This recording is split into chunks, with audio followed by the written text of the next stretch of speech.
Bless. What's up? Word. What's the word, Marv? What we got on it? I'm really thinking about going on to the audience.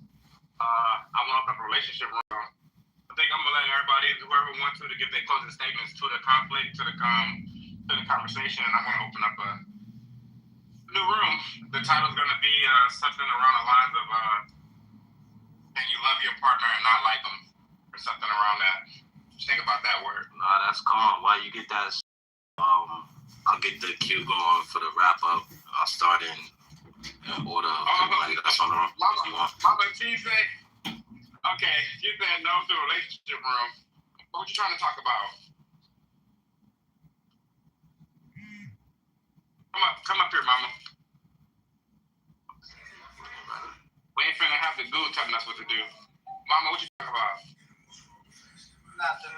You know what happened to that top nigga I mentioned the other day to you today? Hey, hold on a second. You got a little, okay, thank you. Go ahead, Mama. You didn't like that title I mentioned the other day? People upset for what they qualify for, or something like that. You got to put on what? Okay, I don't even know. Huh?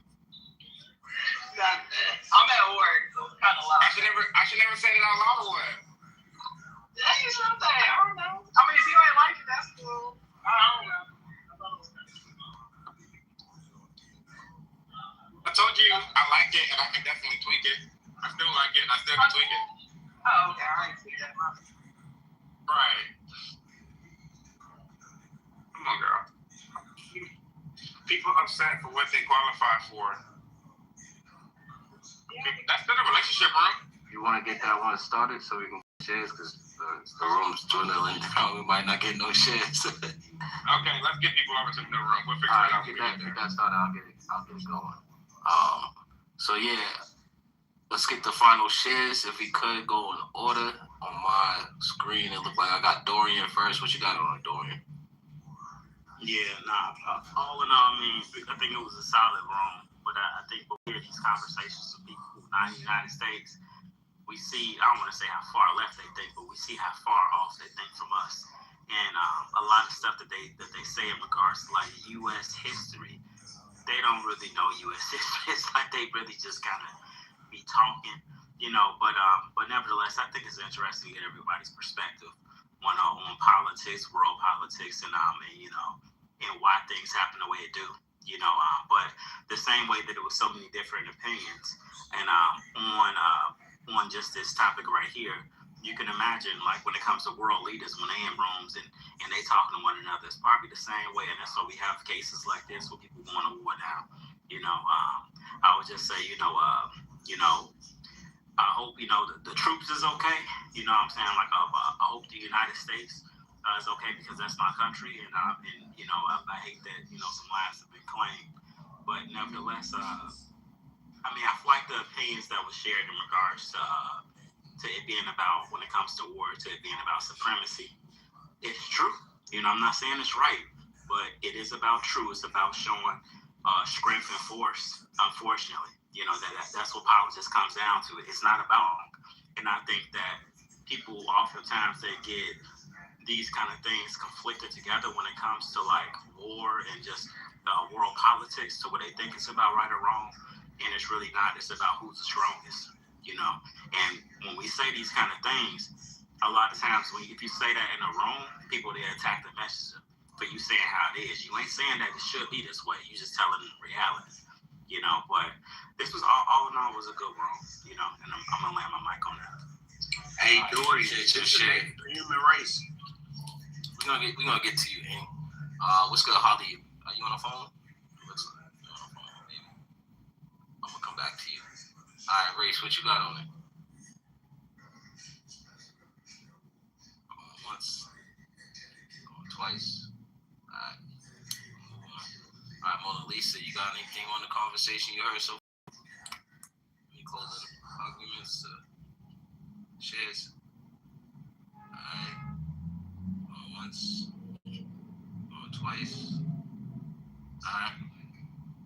Mama, what's the word? What you got on it? Any closing remarks? Guess not. What's good, champs? What you got on it? Got a word on it? Guess champs don't got a word. Nobody got a word. We right to you. What happened? We doing closing remarks before we open up the next room. So, Ink's next. Ink, you got anything on it? I'm gonna get to you, Dipset. You right now. I mean, like the way that I look at this shit, bro, it's like we are Israel's bitch. Like this is what's been going on. It's been Israel that's been behind this shit the entire time, from Afghanistan to Iraq to all of those places that we done went in and went to war with different people on these niggas' behalf, and we've been wrong every fucking time. Like it's weapons of mass destruction, no fucking weapons. So the way that I look at this is like, even down to the way that the United States are sending up the interceptors, and the interceptors are falling in Dubai. It's like shit like that. This shit about to get ugly fast. And my thing is, I was personally with Trump for a second with the shit he was doing, but this shit right here, well, I'm like, man, fuck that dude, bro. Like, fuck that nigga, bro. Like, all this shit is a game. It's being played. And as a human race, this is what motherfuckers do. They tear shit up, go to war, and take over land. And that's just how it is. I appreciate that shit. Thank you, brother. Dipset, what you got on it? Yeah, after I read the Epstein files, I said fuck Trump, fuck the government, fuck everything, and fuck Israel as well. So, if you know anything, this is all for Israel. And it's like, how many times our soldiers gonna die, come back fucked up, killing their wives, like, for the sake of Israel, where they got free healthcare over there. We don't. Like, when will the American people stop getting played? When will we realize we getting played? When will we say, yo, fuck that, we gotta stand together and move on this? Like, you know what I mean? We gotta storm the Capitol, so be it. But if we gotta take our country back, we got to. Because right now, this is Jew land. This is Muncie land. The Jews run everything. If you pay attention, you can't talk about them. You can't criticize them. The nigga, the YouTuber, he lost his sponsors because of Jews. All he did was ask a question. How are they manipulating the welfare system and getting away with it? And anytime you question the Jews, it's anti-Semitic. And it's just bullshit. We tired of that shit. The Holocaust didn't happen. They planned all of this shit so they can have a way to say, oh, we did this because of this.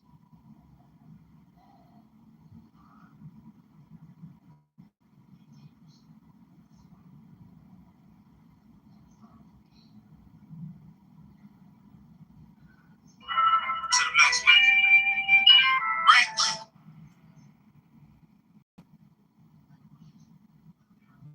They can still argue. They can still push you. They can still encourage you. They can still edify you, exhort you. That's when you know that you have somebody that is on your team and on your side. And I'm so glad that Yahusha said it best.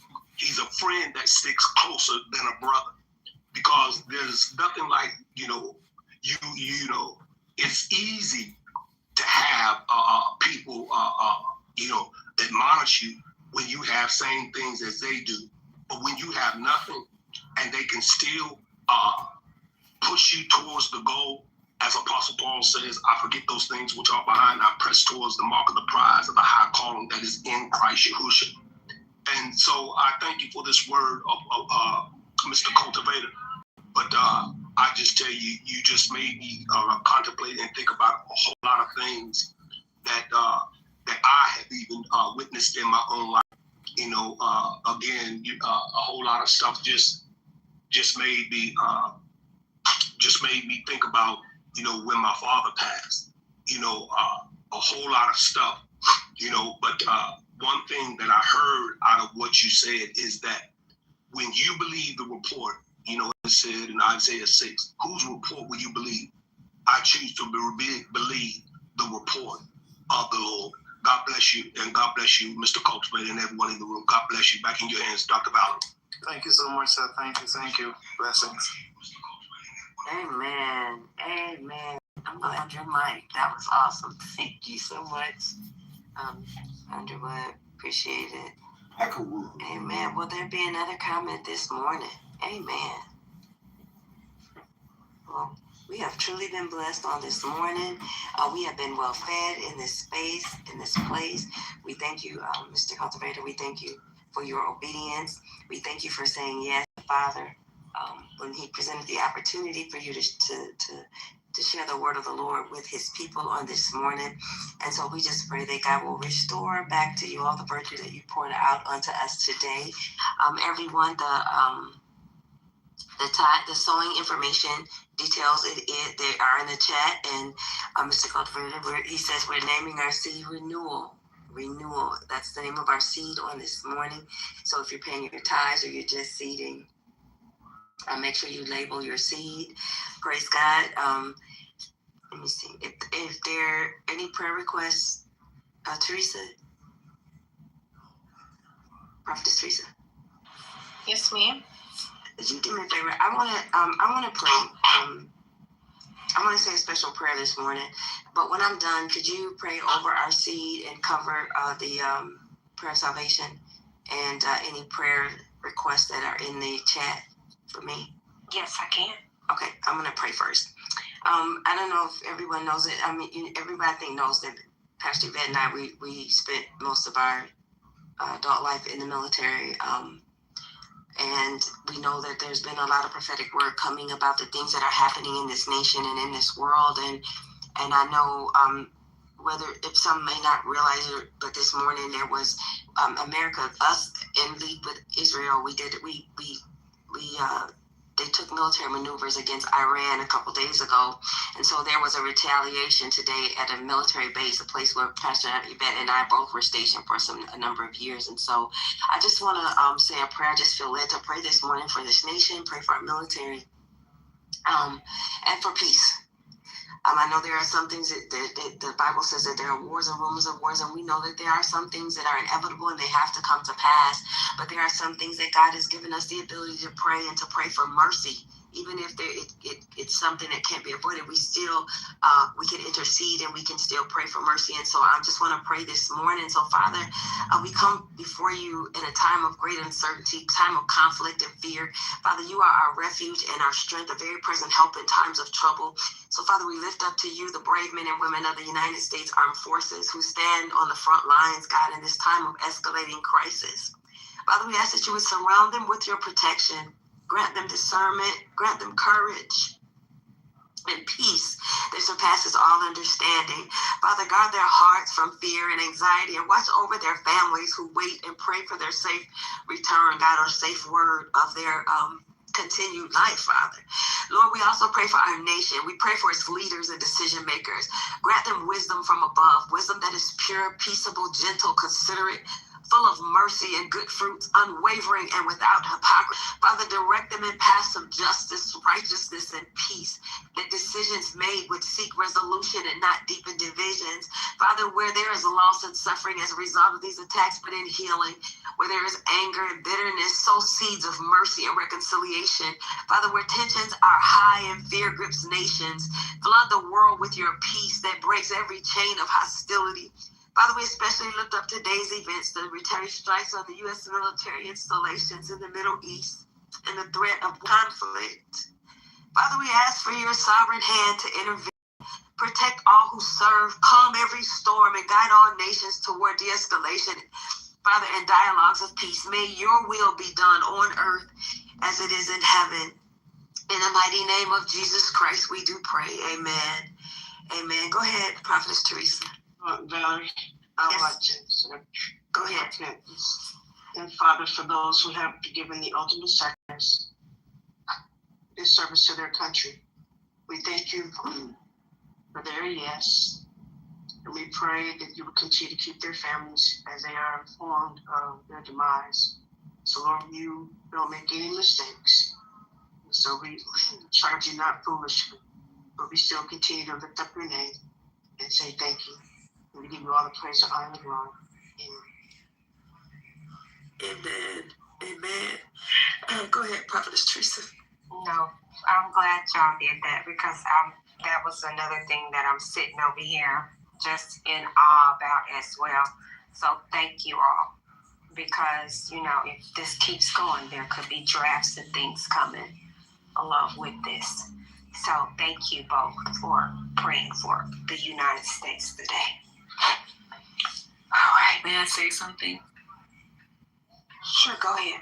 I'm sorry, I missed when you asked for me to. I came up for the comments, but I didn't make the comment before you prayer and whatnot. So I apologize for that alignment. But I did want to say that I appreciate the gathering. I appreciate the gathering and just the fellowship and the girding up together, because the enemy does definitely make us feel like we're grasshoppers in our own sight by separation. You know what I mean? Where we feel like we're alone and things like that. And Niju prayed about the state of the nation and whatnot. I did put in the comment a little earlier, there is an event to help address, because we as believers, we have to get together, you know what I mean, in order to, and collectively, in order to try to keep the grace over our lives. It's not even my event. I'm not trying to, add something, and I don't go to a lot of stuff, and haven't even been in Clubhouse for a while, because I've just been on my face and just, getting with the Lord and trying to get myself straight. You understand what I mean? But things are getting so bleak that people are losing hope, including believers, right? And so I just wanted to make sure people knew that, in case there's anyone that's going to be in Washington, D.C. It's next month. It's strategically in the Capitol, and it's strategically in the biblical New Year. That timing was intentional, so that we can come together, not for unity, across different types of believers, for national transformation, so we can cry out and have this nation brought back under God, you know what I mean? So that we don't run into more judgment. This is a 250th year, which is coincidental, I think, but it's 5 fulfillments or something like that. And we're getting ready to go into the 6th one. And so it's just very important. So I just wanted to say, thank you for, this room. Thank you for what you all are doing. And do check out that site if there's anyone or anyone that can come, because I think the more leaders, people, believers that come together in intercession, he's going to hear us, like it says in Isaiah, for us to cry out, and he'll hear us and heal our land. Thank you for allowing me to speak. I appreciate it. Amen. Thank you so much. Praise God. All right. Everyone has had an opportunity to sow. Father, multiply the seeds that were sown. Thank you for each person. Show yourself strong. Let miracles be seen in each person's life. This week shall be a supernatural week of your glory, provisions, and grace. We thank you for it now, in Jesus' mighty name. And Father, cover any prayer requests we have in the chat. Touch, deliver, set free, deliver, heal. And Father, I just thank you for what you're doing in our lives. I thank you for what you're doing in the room. And I thank you for the growth that we have. And Father, the prayer requests, lay your hands up on them. Let yourself be shown and strong through these prayer requests. In Jesus' mighty name, amen.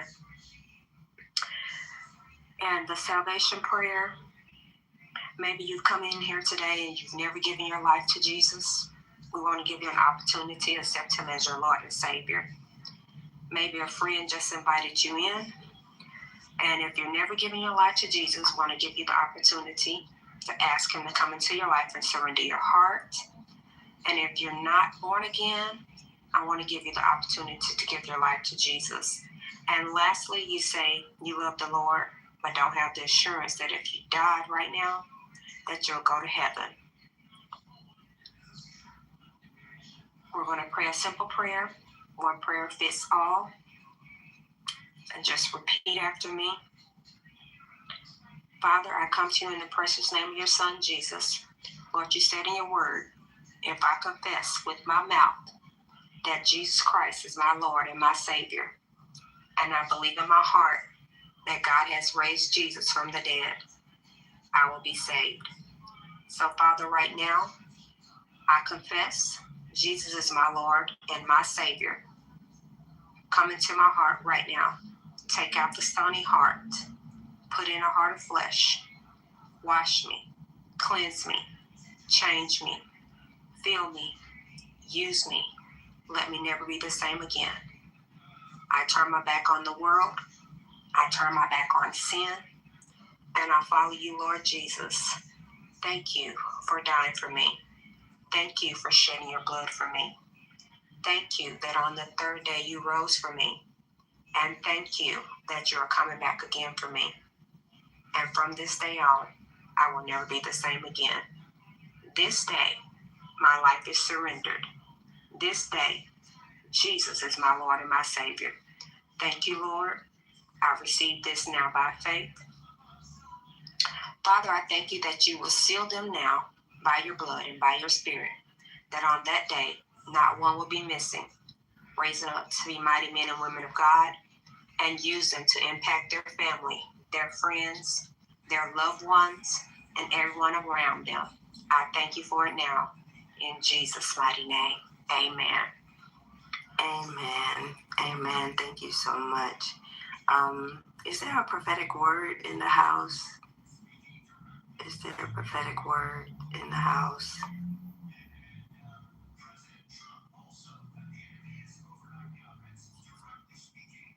Okay. Pastor Yvette, can you do our scriptures, and then Prophetess Teresa, you can do the blessing. Amen. God bless you. Missed you all since been on the road. Glad to be back. Good to hear your voice. Really good to hear your voice. Amen. God bless you. Sweet Lord, we'll just right now. We're going to go to Chronicles, 1 Chronicles chapter 4, verse 9 and 10, the Jabez prayer.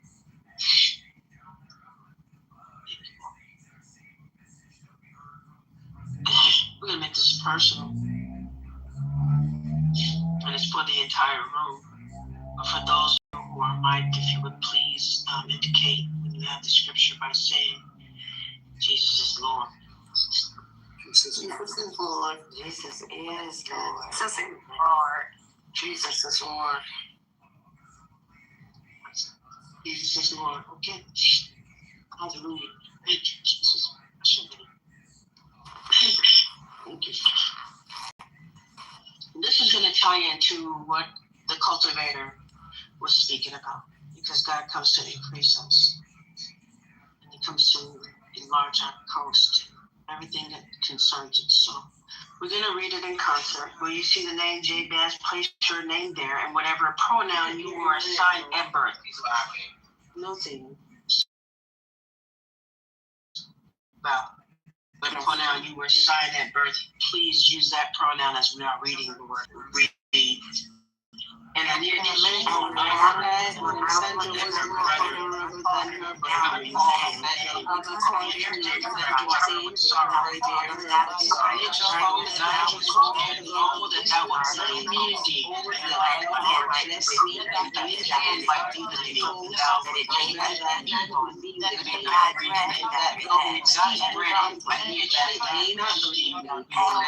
granted me that which I requested. Amen. Amen. And God granted me that which I requested.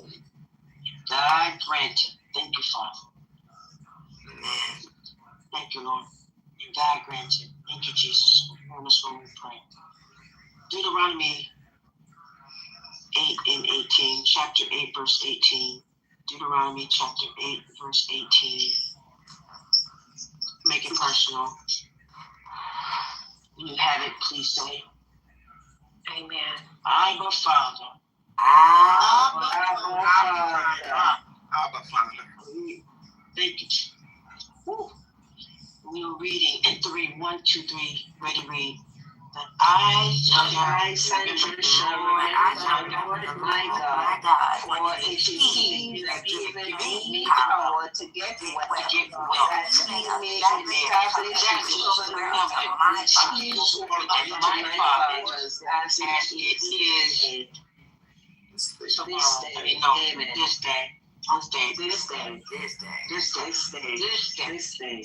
This day. Praise God. Amen. And finally, we're going to wrap it up with Matthew 6:33, our foundational scripture. Matthew 6:33. For all of that, I'm going to make it personal as well. 6:33 when you have it. Say, God did it for me. God did it for me. God did it for me. Did it for me. God did it for me. Praise God. Amen. Amen. Make it personal. I'm going to read it 3. 1, 2, 3, ready, read. But I will first the kingdom of That's right. First, the kingdom of God and His righteousness, and all these things shall be added unto Jesus' name. Amen. In Jesus' name, in your holiness. But first. Amen. First. Before anything. First. That means first. Lean not to our own understanding, acknowledge Him in all our ways, and He shall direct our path. I hear my mic. God bless you, children. Amen. Prophetess Teresa. I'm sorry. I was over here in a whole nother praise world. Amen. What am I supposed to be doing? The blessing. I'm so full, y'all. I don't even stand here right now. I am over here just on 50. Okay? All right. Mr. Cultivator poured to be empty. We got it all. I'll do the blessings if you want me to, Teresa. I'll do the blessings. No, I got it. It's just, I'm over here praise dancing the whole nine. All right. The Abrahamic blessing. I release unto you the Abrahamic blessing. And the Lord said to Abraham, and I will make a covenant between me and thee, and I will multiply thee exceedingly, and I will make of thee a great nation. Bless thee, and make thy name great, and thou shalt be a blessing. And I will bless them that bless thee, and curse him that curseth thee. And in thee shall all families of the earth be blessed. I will be with thee, and will bless thee, for unto thee and unto thy seed I will give all these countries, and I will perform the oath which I swear unto Abraham thy father. We are the seeds of Abraham, and we are the families of the earth. And so, therefore, we receive our Abrahamic blessing. The Aaronic blessing. I release unto you the Aaronic blessing. And the Lord spake unto Moses, saying, Speak unto Aaron and unto his sons, saying, On this wise ye shall bless the children of Israel, saying unto them, The Lord bless thee and keep thee. The Lord make his face shine upon thee, and be gracious unto thee. The Lord lift up his countenance upon thee, and give thee peace. And they shall put my name upon the children of Israel, and I will bless them. I declare and decree Proverbs 10:22 over our lives. The blessing of the Lord, it maketh us rich, and he added no sorrow with it. I declare and decree the blessings of Deuteronomy 28:1-14 over our lives. That is, we have covenant with the Lord, and he has declared his covenant will he not break, nor alter the thing that is gone out of his lips. I declare the promised blessing of Deuteronomy 1:11. The Lord God of our fathers make us 1,000 times so many more as we are, and bless us as he has promised us. I declare and decree 3 John 1:2. Beloved, I wish above all things that thou mayest prosper and be in health, even as thy soul prospereth. I declare and I decree Deuteronomy 8:18 over our lives. But we shall remember the Lord our God, for it is he that giveth us power to get wealth, that he may establish his covenant, which he sware unto our fathers as it is this day. I release unto you Philippians 4:7-9. And the peace of God, which passes all understanding, shall keep your hearts and minds through Christ Jesus. Finally, brethren, whatsoever things are true, whatsoever things are honest, whatsoever things are just, whatsoever things are pure, whatsoever things are lovely, whatsoever things are of good report, if there be any virtue, and if there be any praise, think on these things. Those things which ye have both learned and received, and heard and seen in me do. And the God of peace shall be with you. And even as we have dwelt here together in unity, we receive the command and blessing of the Lord. We are healthy, wealthy, and wise, and are made whole in Jesus' name. Amen. Open your mics and repeat after me. I am blessed. I am blessed. We are blessed. We are blessed. Our children are blessed. Our children are blessed. Our marriages are blessed. Our marriages are blessed. Our finances are blessed. Our finances are blessed. Our businesses are blessed. Our businesses are blessed. Everything we touch is blessed. Everything we touch is blessed. Our nation is blessed. Our nation is blessed. I am highly favored of the Lord. I am highly favored of the Lord. In Jesus' name. In Jesus' name. Amen. Amen. Amen. And who's believing God for some big things today? Me, I am. And if those big things were suddenly dropped in your, how would you react? Hallelujah! Thank you, Father. Hallelujah. Yes, God. Hallelujah. Pastor Yvette, could you close us out? As I say, God bless each and every one of you on the sound of my voice. Thank you all for joining us for this Shabbat service. God bless each and everybody. We just thank you again, Mr. Coach, for plowing up the ground, planting seeds for us. I just thank you for what you can share, and I pray that the Lord will continue to pour back to you greatly. And there be double station. Blessing that shall touch you. Also, look forward to hearing from you again as always. Go from grace. Join us tomorrow as we continue to command our morning. Don't forget to keep Apostle Kelly lifted up. Man, y'all can see what I see. Keep her lifted up. Keep her lifted up. She has a task before her tomorrow to set things in order. She's born as the judge. She's praying and strength of our leader. Let's pray for her. Continue to support the ministry, and God will bless you. God will continue to bless you. Thank you all. Again, for those who support us while we're in California. Thank you all. We pray that God will continue to bless those as well. Finances are health in every area that concerns you. Please open your mics and be some as we prepare to leave you. Blessings, everyone. Blessings, everyone. Blessings, everyone. Apostle Michelle. Love you.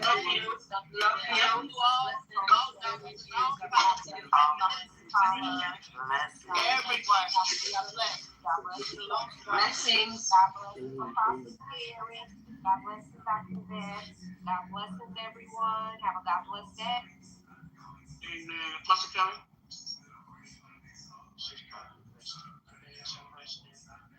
God bless you. No more.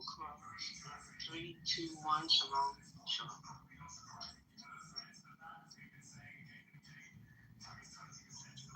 Must not let me close it.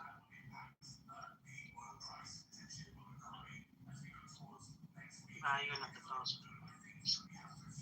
It's not an option for me. Oh, there we go.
I'm about to get off here for a little bit because I'm about to go inside and clean up real quick. Yeah. So if y'all want here, I'll come. I'll see y'all real quick. Okay. If y'all not on here, I'll just open up again. I'm sorry. We didn't mean to intrude. I'm sorry.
You still here?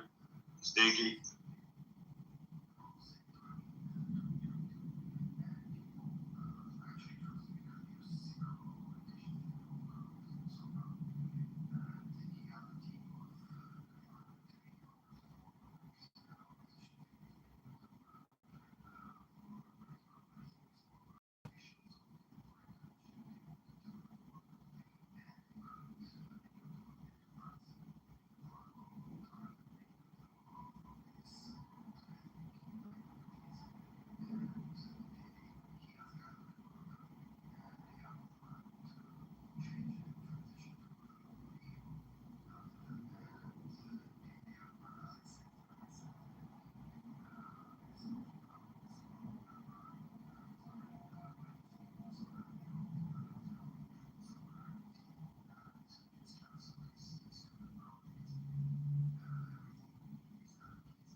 she goes along with it. What are you doing? Good job, son. Good job. He said poor. You fucking poor bitch. Stop touching my stuff. Yo, I'm gonna kick your. Did you put it in there? Or what's it called? Go in your room. Stop jumping on my MF bed. Shit. I just thought about it. My stomach hurt right now, bitch. I want some pasta salad. I'm just annoyed. Please, not right now, shit. Quamaria, I don't even feel like doing it to you right now. I can't fucking hear her. What the fuck? Hello?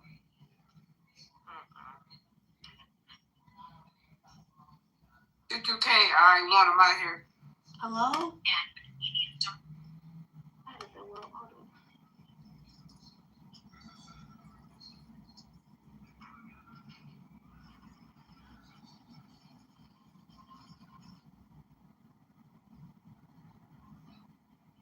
Okay, I'm about to get a 12-pound dessert. Okay, let's see what kind of cookies I want. I get 12. How many flavors do I get? Where you getting cookies from? My homegirl make them. Oh, I thought you was finna say crumble cookie or some shit. Nobody want them dry ass cookies. I was about to say them shits taste like crumble pieces of ass. Them just dry as a bitch. But she make treats. She got mad different flavors. I'm about to look at. I never had good crumble cookies. I want strawberry crunch.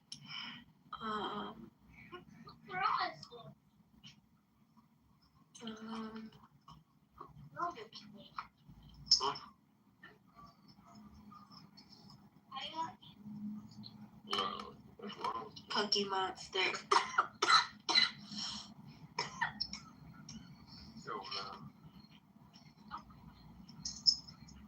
Yo, Tyler. Go back in there and watch. What's up? You a bitch, bro. I got that bitch. What, this one? Say 6 of you a bitch. Say it. Don't say that. Don't say it, nigga. Say 6 of you bitch. Don't say that. Oh yeah, I'm around the corner. I'm coming to find your little ass, nigga. I'm coming to find your little ass. I'm 2 streets over. Stay right there. Oh yeah, he left. He's scared. And Chief Keef told Taylor Swift to suck the skin off his dick. What, Tootie? Bitch, we can't hear the joke if your fat ass laughing. Yo, suck my fucking dick, you fucking 4-eyed alligator bitch. Tired of you. I'm sick of you. I'm sick of you. That's all I'm yelling around the house like she won't be trying. I be yelling. That's how I be. I didn't ask who be yelling like that, bitch. I'm sick of Bitch, I didn't ask who be yelling like that. I don't give a fuck, bitch. Anyways, what you doing today? Sucking dick. Now what? I snatched off my wig last night. I'm not doing shit. Yeah, I don't have a wig on either.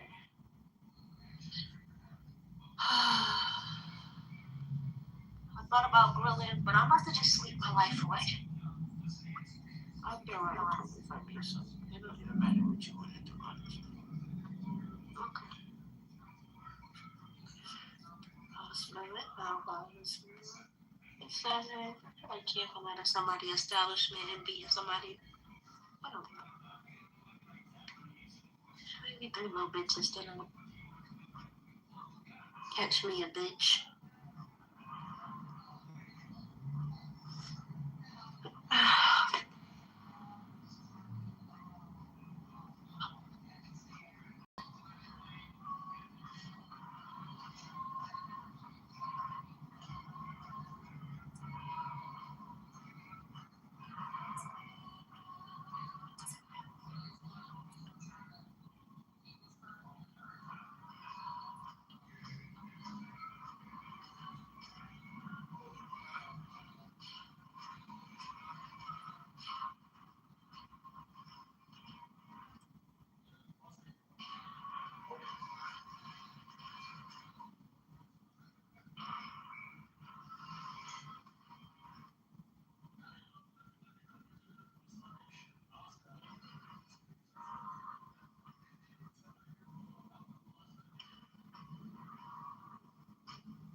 Tootie, you ain't shit.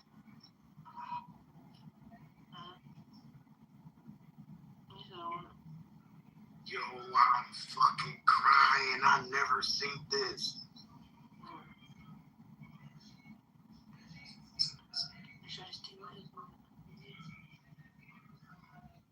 Do we actually smell like the packet?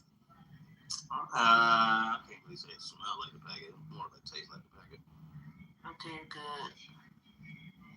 I like I don't smoke terps though. I like tasty weed. Yeah, you can be what girls supposed to be. Girls like terps. Yo, what's up with your cousin Anthony? Talking about Tone? What you talking about? What the fuck is you talking about, Ty? That's his name, Anthony, nigga. I don't know nothing about that nigga, man. I don't know shit about that nigga. Where the fuck that fighter go? So with your cousin, dog. Bro, you know what's so funny, bro? I don't even really know that nigga for real. Me either. I don't know how he peoples. I think he I think that's what's the name son. Ooh, that's Loke's son, but he never was at Aunt Jackie house. That's what I'm saying. Like, who his mama? I don't know his mama. I don't know his mom, but like I said, if you ain't been to Aunt Jackie house, you not family. Right? Even other cousins, Adonis done been to fucking Aunt Jackie house. Family, that's Why you talk about yourself? I got a cousin named Adonis. Sorry. My cousin and my dad and me. Then what's the other one? What's the light skin one? That's Uncle Mo's son. Yeah, I'm about to say, but you talking about Lil Mom. I was talking to his ass probably like a month ago. Yeah, I just seen him. He was smacked driving this shit to white Benz. I'm like, cuz you tripping. Yeah, he be doing anything, bro. Nigga tripping. I was a little Reese little ass fucking not too long ago. His little ass. I'm about to say, where the fuck he been at? I was just with Fat Baby yesterday. Fat Baby. He got the he fucked with the niggas over there on that Norton shit. He put in with the niggas on that shop over there and shit. Okay, Ace now. Yep. He put in with them niggas or whatever. They hit some shit. He put in with them niggas and shit. He just fucking with them niggas and shit. But you know, Uncle Mo don't want doing that type of shit. You know, I be having to figure some shit out. What is what?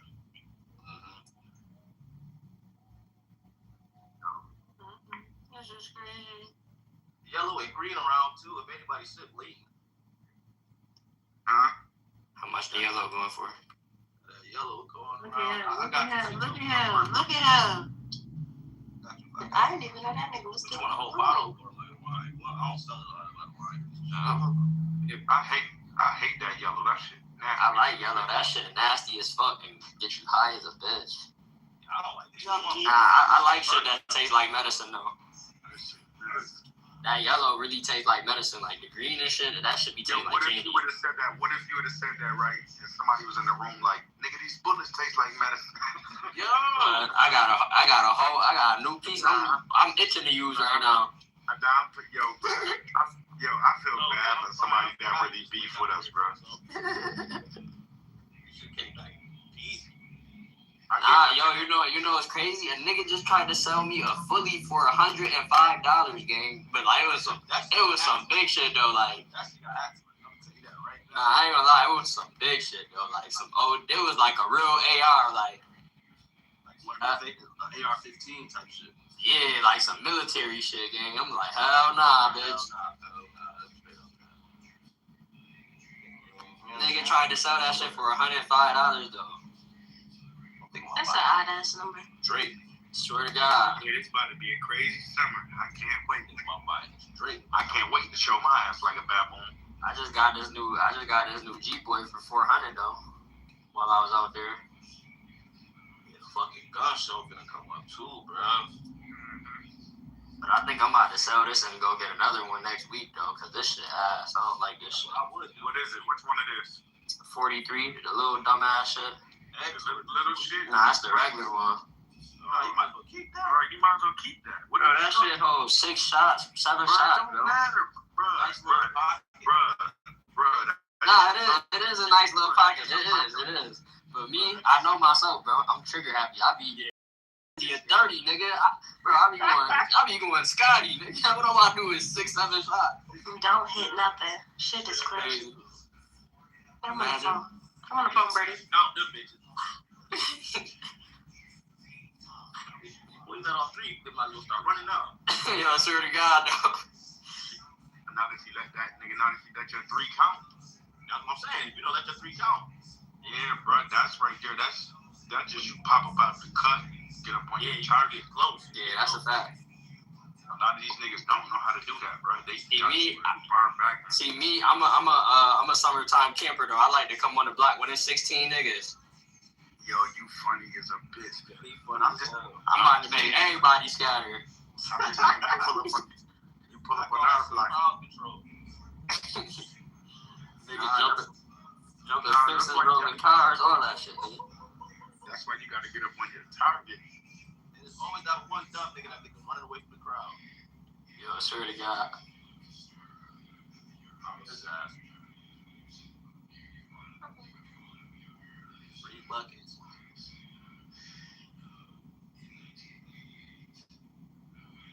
Oh, shit. Fuck up.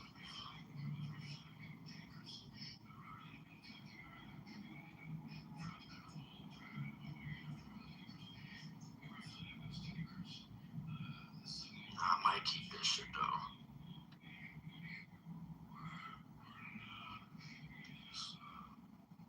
Shit, you might as well keep that shit, Brady. I ain't gonna cap with you.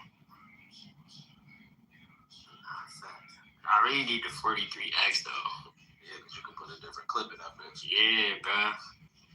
But shit, that little pocket rocket smooth. I ain't even gonna lie, that's something that I'll probably get like a little shorty or something. The 43, you can only get the little piece to make it an extended clip, and that shit only go up to like 10. The little bottom shit ain't going to that. That shit ain't that. Yeah, that shit high. 4 more bullets. You might as well just come with another clip.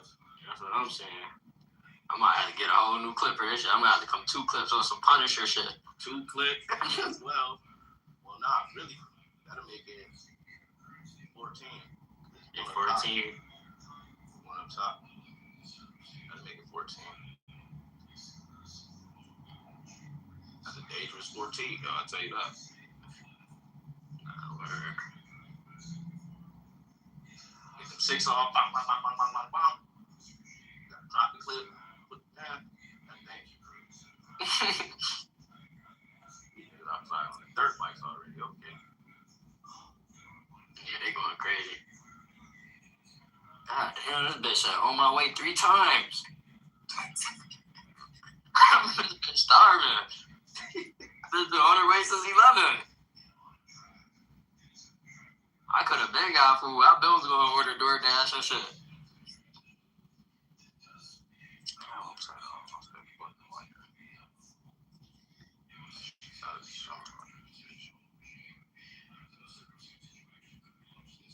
Yeah, this my last week doing perks, so No pills, man. No pills. yeah, these shit's killing me, bro. I can feel it.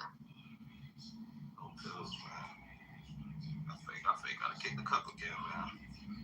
See, the cup, I never would really feel me out that. Gotta kick the cup again, buddy. That shit, I ain't gonna lie, that shit ain't right. That shit fuck up your health for real. I swear to God. I've been off the cup, nigga. That shit, how you pissing slow and shit, I'm like, oh, nah, I'm good. Man, what, boy? Fiending for it. Going through withdrawal, sweating and shit. Swear to God. Sweating, stomach turning and shit. Getting like a crackhead, boy. That shit. See, like, I've been taking the boot so long, I don't even be really having a withdrawal like that. Your system's so damn fucked up already. Swear to God. Bitch, I've been taking this shit so long, it's probably gonna take me like 3 months to get this shit on my feet. I thought I wasn't gonna get mine.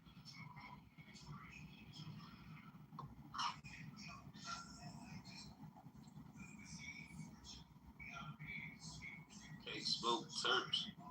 Today gonna be my last day booting up, and then nigga, if I'm still feeling weird, I'm going to the hospital. That nigga said today gonna be his last day. Damn, fuck that shit, buddy. Nah, my chest been feeling crazy. Bro, Roll that weed up, bro. Roll that weed up.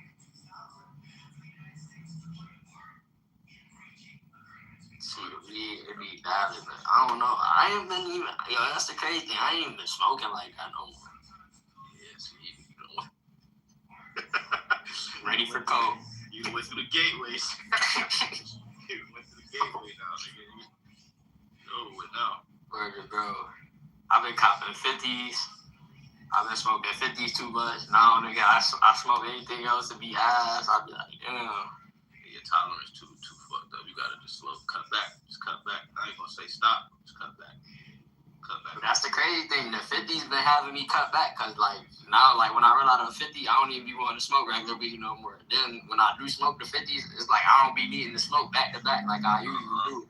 I don't even need to smoke. Word to bro, I be smoking 2-3 blunts a day. I be valid. Nigga, if I'm smoking like some regular shit, I'm smoking at least probably like 5 blunts. The whole 7 grams. Nah, word.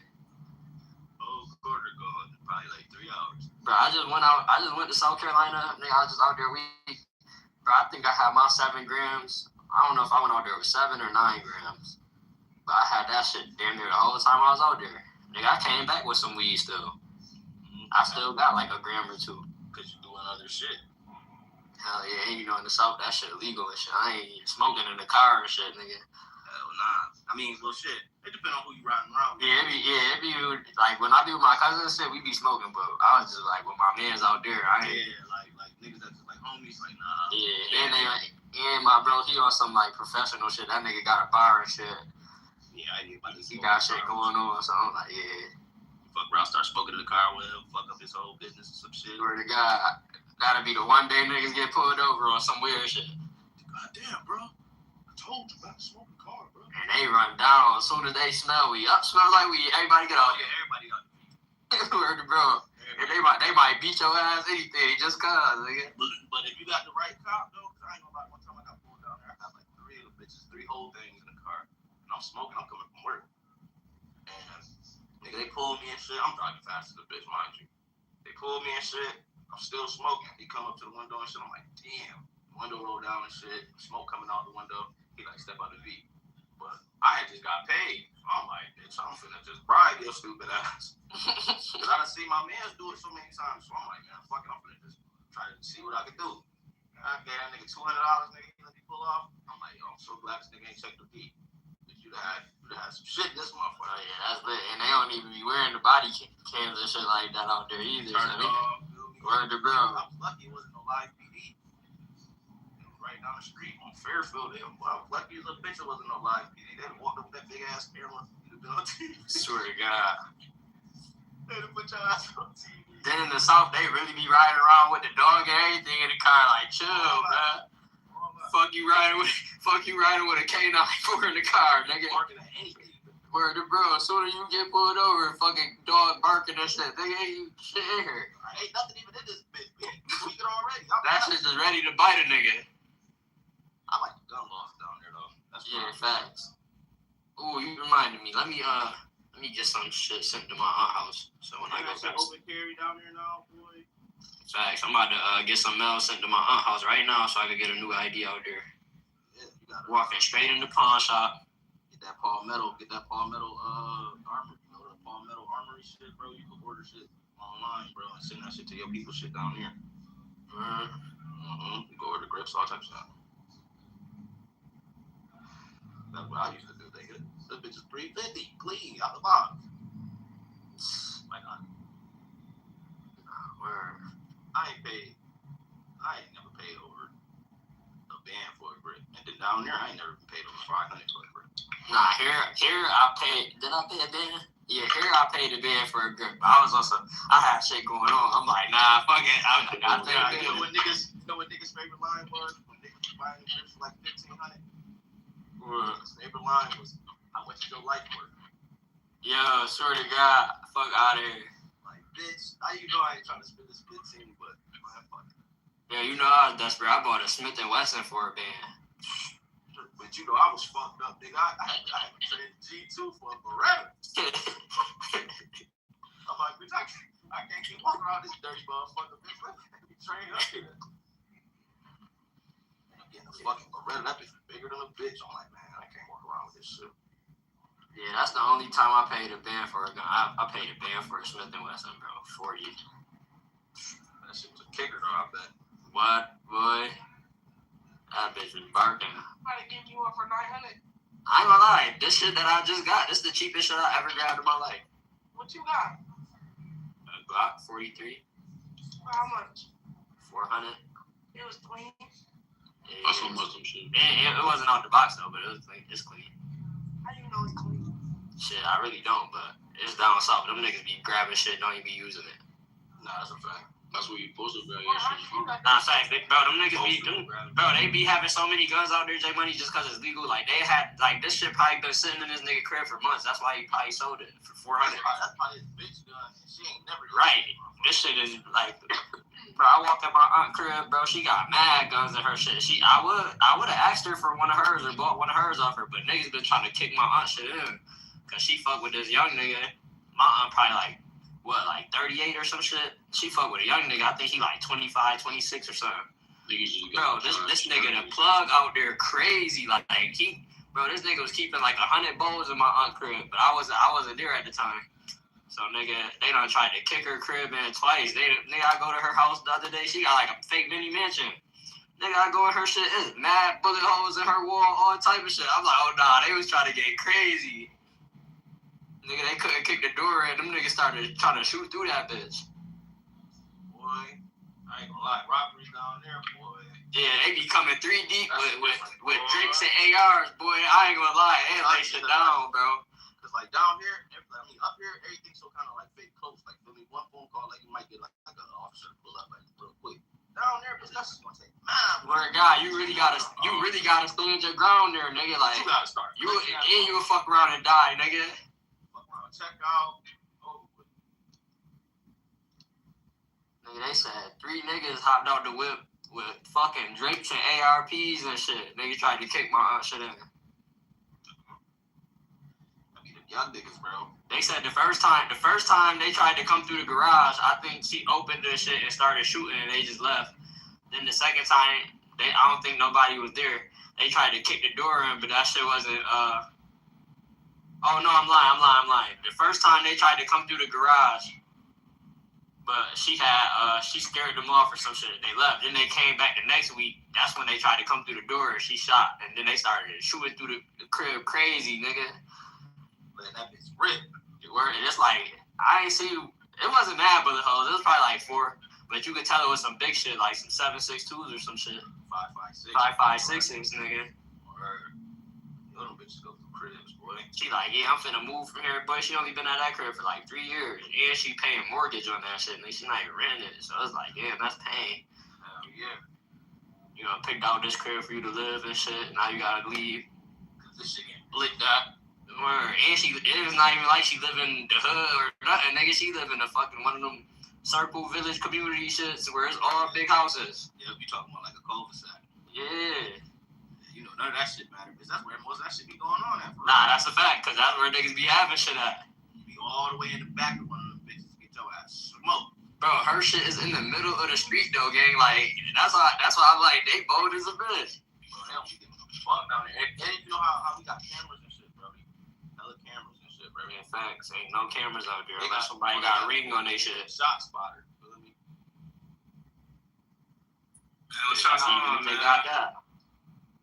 Yeah, some places don't even got the shot spotter. I was about to say, I don't even think there's no shot spotter by my own shit. I know it's a shot spotter where I was at, bitch. Every time we let off, the motherfuckers police come around that bitch. And we used to do that shit on New Year's, Christmas, nigga birthday. Just, you know what I'm saying? You know how this shit is down there. Oh, yeah. Niggas be shooting for no reason, just to go out there. Yeah. What you went Amerex T though? Facts. That's hard. They been coming crazy with some shit. Y'all been Yeah, word to bro. And they been having the crazy sales too. They got some sweatpants for like $55 right now. That's what I be on, bro. I meant to grab them shits. I'm wearing Amerex like right here. Amerex T with the Gucci shirts. Can't go wrong. Hold on. They got some crazy shit on that motherfucking website though. That damn one leather jacket they got, that shit white and black. That's Oh yeah, I know what you're talking about. It's crazy. I wasn't even finna get the Averex, bro. I was finna get some whole different shit, but I had waited too long to order the shit for my birthday, nigga. but I'm looking on mad different sites. Got like 2 days, 3 days, nigga. I'm ordering shit. Yeah. Bro, Avery's got the 1 day shit. 2 days. I'm like, what? I pay like extra $50 to get this shirt, nigga. Fuck it. Get that shirt early. Well, it's great. Fuck it. Nigga, that shit came right then and there. Swear to God. Well, that's why it'd be better when you just go straight to the real website or whatever like clothes brand you like for real. Nah, yeah. Yo, I ain't gonna lie, that new clothes spot on West Main, what's that, whatever the fuck that shit is, right across the street from that fucking Death Trap gas station. Yeah, they got some things in there. I ain't going in there though. Yo, I know. Yo, that's the redo. Kai. What spot? Tough. That shit just open. They really got some. Yeah, they got some shit in there. Where's that? West Main, it's called Dynasty. Yeah. It's called Dynasty. By Where the old Right across Walgreens the street. is at? Right across the street from that gas station. oh, okay, where Walgreens was. Fact. Yeah, it's that building. That shit That big shit as got, bitch. that shit mad big. They didn't even fill the whole store up yet. I had caught this sweatsuit from there, and then I had got this fire ass prestige What kind jacket of from clothes they got on there? I got everything. I'm talking shirts, jeans. jackets, They got sweatsuits. 300-400 G's right now, but not the dirty East Side ones. Yeah, They got for the the real God, ones. jeans paid. They got the real pain G's for 300-400. Calm shit. They got the prestige. They got the prestige sweatsuits. Look, the jeans I got on in my PTR, I got them from there, but them shits was like the ones I got on like 120. Yeah, I don't be going crazy on my jeans. Always going straight range. Yeah, I don't be going crazy on the jeans. Like I got some good feet, a good top on them, sturdy. Yeah, I get my jeans from anywhere. Yeah, I go to Hollister, nigga, American Eagle, nigga. I get jeans from Dynasty, Legends. I get my jeans from anywhere. These Dynasty, I'm about to show you this sweatsuit. And this sweatsuit was like 110, calm. I just hate these type of fits. They like windbreaker material. They loud as fuck. Get my PTR. They got that shit in gray, red, blue. They got them gray shit. Yeah, that's I got them sturdy though. I like them sweatpants. Yeah, I'm jacking out. Yeah, that's a good little set. Only reason I don't fuck with them though, they think they slick. They be like, yeah, bro, you gonna give you a deal. Niggas don't get no deal. So Sure they they get $10 are. off. I'm like, oh yeah. No, I asked him how much for the Bottegas. He said 13. I'm like, what size? He said, your size. They Cause got shit like yeah, they got Bottegas, Pradas, Balenciagas. They got but shit in there. Yeah, they got mad. I asked how much for the Bottega, nigga, like 13. I'm like, what? Yo, It's it's some brand I 750 online. He It's like, some I brand I've never seen in there. I'm thinking I'm like, yo, how much that hoodie right there? I'm thinking he about to say like 100, 150. That nigga like, oh, 350. I said, yeah, I'll be back. I'm out. Nigga, I don't even know what the fuck that is. That ass, they got like some Shattered Hearts, mad to me. They got the emotion brands and shit in there. That shit mad. Like you gotta come across some fire hoodies because everybody got that gray one. Like I got that gray one. Everybody wore that shit out. The Prestige out, the Godspeed out. Oh my god, I got shit out this Prestige. Nah, Prestige still be fire because they be dropping like that. I'm just finding out about Prestige. That rhinestone shit they got with the shit that's like half at the top on the shoulders. That's the shit from Legends. That shit tough. Yeah, I don't be jacking all the rhinestone shit no more. At first, Nah, I got was jacking it. Yeah, PTR. They just rhinestone and everything. Function, nigga, that shit. Yeah, look what I just PTR. Yo, the back is like it's a P and white. That shit. Oh yeah, shit yeah. My I might wear this tonight. little bitch got that hoodie. Alright. I like the little zipper too. It got the little P for the G. Yeah, that shit is fire. I like when she wear that shit. I didn't know Dyson was gonna be like a clothes store. I thought it was about to be some other shit. I thought that shit was about to be. That's that shit. I ain't know what the fuck that shit was. Yeah, that shit. They just opened like a week or two ago. Yeah, they got some eye hats and shit in there too. I got that hat. The hat I got on too. Yeah, I know them beanies I make. They got those in there for 40. I saw I make beanies. He was like, shit, you can bring your shit in here because he's selling them for 40. I'm like, dude, my shit's a dub. What the Oh, fuck? that's so crazy. I've been seeing them beanies. I'm like, yo, them Lala shit. So I'm looking. I'm like, I just seen them make a little big pop out with them. I ain't know that was that shit. Or I don't know, because people, you know how people be buying shit for other people because somebody done tagged me on like mad hats before. Yo, then it had me tight because why I go on TikTok and they got the same hats for $10. I'm like, oh, I know they not selling me TikTok clothes. Mm-hmm. Yo, it's crazy. That's why I'm like, what should I sell my hats for? But everybody's like 20 or more. I'm like, I'm just doing 20, so even not 20, 30, 20, 30. 20, 30. Yo, Q, what's up with him? What's up, homie? What's blazing? WP. I was at Kitover last night. I was at what's the shit called? B&B shit. That too. What's the shit called? Studio. Studios. Club Stella. Where you popped out last night? Huh? You popped out last night? Out in Club Stella. Come on, you heard? But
Everybody's ad-libbing right now. I was told I can go next by state. State said you can go next after Sean. Sean's supposed to go off mute, then it came back off mute, and it's been talking since then. Bro, do you not hear people tell you to go? Go. What I'm trying to say is, yes, I'm without all the ad-libbing. I do not support a Western hegemony because race is attached to the Western hegemony. Really? When I look at people like, yes, absolutely. Elon Musk, all of them that are supporting right-wing organizations on the continent of Europe, and those parties believe in a white Western global hegemony. Yes, when the Federalist Society, who currently is in the West Wing, the Federalists and the Heritage Foundation are implicitly stated that they believe in a white Western planetary hegemony. Yes, that doesn't. Put the link in the chat. I need more. I need more. I need a link. It's popcorn style, bro. It's popcorn style. No, it's not. You gotta stop being sensitive because in a real conversation, in real life. You gotta let me talk without an ad-libbing. You gotta stop. What I'm saying is this: is that yes, it does not. A white Western hegemony does not benefit us. One of the things of why you guys cannot show me any policy that China has done when it comes to trade in Africa that mimics anything that Europe has in terms of forced trade. China doesn't control the currency of any African country. No African country has to get permission. That's facts. No African. So I'll give you an example, like Ghana, right? Ghana, France controls 75% of the Ghanaian currency, right? The actual currency is printed in France, right? They control majority of their economy. There is no Chinese policy that has that over any African country. What essentially China has allowed for many African countries and even Caribbean countries, and in the Caribbean, they have allowed for those countries to say to the United States, we are no longer going to go by your tyrannical policies, and to Europe, we are no longer the EU. We are no longer going to go according to your tyrannical policies because we now have another way that we can to keep.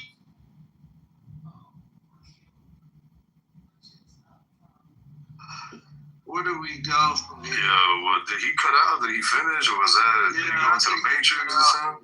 Yeah, that was Jesus. That was the power of the grace. Graceful Almighty Lord. Like I said, yeah, you know what's crazy? It's hilarious. When issue that they created for the Lord has everything to do because Nigeria is a major oil. He doesn't know he was in the Matrix.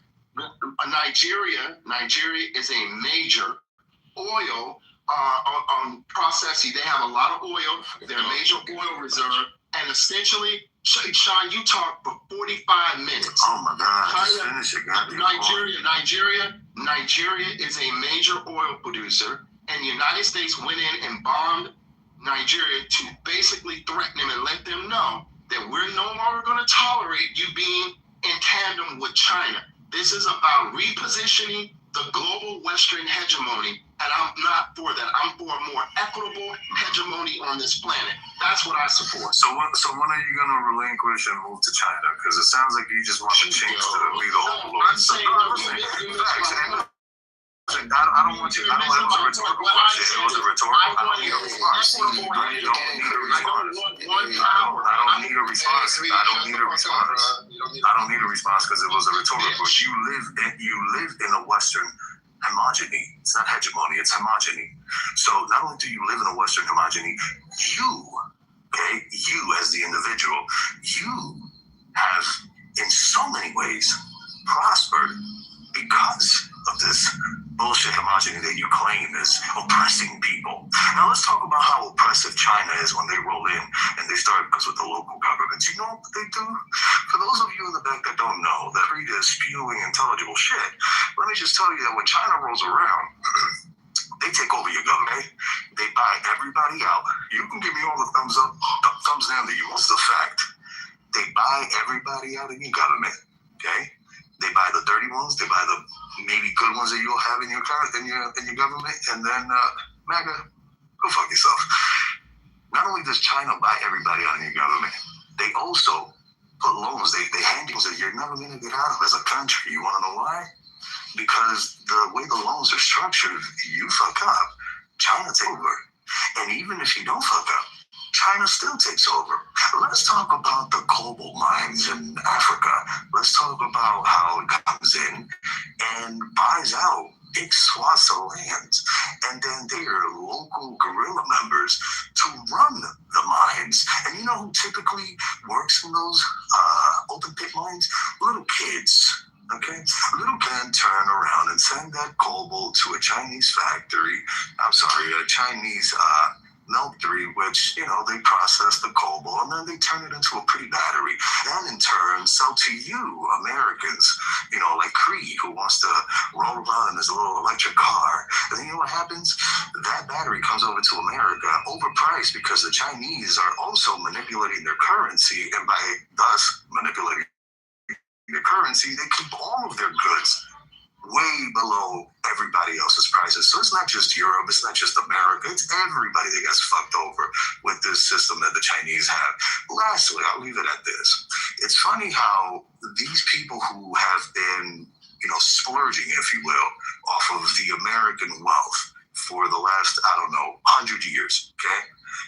It's funny how I see the descendants of people who fought for them to be in the position that they're in now, willing to relinquish the position that our ancestors fought so hard for us to have.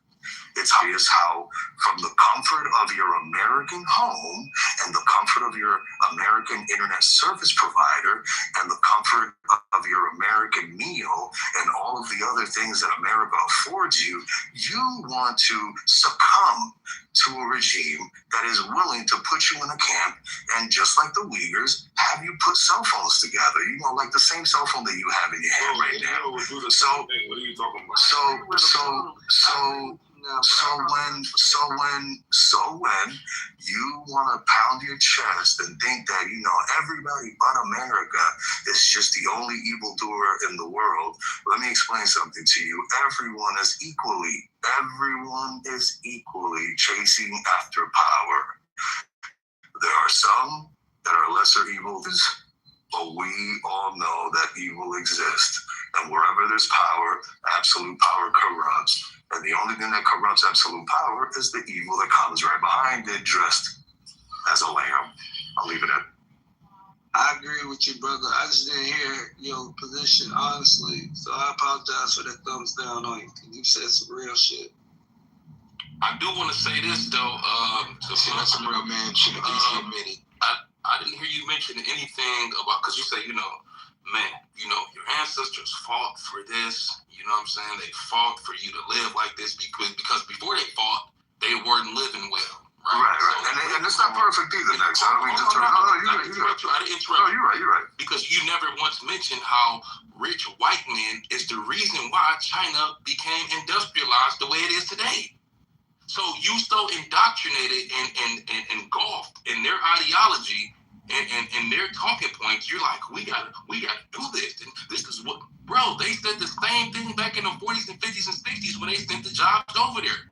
They told us that was going to be good. Now they're telling us we need to scale back on that and fight these people, and we helped them build their society up. We gave them the keys to industrialization. We showed them how to make vacuums and TVs and cell phones, and we paid them to do it, and we gave them the blueprint. I agree, and that's why I said hold on. So for you to be so, how can I say this? So strong-minded on their talking points and their agendas and feel like this is the way, this is the remedy, this will work. It's kind of, to me, it's kind of crazy, especially when you put our ancestors in there and do all of that when they didn't fight for the white man to send our jobs overseas. They fought for our freedoms and rights as Americans. Absolutely, exactly. 100% So the white agree. man, our ancestors did not fight for the white man to do that. The white man did that on his own. Remember that.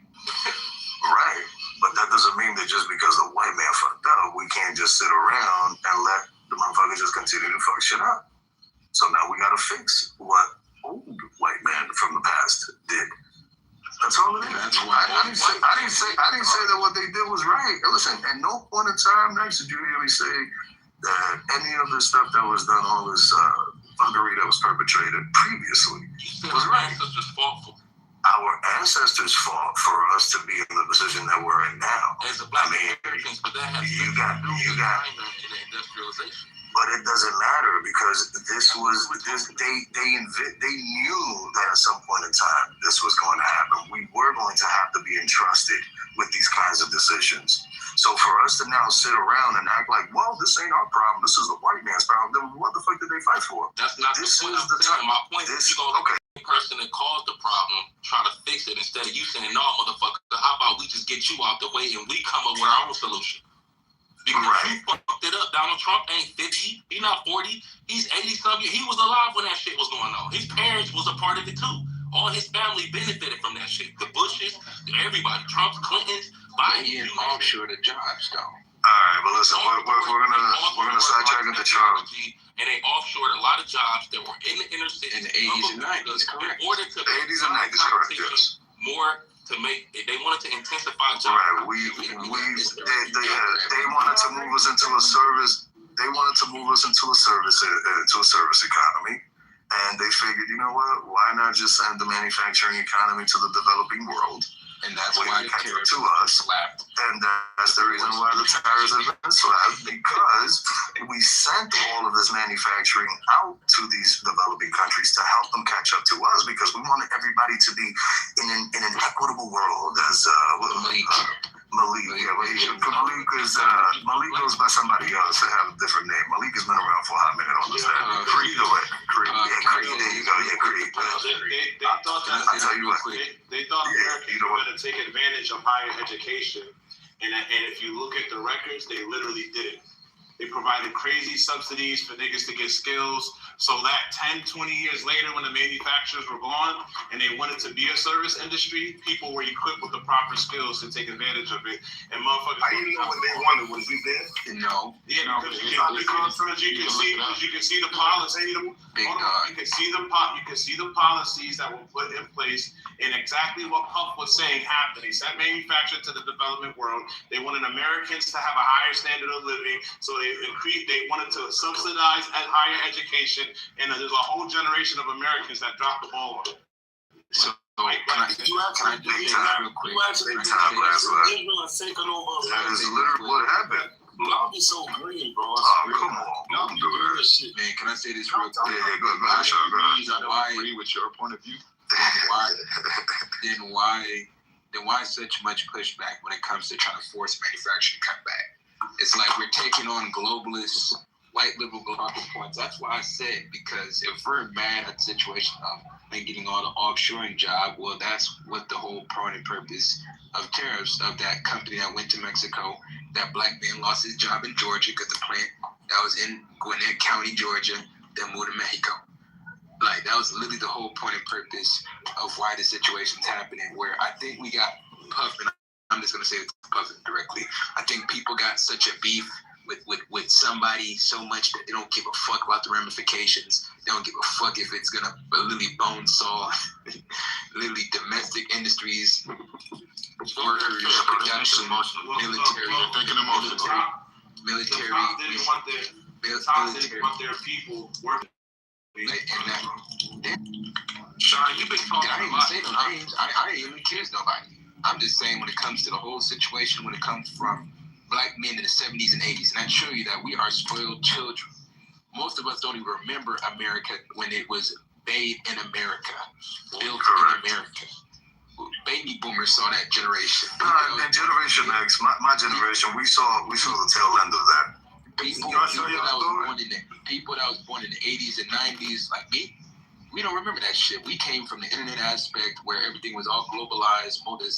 Not true. I was cheap imports, trade deficits that lead to jobs being lost in America, situations of a lot of blue-collar black men, literally 3 million manufactured workers lost their jobs.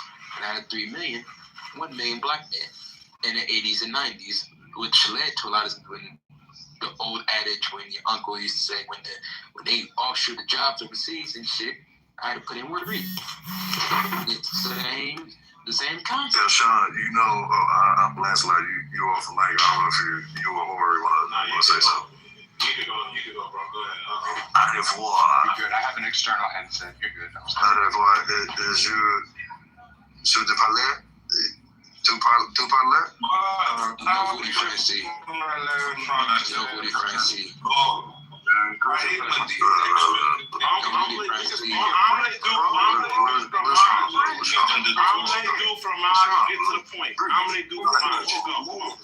Get to the point. Don't be extra, cuz like this. No, I was asking the dude if he was going. That was it. Chill out. You good, Lancelot? Well, I appreciate it. We talk about manufacturing jobs. So, do you ever go back and look at some of the? Do y'all ever go back and look at some of the photos of those manufacturing jobs? Them motherfuckers was 10 looking 60. Like literally, breathed up air, fire. You're in the Matrix, bro. That's the power of Jesus. You know what I'm saying? Trump brought a lot of companies. See what I mean by the extra? A lot of factories go back to America, man. At the end of the day, if you don't love this country, get your ass deported and get the fuck out of here. I'm tired of all the anti-American slander from America. This shit pisses me off, bro. Being anti-your government does not make you anti-American. Stop making the thing correct. It actually makes you very American. Y'all gotta stop acting like we have kings and queens over here. I agree with that 100%. Disagree. We don't have any kings or queens over here. I can question Donald Trump. I can say fuck him. I can say fuck Biden, Obama, Bush, Clinton. I can say fuck. If I don't agree with them as an American, I am obligated. It is my duty as a citizen to stress that publicly. Right? That's how America got great today. Not because of some war. It's because of what we did here on the ground. Our ancestors here in this nation, on this soil, not abroad. Remember that. That makes you un-American when you say, I'm not going to question my government, and I'm ready to argue with my fellow brothers and sisters if they question. On behalf of the government, that's I'm arguing the point of that. I'm actually trying to develop a Charger-style boat so we can put y'all niggas on. We know you niggas love these Chargers, and we're going to ship you niggas over here. Well, the funniest thing about it is that's why when homie said you want to break the homage in the West, he hasn't been in some of these African countries. No, he has not. You can't never talk about Museveni. He's been running Uganda since 1986, and you try to think you're gonna do how we do Donald Trump and say, man, they need to, like how you see them Instagram comments where they say, can you please hit 1600 Pennsylvania Avenue right here? No, you can't have that situation. No. Yeah, or try living in a Chinese. No, I wouldn't say Chinese. Put it this way. Hold on. Try living in a CCP, Chinese Communist Party, homogenized environment or society. You can't say shit. all of that shit that Creed was running around, fucking flapping his gums about, yabbing his suck muscle off about, Western him and all of this stuff. You know what would happen to him? He'd be in a Chinese gulag somewhere, okay, putting up pot pros together. That's what he So the fact of the matter is that, this idea, look, are we perfect? Listen. Remember that Jew, the cartoon? Muhammad, and he ended up getting killed. In France, you talking about, oh my God, what the hell's the name of Charlie Hebdo? That's the They burnt the building down and killed just for talking about the prophet. Just because, right. So this is who Creed wants the world to be homogenized by, those weirdos, those freaks. So I'll tell you what. He thinks other people in the world are cool with living with those freaks too. That's the crazy part. Right. And this is the thing. Are we perfect? Absolutely not. Do we have a long ways to go? Hell yeah.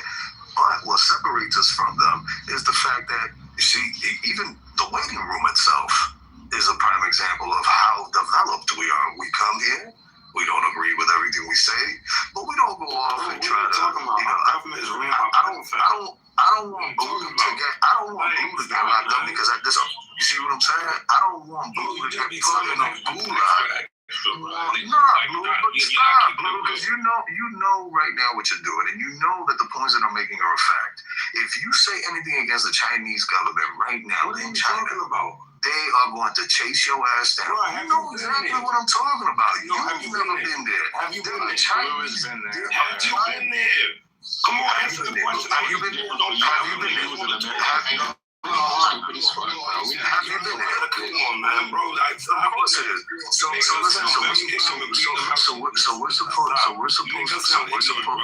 We're supposed to not take the word. Blue, hold on. We're supposed to not take the word of Chinese dissidents that have come to this country and told us, yo, listen, what they're doing out there is fucked up. Listen, there is a dude right now. I don't need to be there. Okay, then to know what's going on. Don't get. That is according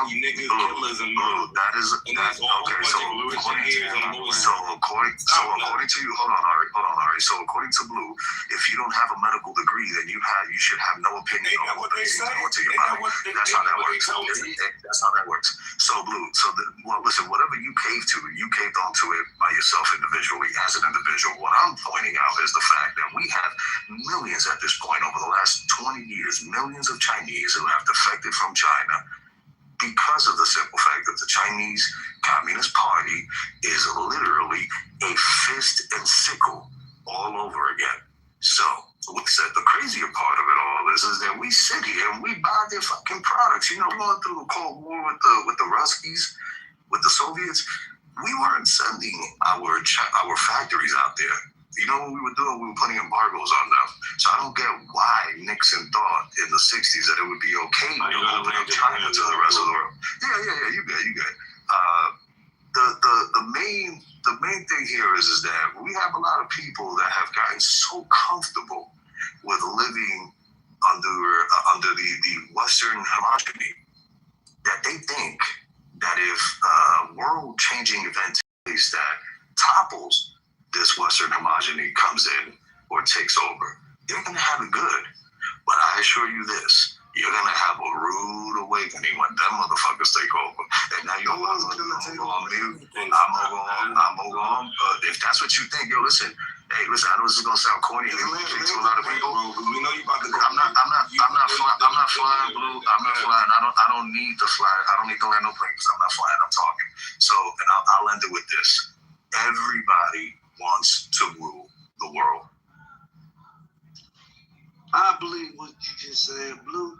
You tried to cut him off when he stated some strong points. You know what I'm saying?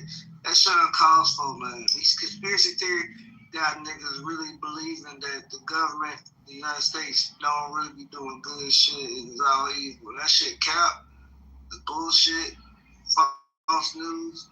And CNN has been purchased, you know what I'm saying, by Donald Trump's friends. So hopefully all the fake propaganda that y'all been seeing.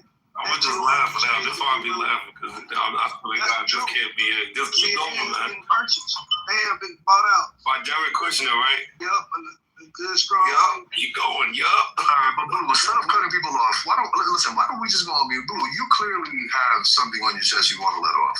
So why don't you go on my chest, bro? So why do you, okay, so you get upset if I ad-lib people when I'm agreeing with them, but you want to jump in and interrupt. You're right. I want to go back and forth. You know you might be going to be quiet from now on. Okay, all right. Well, if that's between y'all two, then I'll step out of the way. You still want to say something really quick? Yeah, bro. All right, bet. I agree with him. Every president has bad in them. Don't get me wrong, but a lot of the stuff I don't agree with. Some of the stuff Trump does, but a lot of the stuff that he has been doing, they try to paint this false narrative as he's the bad guy, he's the villain. But I agree totally about the whole China shit. This was the reason why Trump went and took back over the oil rigs that we once owned in Venezuela years ago. Like he said with the whole Nixon shit, I don't want to throw anybody under the bus, but a certain president that we had gave up our ownership to those oil rigs that we once owned in Venezuela. The reason why Trump took those back over is because we used to own those oil rigs, but then at the same time, like he said earlier, China was trying to buy the oil rigs so that they can take over Venezuela. China is trying to find every way to get closer and closer to the United States for, war purposes and bombing the United States. This was the reason why at one point it came up that Trump was trying to find every way to bomb and take over the United States. Like you see, these jerseys. I'm not politics, but I am ex-military. I'm telling you right, I'm ex-military. I'm telling you, I can't say too much. You can't say too much. I do know is classified information, but it's not. I believe what you're saying, bro. I appreciate your courage and dignity to speak what you spoke, bro. Just not, that shit mean a lot. For those that don't want to believe it, they're just, they lost in the head. We already know we got them. In the county jail, that's what it sounds like. Blue gotta be trolling y'all niggas right now. We didn't own those oil rigs. That's not true at all. Did we operate over there? Yes, we did. We developed those oil rigs. What you said was that we own them. We did not own the oil rigs or the oil reserves. It wasn't sovereign property that we could just take back. We operated there, but that was under contracts. And then Venezuela later nationalized those assets. So seizing stuff, we're leveraging sanctions and doing all of that. But it's about taking over previously owned assets. And I want to say, old white men is a problem. We talking about what happened back then, Reagan and then the third. And I'm like, man, how long ago was that? That was almost 40 years. This be the problem.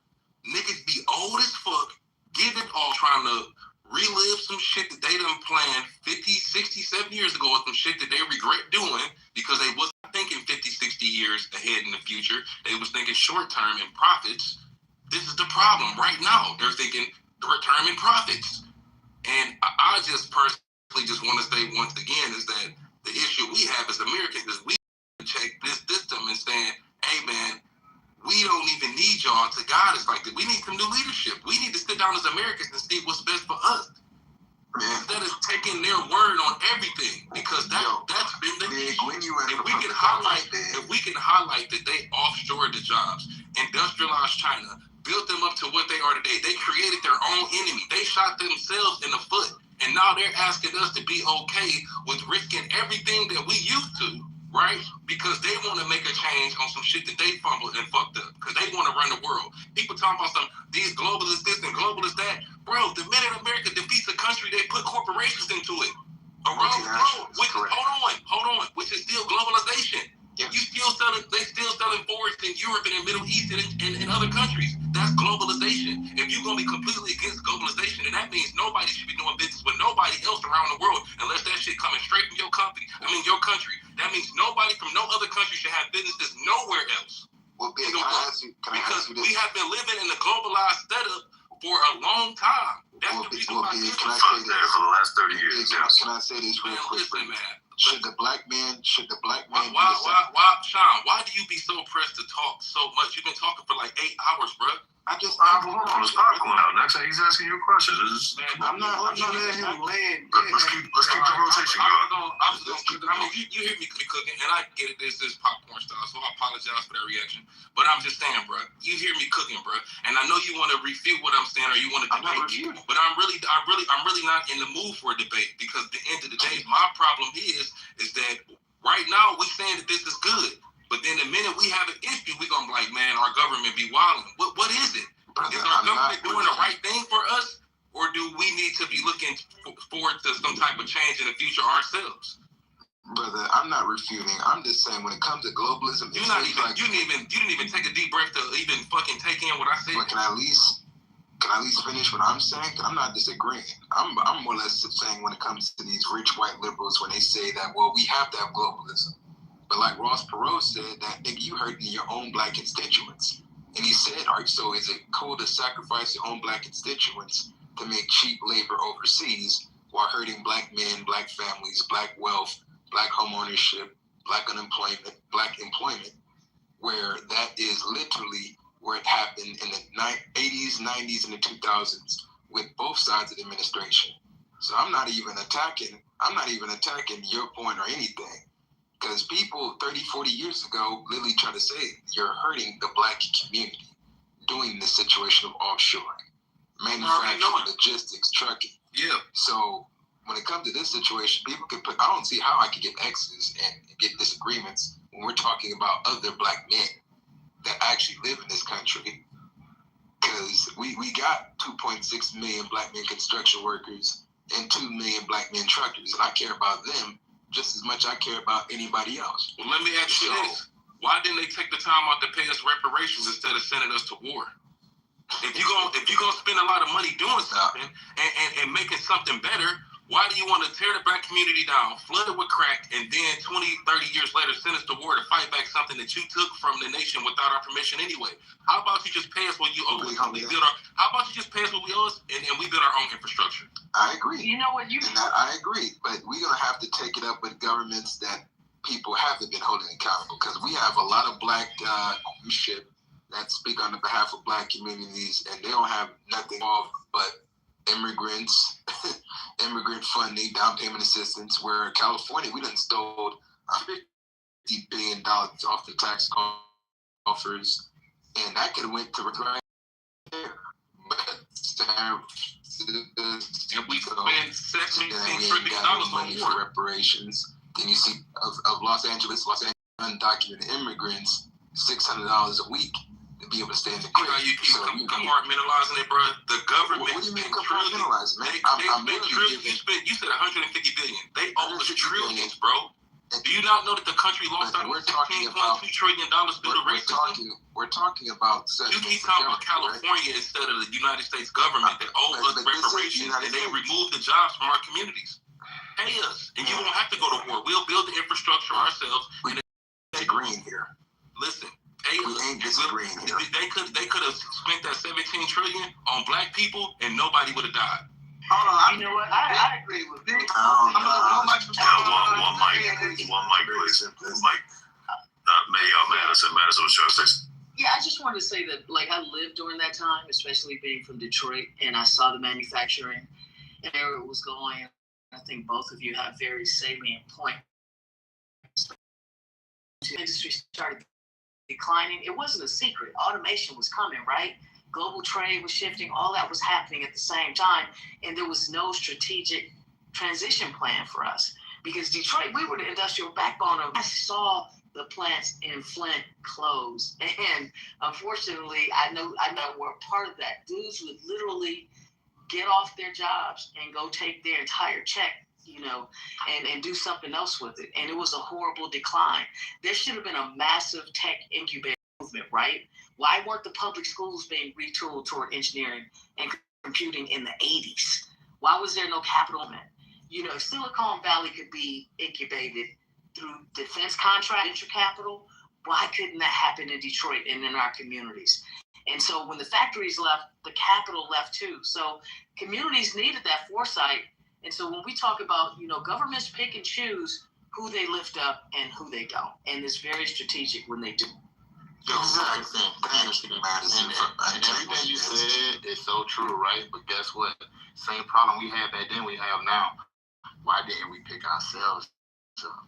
Why didn't we have a leaders step up and make sure they're in position? The Chinese, the Middle Eastern, whatever you want to say. Parallel systems when they're immigrated here. They have a whole infrastructure. And I don't know if people are aware of that we don't have. So it's not just that these communities do more than we do, because we've been spinning our wheels for a long time trying to figure it out, but we don't have the. Let's stop talking. Let's talk about policies that we want. We just doing a lot of talking. What policies do niggas want? Let's start talking about policies and let's start doing some shit. We just talking. What do niggas want? Somebody write the shit down. What do niggas want? I got you. And let's start from there. Like, what do we got World War III war, we got y'all okay with that? Y'all okay with that?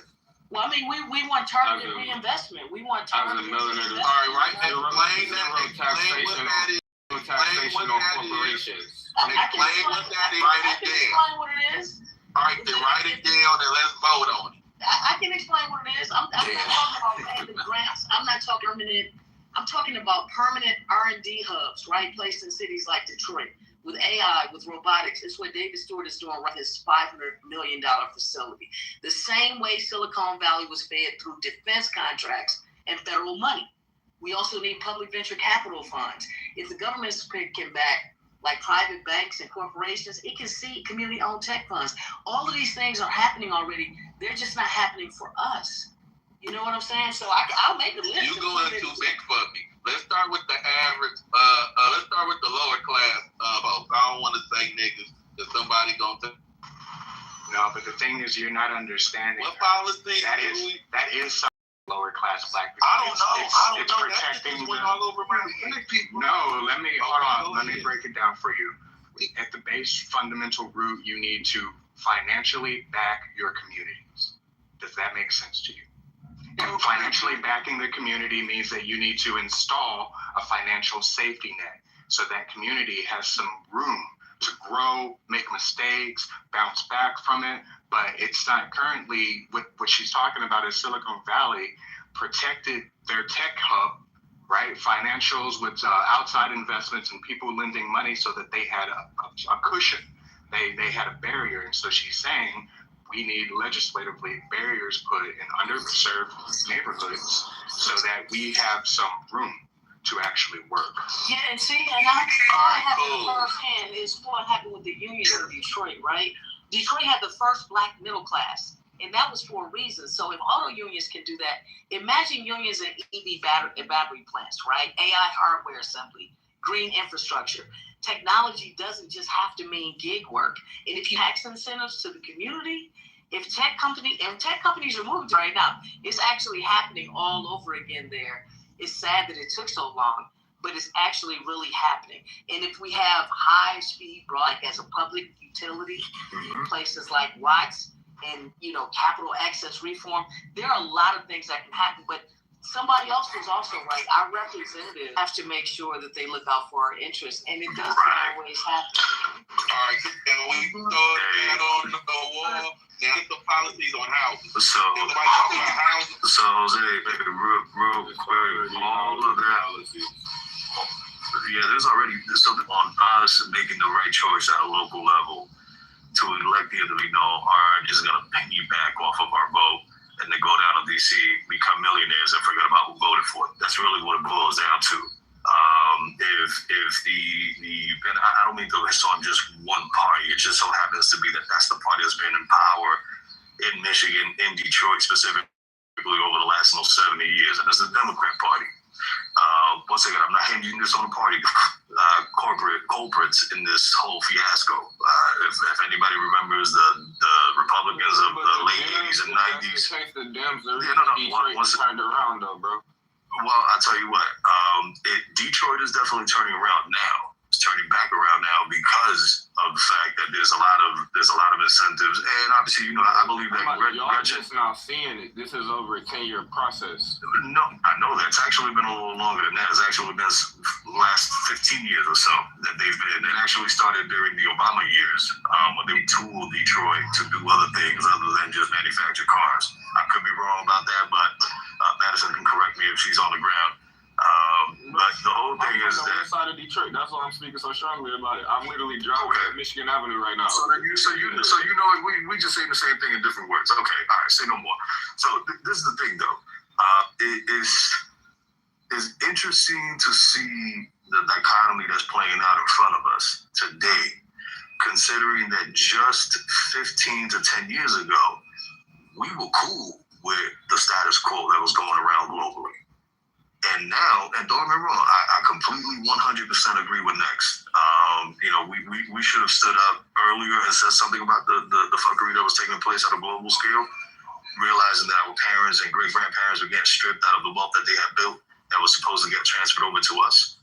But, and this is going to be my sole point, every generation is born to tackle something. We can be in these rooms, we can talk about it, we can spend hours, days, weeks, months, years talking about it. But as long as we don't put, foot to the ground, if we don't put our shoulders down and we get the work done at a local level, because I know I was talking about national, but it's at a local level where the change starts. If we don't start, we're going to continue to pass the buck down until eventually there's nothing to pass the buck down to.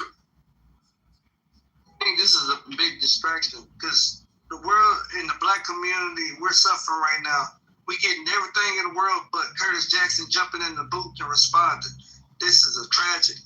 And this is a distraction right now for Curtis Jackson being able to duck and dodge. So, nah, fuck that. We gotta hold that nigga accountable.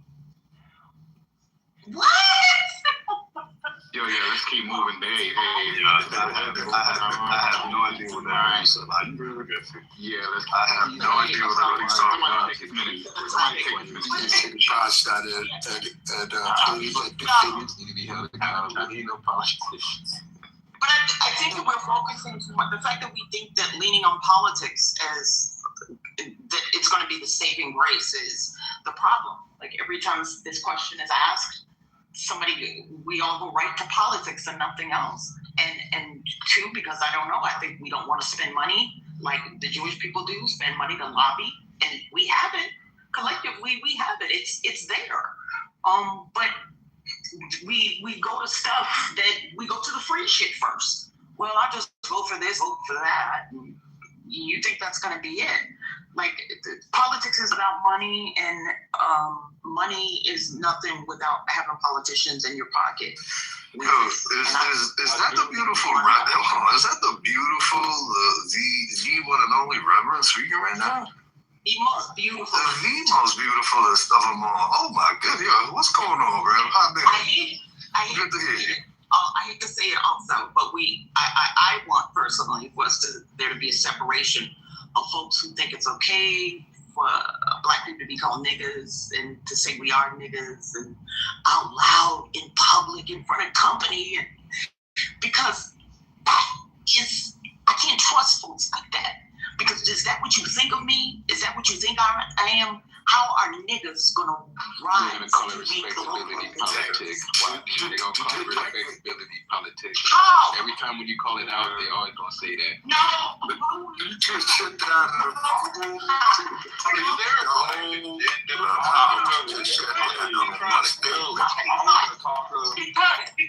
got a solution.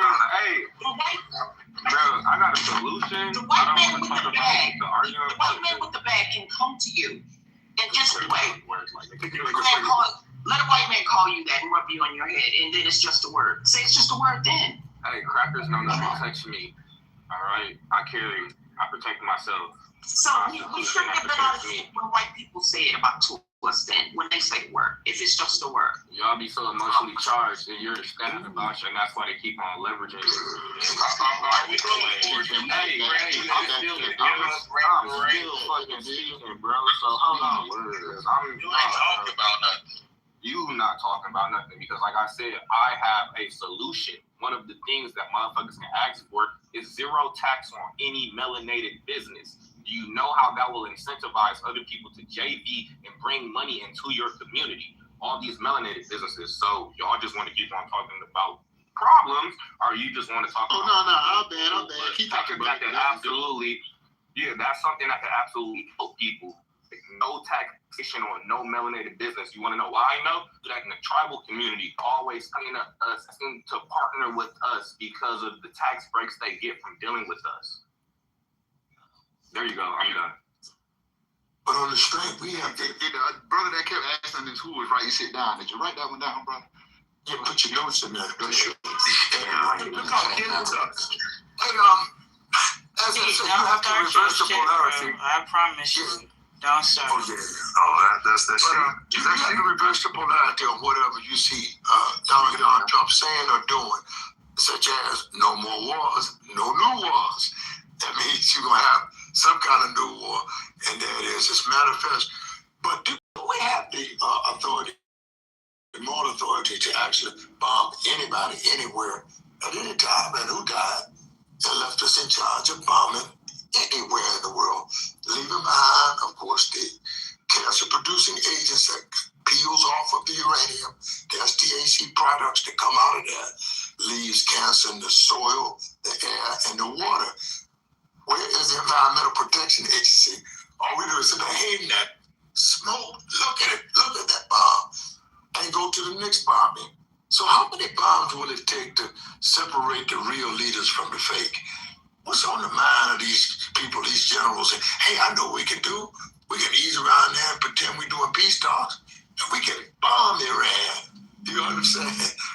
But there's no difference in going into Venezuela and saying we the boss and we're in charge of the water and the oil and we invented petroleum and just the stuff we do with the brass testicles, the posture we take that we are supposed to be the sole authority on who has what kind of a weapon and who can and who cannot go to the bathroom.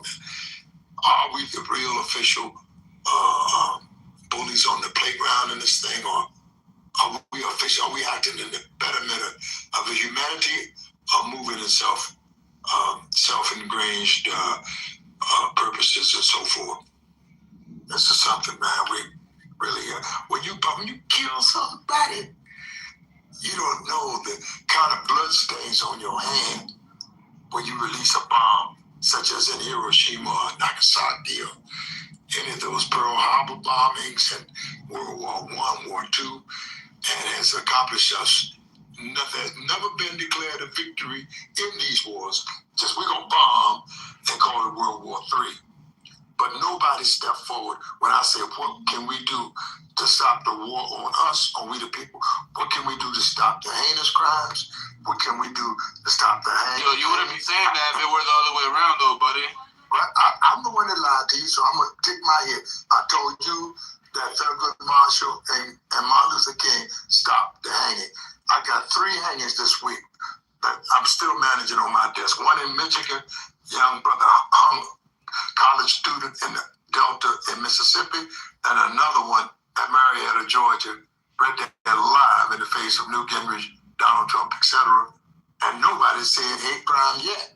But they see us hanging from the damn tree. Hangings, just say this word,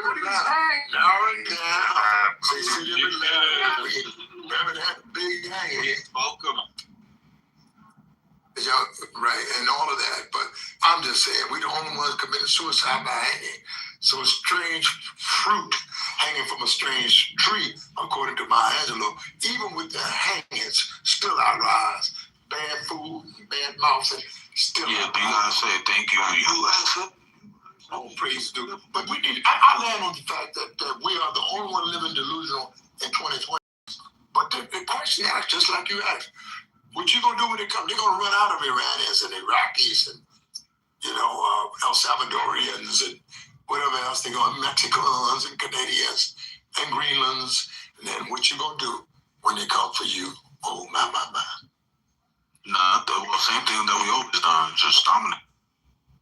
What would you do if you had 24 hours to live? Who would you screw? What would you do? And who would you notify? Your ass about.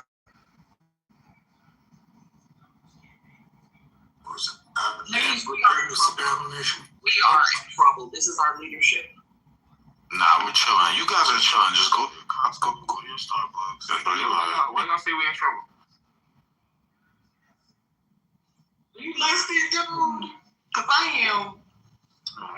don't see the way where they can actually take control of their own lives. That's why it's like that out loud. Yeah, that's what I figured.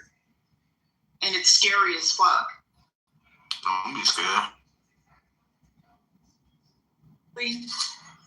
Yeah, Reverend, don't be scared. Me know why is here for it. Don't be scared because you're not doing that anyway. He gonna take a kid. No, I live too close to the president to not be. Hey, yo, Reverend. So you still crashing Julian's rooms, or not? You don't go over there.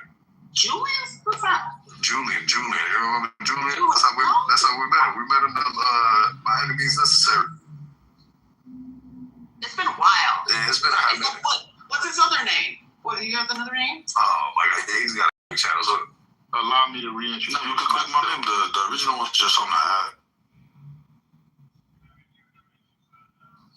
Well, let's stay on topic, folks. So, look, I want to take a quick a poll, if you will. Who in here, if anything, for those of y'all in the chat, for those that are not in the on stage, and I'm gonna take the liberty to do this right now. My apologies to the mods, but for anybody who believes that this is going to lead to World War III, put a 1 in the chat right now, please. For those of you who believe that this is just another move by America to do what it has to do, put a 2. If you believe that nothing's gonna happen out of this, just us doing what we gotta do. One, if you think this is the prelude to World War III, or 2, if you think this is just another random excursion that's gonna lead to us getting what we want.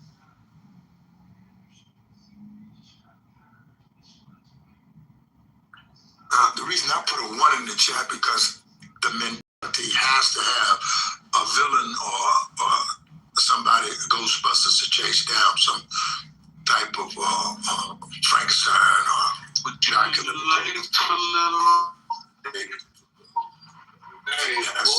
What would be it's a World War I. But you live there? Wait, hold on. Who said what about World War? Was that you, DJ? Yeah, I asked, what would be the benefit of a world war right now in 2026? I mean, the same benefit that we garnered as a Western civilization when we went into World War II. I mean, even though we didn't want to go into it, you got to think. I mean, manufacturing boom.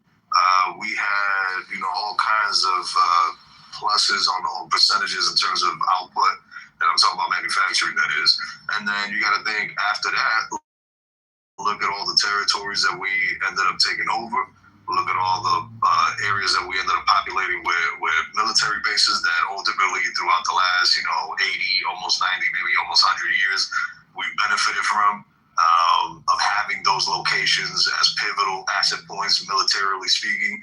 And then you got to think also the fact that, as a country, just right after the war was over, the 50s and 60s are considered the golden era of this country. Granted, there were societal things that were taking place, but from a financial standpoint, this country was roaring, unlike anything seen since the 20s. So that's really the benefit that we gained out of it. And you got to think, we got how many generations out of that? We got the boomers, we got the Gen Xers, the millennials, and the Gen Zers. So we got, 5 generations out of all of that wealth? Yeah, that's crazy. This is really only one component. Let me respond just real quick. Damn, I almost lost my train of thought. Do you understand that around that time, right, when you said the industries was booming and everything, and I like the way you said it so casually, like, yeah, we were taking over, one of the country. That's already proven. That's right. And we were in the perpetual state of war. And constantly the American people were being lied to, and people overseas and our people were dying, becoming drugs. Yeah, they were. Yeah. Guess what though? Hold on. Hold on, let's finish. Because y'all, we're supposed to be talking about the war, but then I'm gonna start cooking on y'all because we gotta. You can't. History already happened. Please, we know how to let them finish. The military-industrial complex, right, is the ones that put us into World War II in one, but more so too. The Bush family, the Remingtons, it's about several companies and families that pushed America into that war. And if you don't believe me, go and look up something called Thank God that we did, bro. You said thank God that we did, but listen, you don't believe in God. Because when you get to the pearly gates and you say, Lord, yes, I was down with people of my government killing people around the world because I thought that was necessary in order for me to have nice tennis shoes and electricity in my house. And he's going to say, that wasn't the way I meant for y'all to live. True that.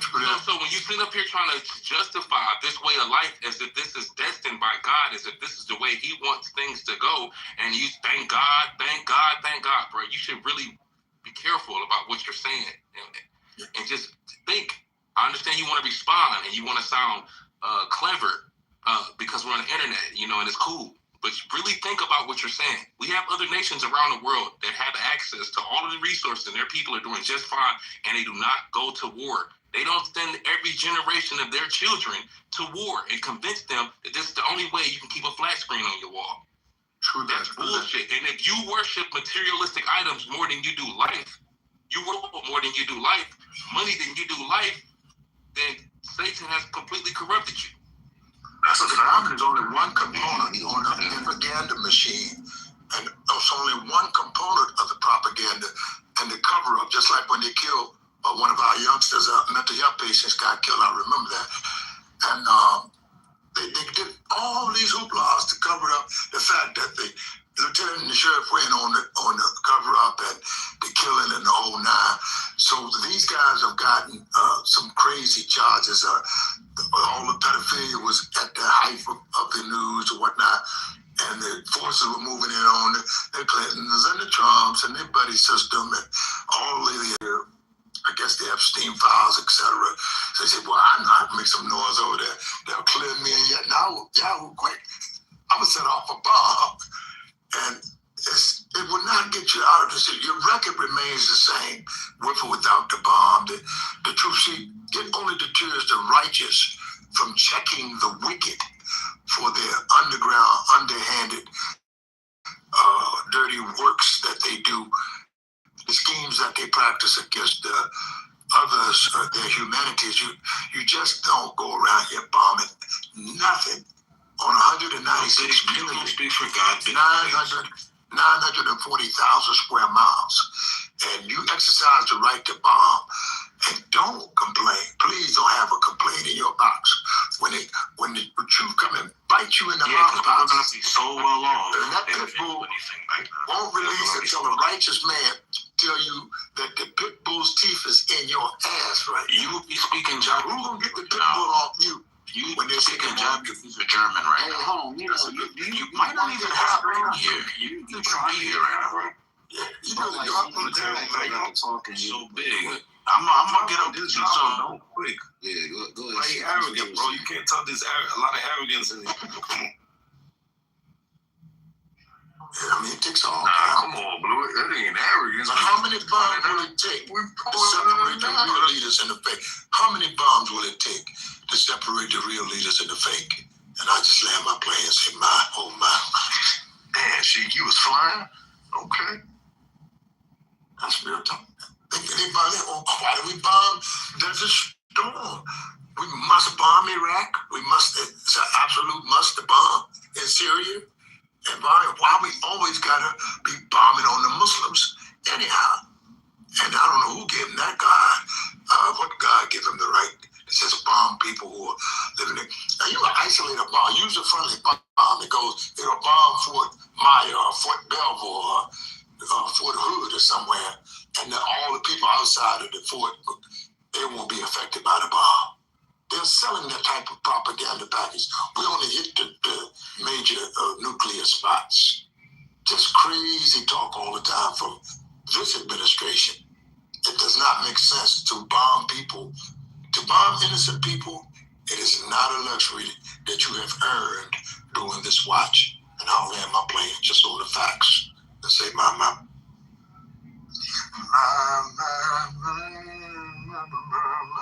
They against Jesus Christ. Okay, sure. Y'all against Jesus Christ. Until you make that right, what you think is gonna happen? Hold on, Dolly. You talking about the white? No, I'm talking about black Jesus. Oh, okay, you got that. Right, I'm talking about black Jesus. You niggas Don't do that, Meech. Don't do that. You listen, and people, you continue to give Caesar, which is Caesar. Because we got a housing crisis. Over here, we got starving kids. We like the one dude was talking about Skid Row. Go look at Skid Row. We gotta listen.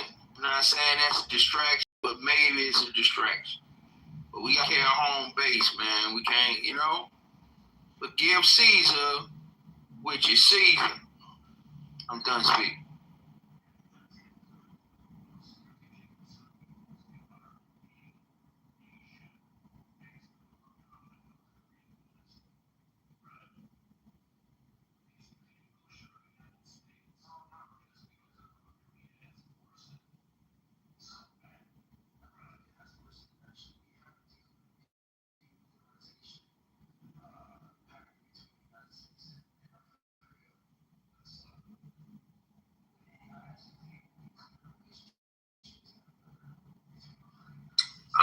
So we're just gonna say bye. I believe we got new folks on stage. Go ahead. What up, Lazo? We got Lazo on stage. We got Tam on stage. What's up, fellas? Y'all want to say? I mean, shit, that's a lot to take in, man. Oh, Lazo want to say something. Damn. You gotta think about this shit, man. We got a whole nother motherfucking war again. My lifetime alone, I mean, goddamn. I've seen us go to war with Iraq, Afghanistan, now Iran, Syria.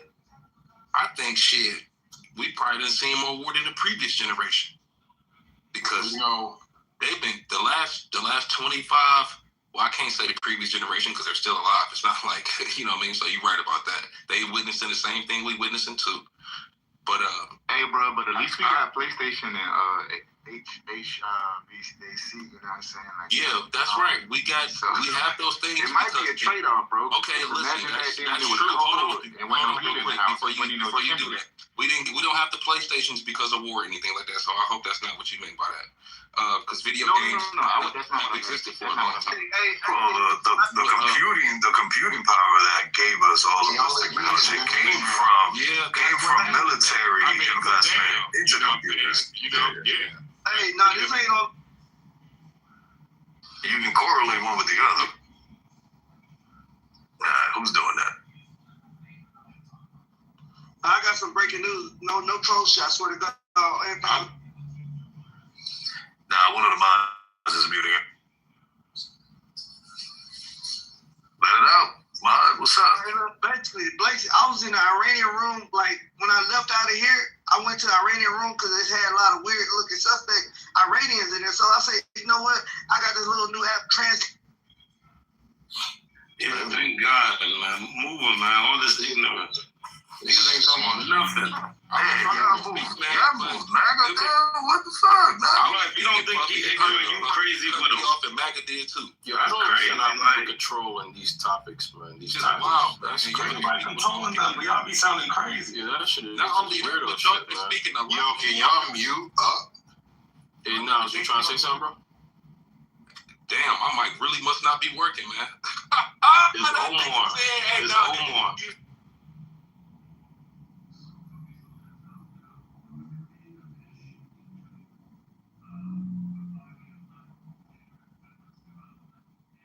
Go ahead. Who was that that said somebody was saying stuff? Who was that? I think that was Nas. Hey, Nas, you trying to say something?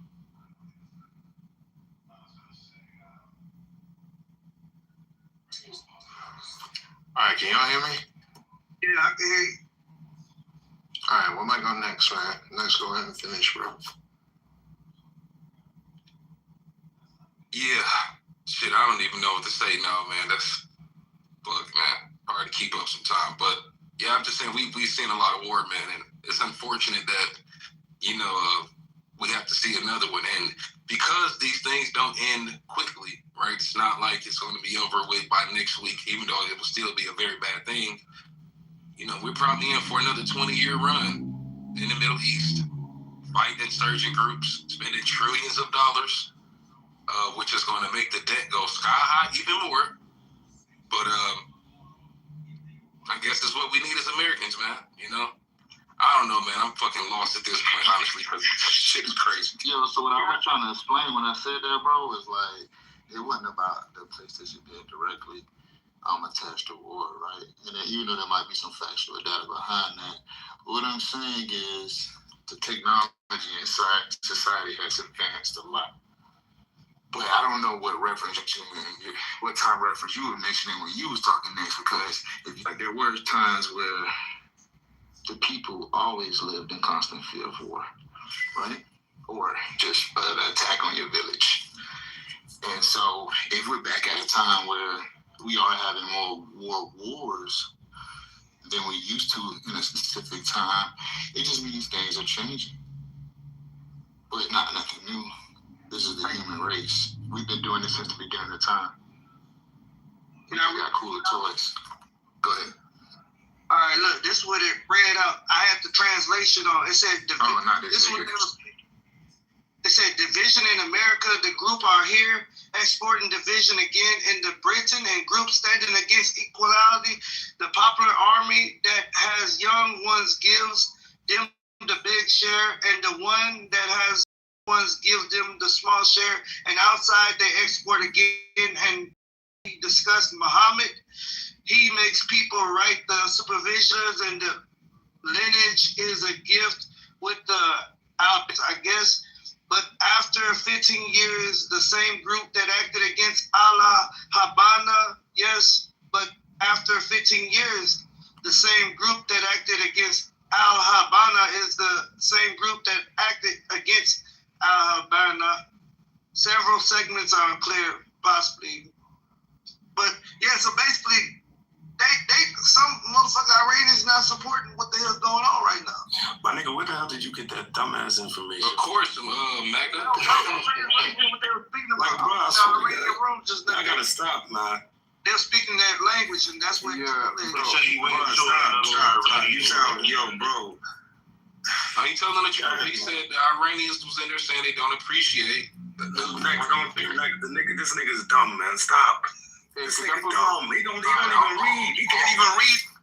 Hold on, Blue. What was he saying then? It sounded like he said he used his translator to see what they were talking about, and he said some Iranians apparently don't agree with what's going on. I mean, how could you think that that's not true? You really think inside Iran right now was like, yes, my neighbors are dead? Yeah. Wait, Magna, is that what you were saying? That's what basically I was reading and saying. Basically, he summarized what I basically just read. That's from a live conversation that was going on like less than 10 minutes ago. Okay, appreciate it. Hey, could y'all put me in the queue, Lonzo? Go ahead. I appreciate you. I was turned down or shot down before, but look, the country of Iran is like really interesting, right? Because Israel has literally been trying to break that country for decades, right? They've put puppets in there. They've tried to overthrow democratic elected leaders prior, or they did. If you look at efficiency in Iran, it's fucking stellar. Right? They've had people like Afghans and others that they converted to be part of like Mossad, go in there and kill innocent Iranian citizens. It's really, really interesting. And there's a lot of Iranian citizens that are on Clubhouse that live in America that want their people to die. Like I've literally heard Iranians say things like, yeah, I don't care. They don't even fucking look at their people as they're their people. So you have a bunch of traitors on Clubhouse. I didn't interrupt anybody. You got a bunch of traitors on Clubhouse telling you that it's a good thing that their brothers and sisters are dying. These motherfuckers are fucking scumbags. They're traitors. And, we really shouldn't sit around those people, because these people are basically like, I don't want to say coons, but the Iranian version. I want to say to that, we don't know people's origin story. I know that a lot of the Iranians that had come to the United States, they were fleeing persecution. And many of them, for various reasons, whether it's religious persecution, whether it's because whatever, they were against the politics of things, they left. And so, no, they don't agree with the state of the government today. On my PTR, this is a picture of some Iranian women in the 70s. And as you can see, they're not dressed like, inappropriate or anything like that. They're actually dressed modestly. They're smiling. You can tell they're just like having a good time. And you can find tons of pictures just like the one in my PTR. If you just Google Iran, before the change and before Islamic extremism. And again, there's nothing wrong with Islam. Nothing wrong with any religion, but when you have an extremist version of it that suppresses people, yes, there's a lot of hurt. There's a lot of resentment from people who have escaped those regimes. And even amongst the people who are there, even amongst people, finding out that some people in their population have been killed, even on the ground in Iran, there are people who were celebrating because they are hopeful that there will be a regime change. But they can't speak up. So we're getting the ones from America, only here. We're getting the ones from America and Canada and these other places, but we're not hearing the ones from on the ground because guess what? They don't have freedom of speech.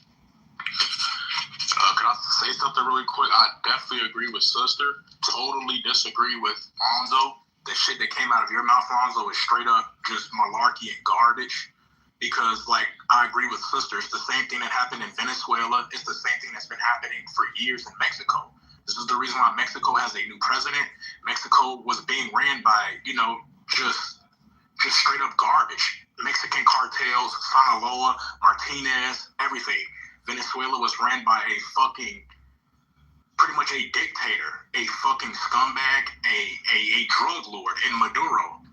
And these same Venezuelans, this is the reason why a lot of Mexicans have fled to the, United States. Venezuelans fled to the United States to try to escape the tarnishment and the bad shit, the hardship that they were going through in Mexico and in Venezuela, being ran by drug cartels, being ran by some, corrupt ass government that was being ran by drug cartels. Venezuela, Dominican Republic.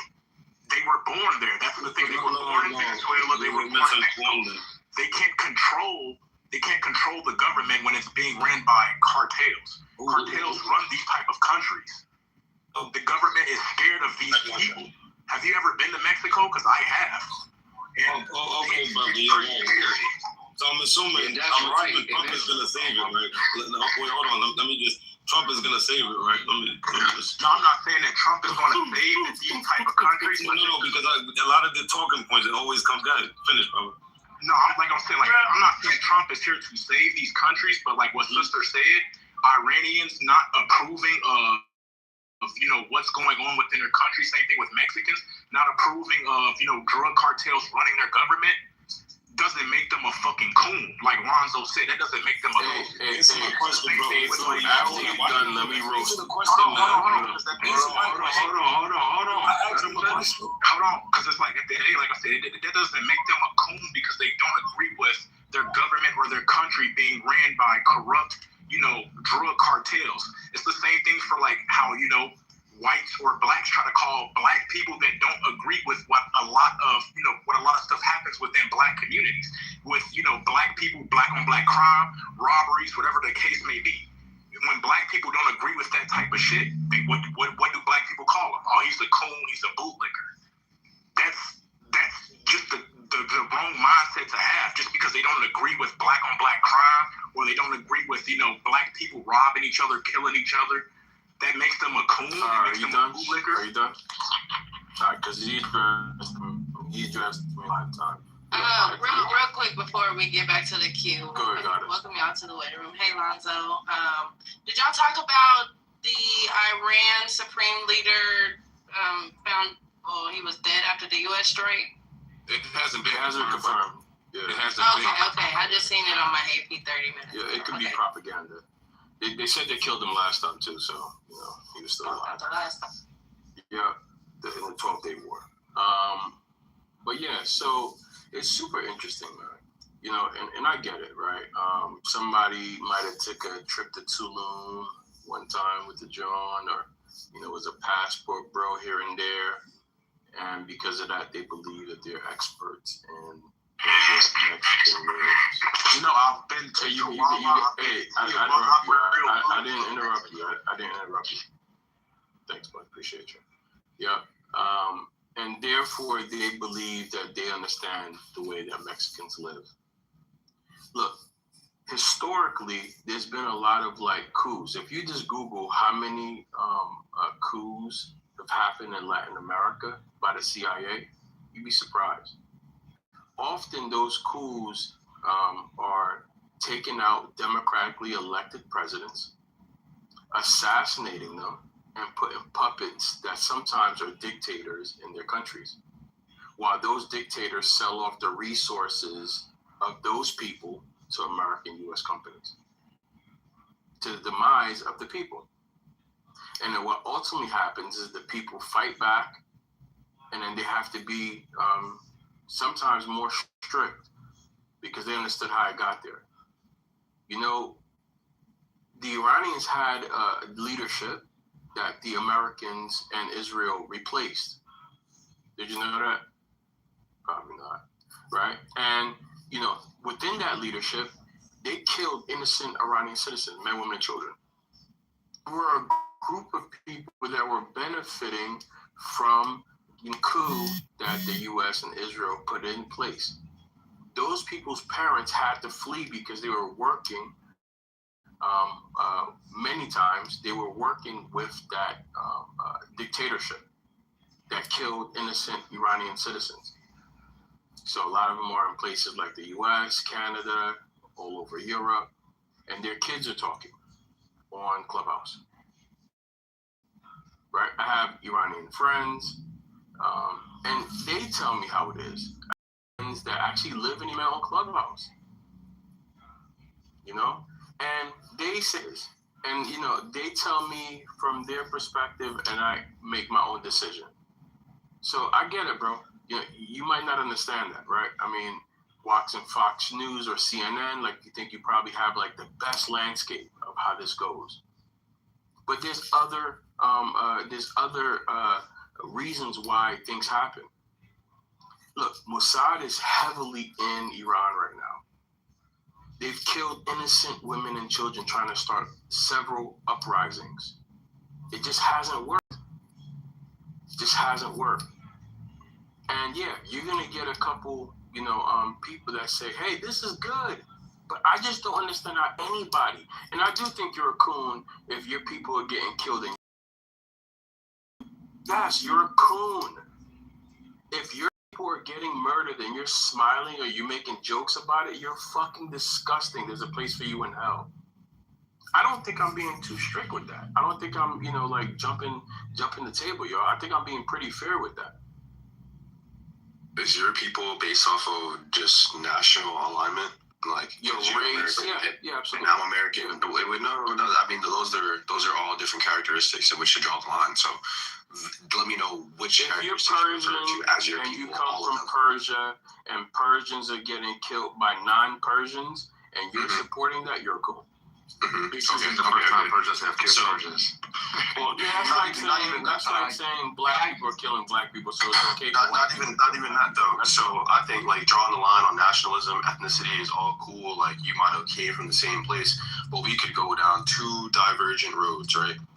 You can be an American just as I'm an American. Do you think that you're as American as say Jeffrey Epstein? That's your people. You're crying tears if he dies. That's the thing. Like just because we come from the same place doesn't mean that we're of the same cloth.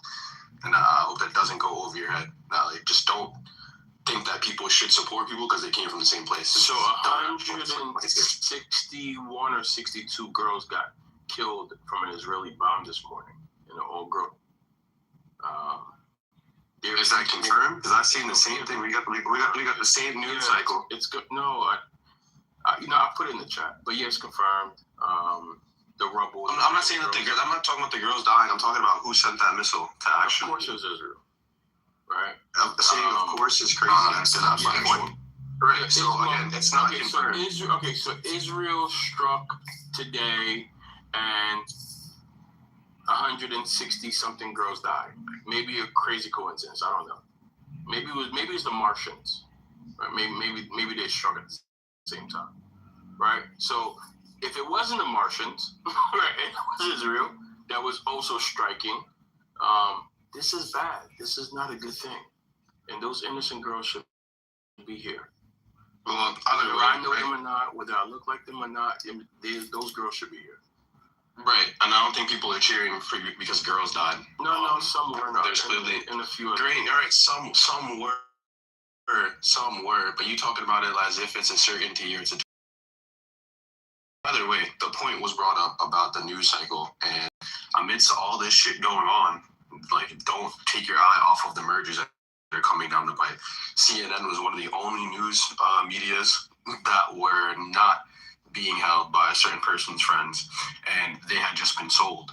So when it comes to the news cycle and things of that nature, as soon as you see something, it's not for you to go ahead and throw at the wall and, use it as a way to demean somebody or support somebody else, because it's getting real scary out here. You see the same people running with the same narratives, with the same exact captions, tweets, character to character. Just be careful of the things that you take and you say that all of these things are confirmed. Because to my knowledge, these things weren't confirmed, right? And I'm not going to go ahead and just say, hey, man, I seen this 2 minutes ago. It has to be true, so you should go ahead and use that to drive your worldview. That's all. I just want to say, Tom, and like I said, don't agree or disagree with, some of this getting put out, but there are articles that are showing, it was a failed projectile rocket that was actually going to a United States base, and the school was right in front of it. So whether you believe it or not, yeah, you can see the map and you can see where it was fired from. Look, I'm not saying it's true or not true. I'm just saying, like Bobby, right, as far as the information, because shit is flying out here left and right. So yeah, we gotta be careful. I just want to say this real quick. I seen that photo too, and I looked at a few people pages that researched it, and from what they say, the time of day and the weather that's displayed in that photo is not the current weather conditions in Iran.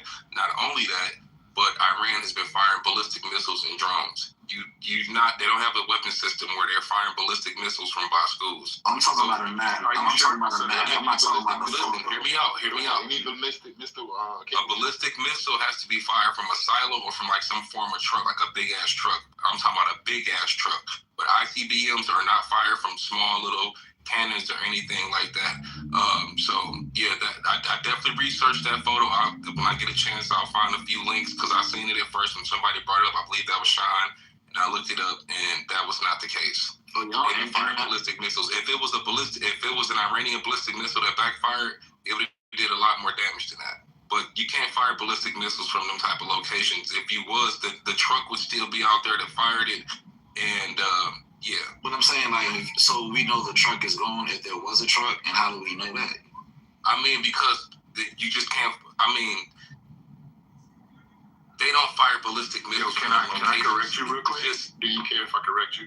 Hey, Big, it was the Martians, bro. It can't be a little. Go ahead and offer me your input on what kind of missile it was. Iran possesses the largest and most diverse ballistic missiles arsenal in the Middle East. I know that, Meech. I'm saying that you can't fire a ballistic missile from that type of location unless you move in some heavy equipment and there was no presence and no equipment anywhere. And not only that, but the photo that people used to push that talking point, where they showed a projectile, it looked like a projectile was trying to take out a missile, and it also looked like a missile was being fired.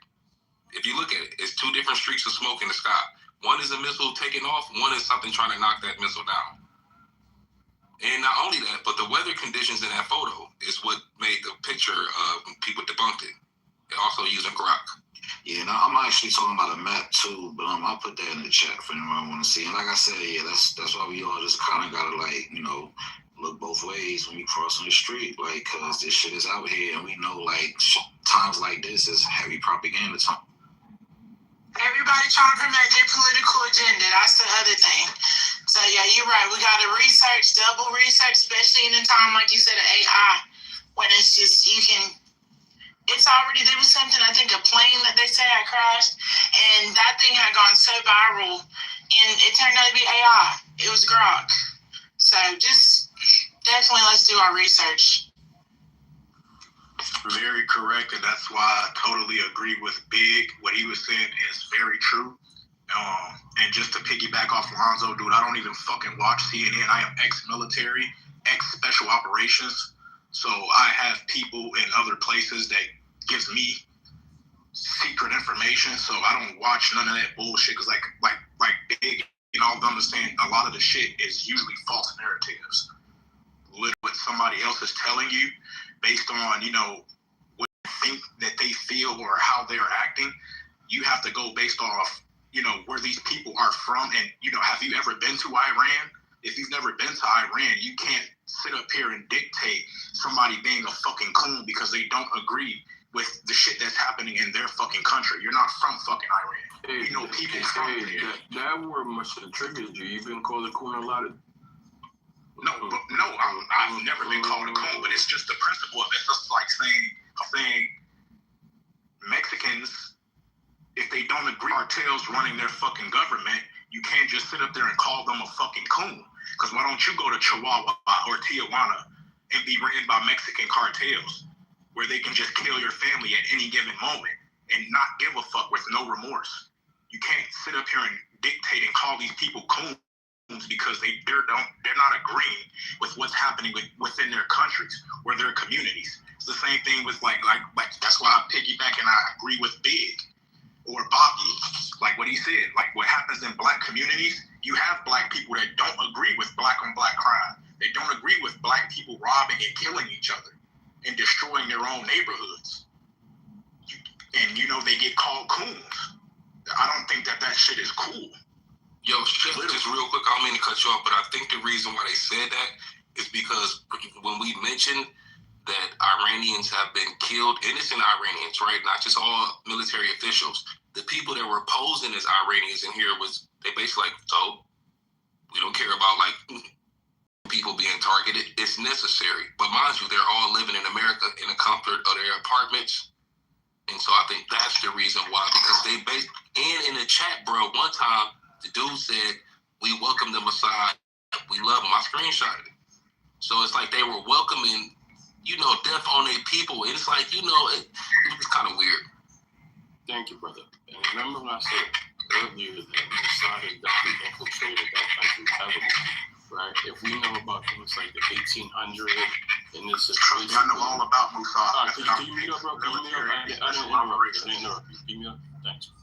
Yeah, if we know all about that, we understand how important or crucial the internet is, social media is, right? And so they would hire either coons, right? Sometimes people in India, right, that would pose as, you know, whatever country you need them to pose as. And this was definitely found, right?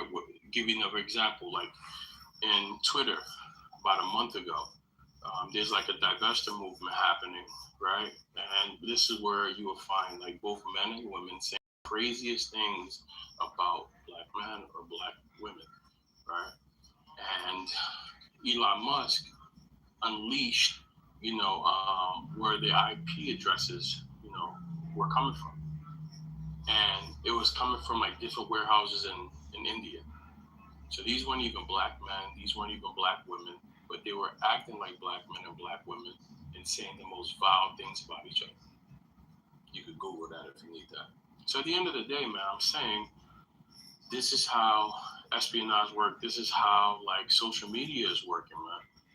And, you know, yeah, just because somebody acts like they're from Iran or, you know, they could be 1800, they could be, you know, whoever from any place. You know what I'm saying? Hey, quick question. Is Kwamani oh my bad, Tom. No, brother, go ahead. Is Khomeini's, how do you pronounce his name? Khomeini. Is he dead or not? I'm saying, we're talking about the news cycle right now, in which you see that information come out. Wait a bit. Just wait. This is the initial. They have now. Just to answer your question, they had just released a clip. I can play a little bit of it. I was just going to ask if one of y'all had played the clip or not. Since like came out, and I don't think anybody's played the clip. But it's interesting to know that these sources that confirm are Israeli. They talk about the protest the whole time and how there's people that have. Can you turn your mic off, please? There's people that were talking about the protests and how they shut off the internet for Iran, right? They shut off the internet for Iran, yet we're getting videos and things of that nature surfacing. The news, when those are going on, when they supposedly killed 40,000 people, is that the Israelis were there with their Starlinks and stuff like that. So the nation's in an uproar, bombs dropping, people fleeing to go ahead and get safe. Well, we're getting confirmed reports of this man being dead. Either they got that shit from a satellite, or there's some Israelis in Iran furthering the destabilization. But that's just my crackpot theory. You are correct. Real quick, here's what we do know, Bobby. Remember, well, first off, the initial report at 3:45 a.m. was that his palace was attacked, that their palace and the bunker that they were at were attacked. So they said that the security detail, this is from the clearly there's surveillance inside of Iran. You know what I mean? They got Mossad on the payroll, like all kinds of stuff. But yeah, they were saying that he was dead then, but that the Iranians were saying no, that wasn't true, such and such. So that was the report then. Now they're saying that they had removed the president from Iran. This was from Iran. They said they removed him into a safe location, and that they were awaiting some kind of. Now that was the story from them. And Fox News and everybody else was like, no, our surveillance, which, is attached to the bomb that killed this motherfucker, said he's dead. So I'm agree with you. I think we should probably wait, but chances are, could be. Okay, yeah, we can wait. I'm not sure if y'all brought up the fact that Trump made an announcement that he was dead as well. But if you have, no worries.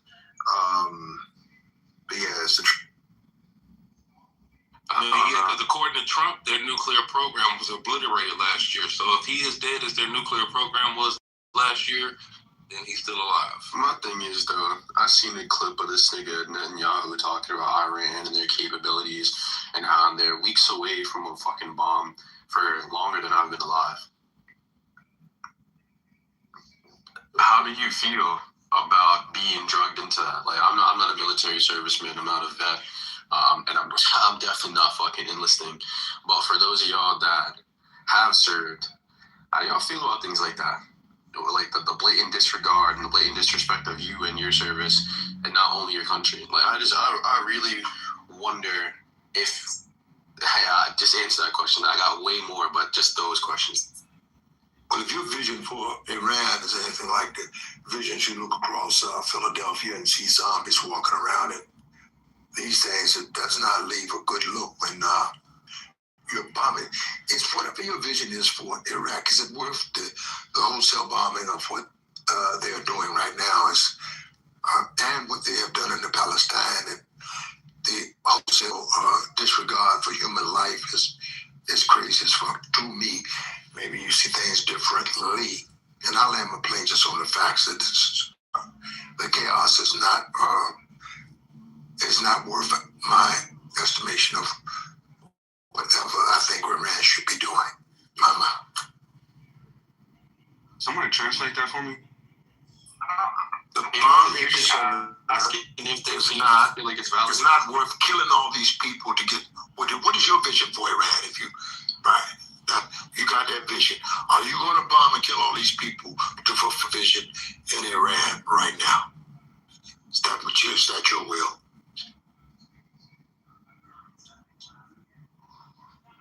Yeah.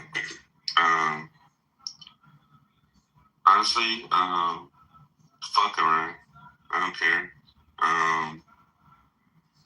I just remember when we killed Soleimani, them niggas threatened us on live TV and said, y'all will pay for this. And then, COVID popped off. So, fuck them. They building dirty bombs, bacteria, biochemical warfare. I think they focus on that a little more than nukes. Like Barack was saying, Benjamin Netanyahu was saying, oh, Iran is supposed to build their nuclear weapons, whatever. they do have them, they underground. So, you know, Israel, they'll get what it deserves. So, I mean, my thing is though, Brown, you really believe that they have these bombs and after 30 years allowed niggas to come and stomp in their backyard and then do shit about it? Like, let's be real. I have a nuke for 30 years. You got a gun in your pocket. Niggas been punching you and shit. You ain't gonna draw the gun not once. And I use that bitch to eventually like that. I think it's the development of it. It's like how to launch them and shit. Like, it's not just like you have a nuclear bomb, but like that's just like you have a bullet, but you don't got no gun for it. Like, you know what I mean? So wait, pause right there. You got a bullet, but you wait, hold on, next.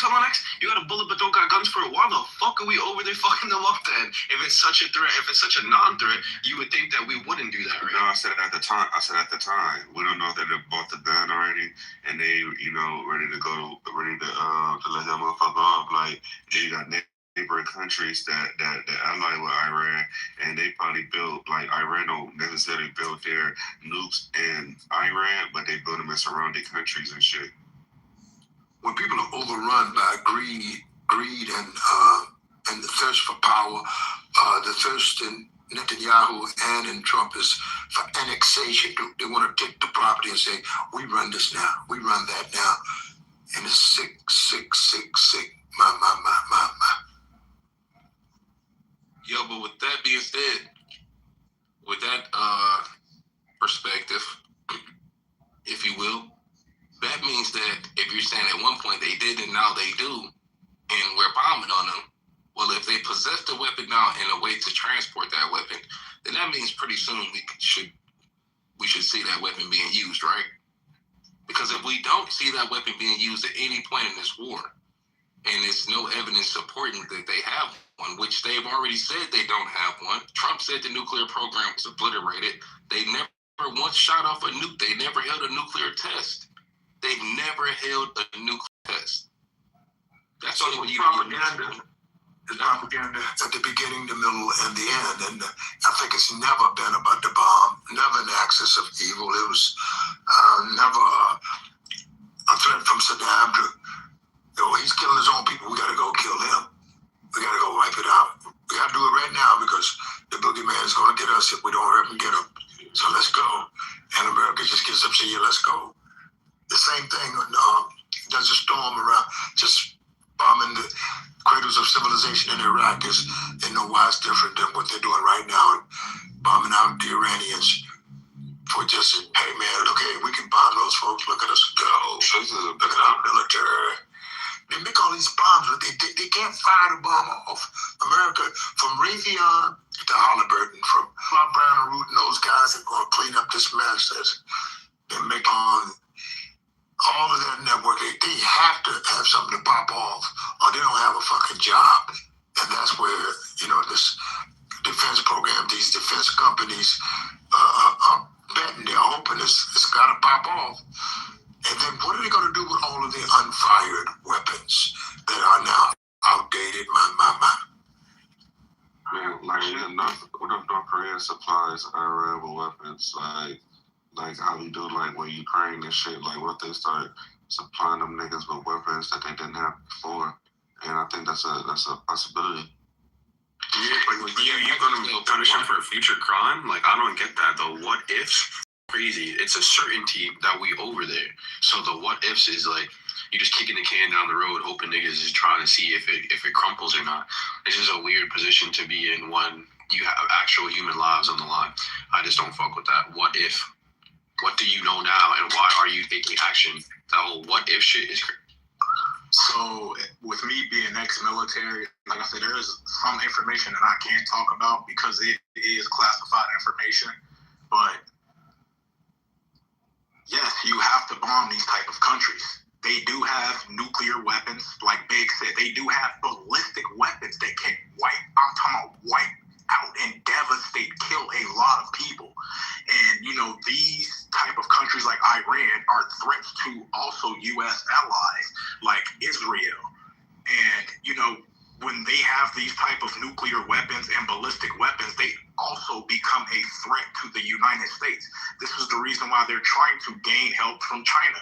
This is the reason why China was trying to buy out Venezuela and Greenland, Trump is not a fucking dumbass. Greenland is made, like I said earlier. Hold on. Trump. Objection. Certainly objection. Hold on. Because Greenland is. Qualify that, but depends on who you ask. Greenland is midway between United States and China. This is the reason why Iran is trying to gain help from China. This is all them trying to, like I forgot, somebody said it earlier, but China trying to take over the United States. If they want to bomb the United States, that's the reason why China was trying to buy out Venezuela and buy out Greenland. Because if they wanted to take that chance and team up with Iran and bomb the United States, they would have the opportunity to do so, because Venezuela is close to the U.S. and within nuclear range, and so is Greenland. So the what if is very smart on our government and our military by Trump being the commanding officer. You cannot take those chances in fucking war. Fuck the what ifs, because if you know they have these type of nuclear weapons, these ballistic bombs, you cannot take that chance. Yo, can I ask you what's your MOS game? You say what? What's your MOS? Quick. Special Operations, Special Warfare. So there you go. Now, this is coming from the source. I always consider the source. When I hear say anything, consider the source. And the good pertinent cross-examination question, it's the same person now. Watch the news, and it's a good thing to observe people under that mentality that they were willing to wage war, engage people in their own country, and go on a wholesale killing rampage. Boy, is to me that's crazy as fuck to me. You don't watch the fucking news. You want to engage something militarily, and you fucking ticking time bomb. Way to go. Then when you explode, when Russia's to try to justify the wholesale killing of innocent people, but a guy like Saddam or a guy like the Ayatollahs, they're killing their own people. Well, whose people are you killing when you go in and kill up all the people on the land? Just no logic, no sense at all. It's all senseless killing. Just to engage, to be engaging. Say, well, I tested that new bomb, it works real.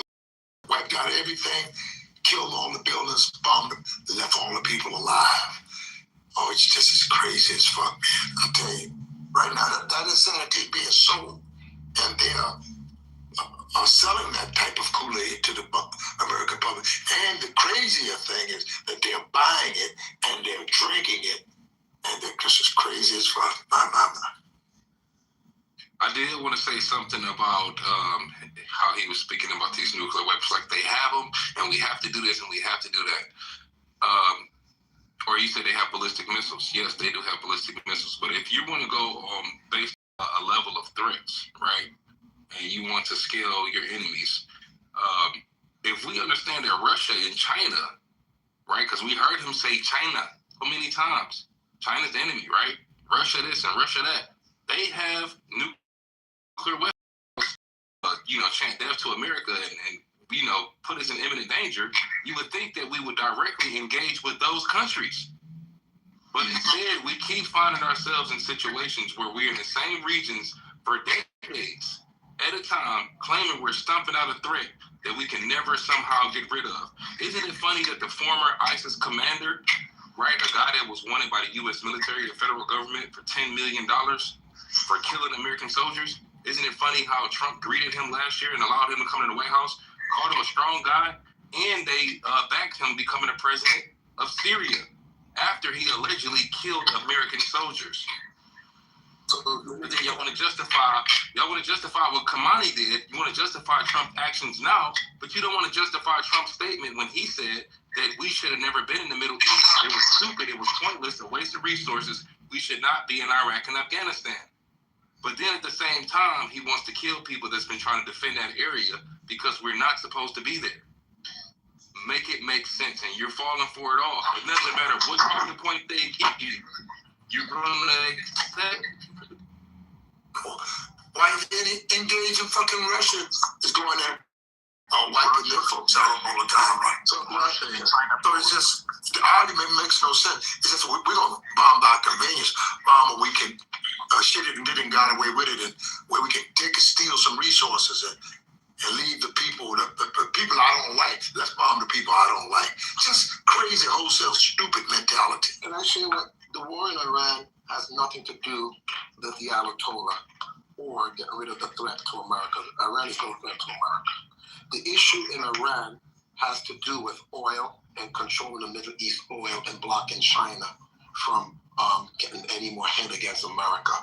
The American government, George W. Bush II, had a policy to attack Iraq first, then Syria, then Iran, Libya, and another country. I forgot, this is from the 1980s. This is from George Bush policy. It took them the so-called axis of evil. Correct. So now the problem is the reason why they need to do that is the same reason why they attacked Venezuela, and the same reason why they're going to attack Cuba next. The reason being is because they attacked it this week, by the way. Capitalism is a zero-sum game. It only functions on two things: cheap labor, cheap material. China, in the 40 years America was in Afghanistan for 20 years. How long was America was in Afghanistan for what? 2 decades and $2 trillion? China was able to, in 40 years, catch up to America manufacturing-wise, surpass America, and have we buy stuff from them and they dictate price. While they went to China for cheap labor for 40 years because American labor was too expensive, they outsourced the labor, got rid of the Rust Belt, got cheap labor from China for 40 years, retooled the Chinese economy, and made them a peer competitor. Now, the Ukrainian war, again, is to break up Russia into 54 different oblasts. And I get this news from YouTube.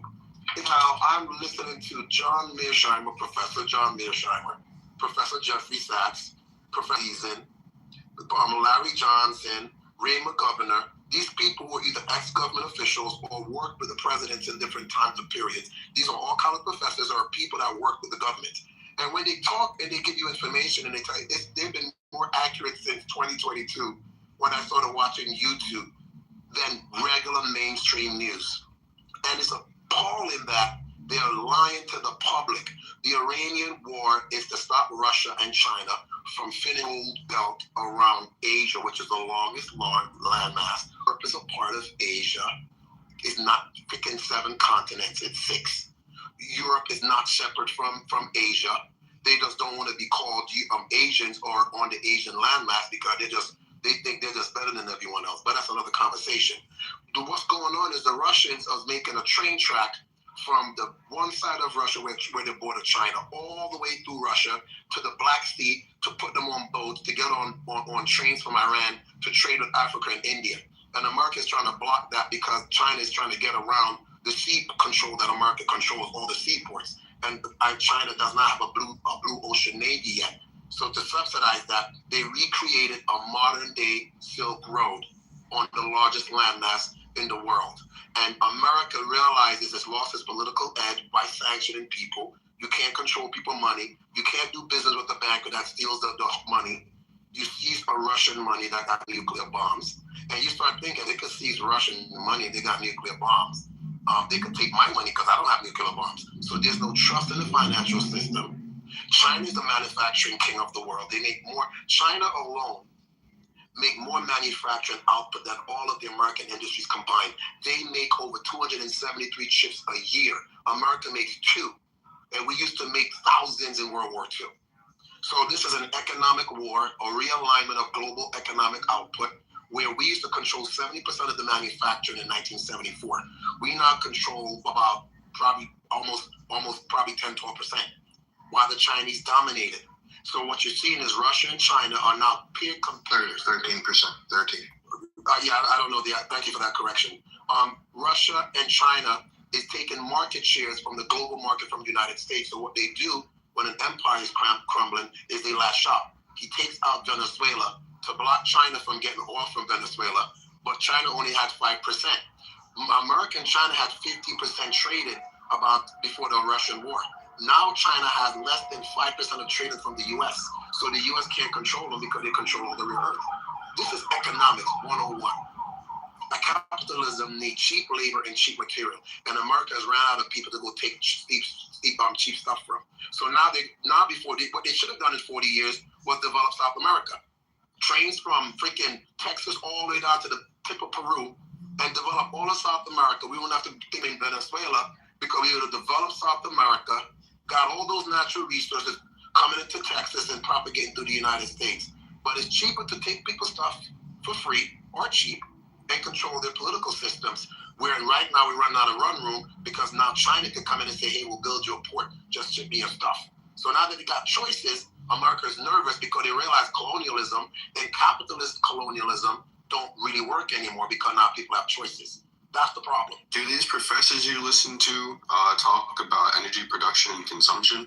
Because we talk about oil, but you remove oil from the situation and China's still whooping our ass. We have reserves that are untapped. So you talking about going to all these other places.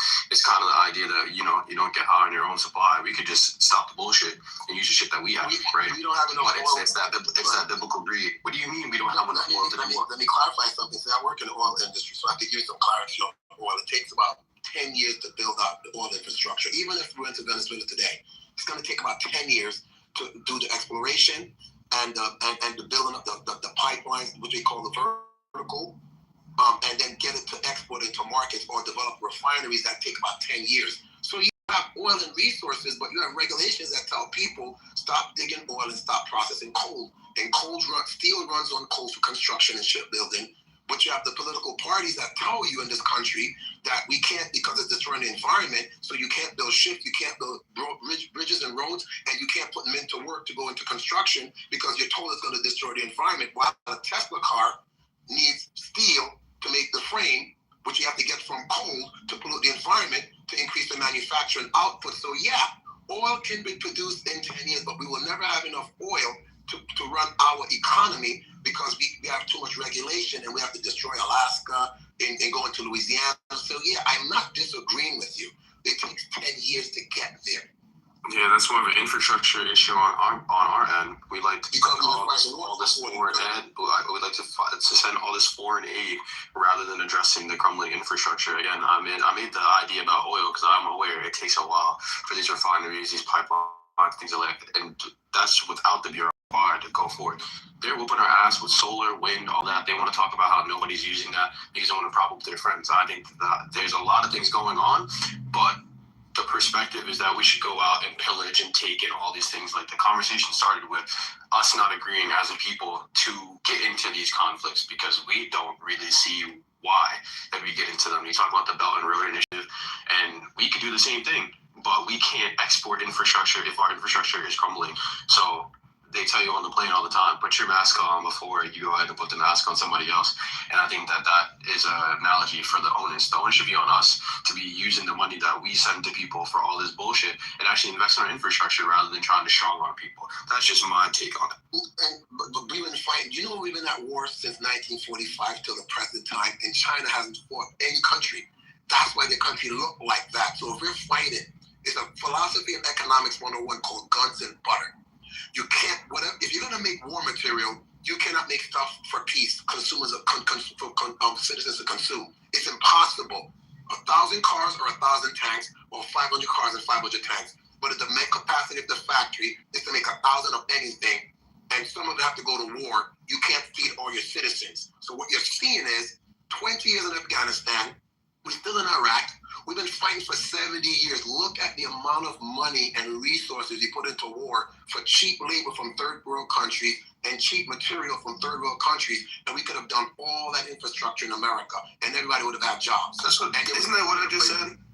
Yeah, I'm agreeing with you, my brother. It's exactly what you said, but you can't fight wars and have peace, which actually you can't. China is what it looks like when you're not blowing people up for 40 years. And we're competing against them because they're outpacing it. You got it. I think it's a futile effort to be going through the shit that we're going through today. Talking about we're fighting, we chose to. We made up the boogeyman. We decided that, these people way over there are the people that are fucking up your economy, your sense of peace over here. And I just hope and pray for the next decade of media literacy, economic literacy, and for some media to be the bastion of truth, because it's going to get even worse from here. I agree with both of y'all.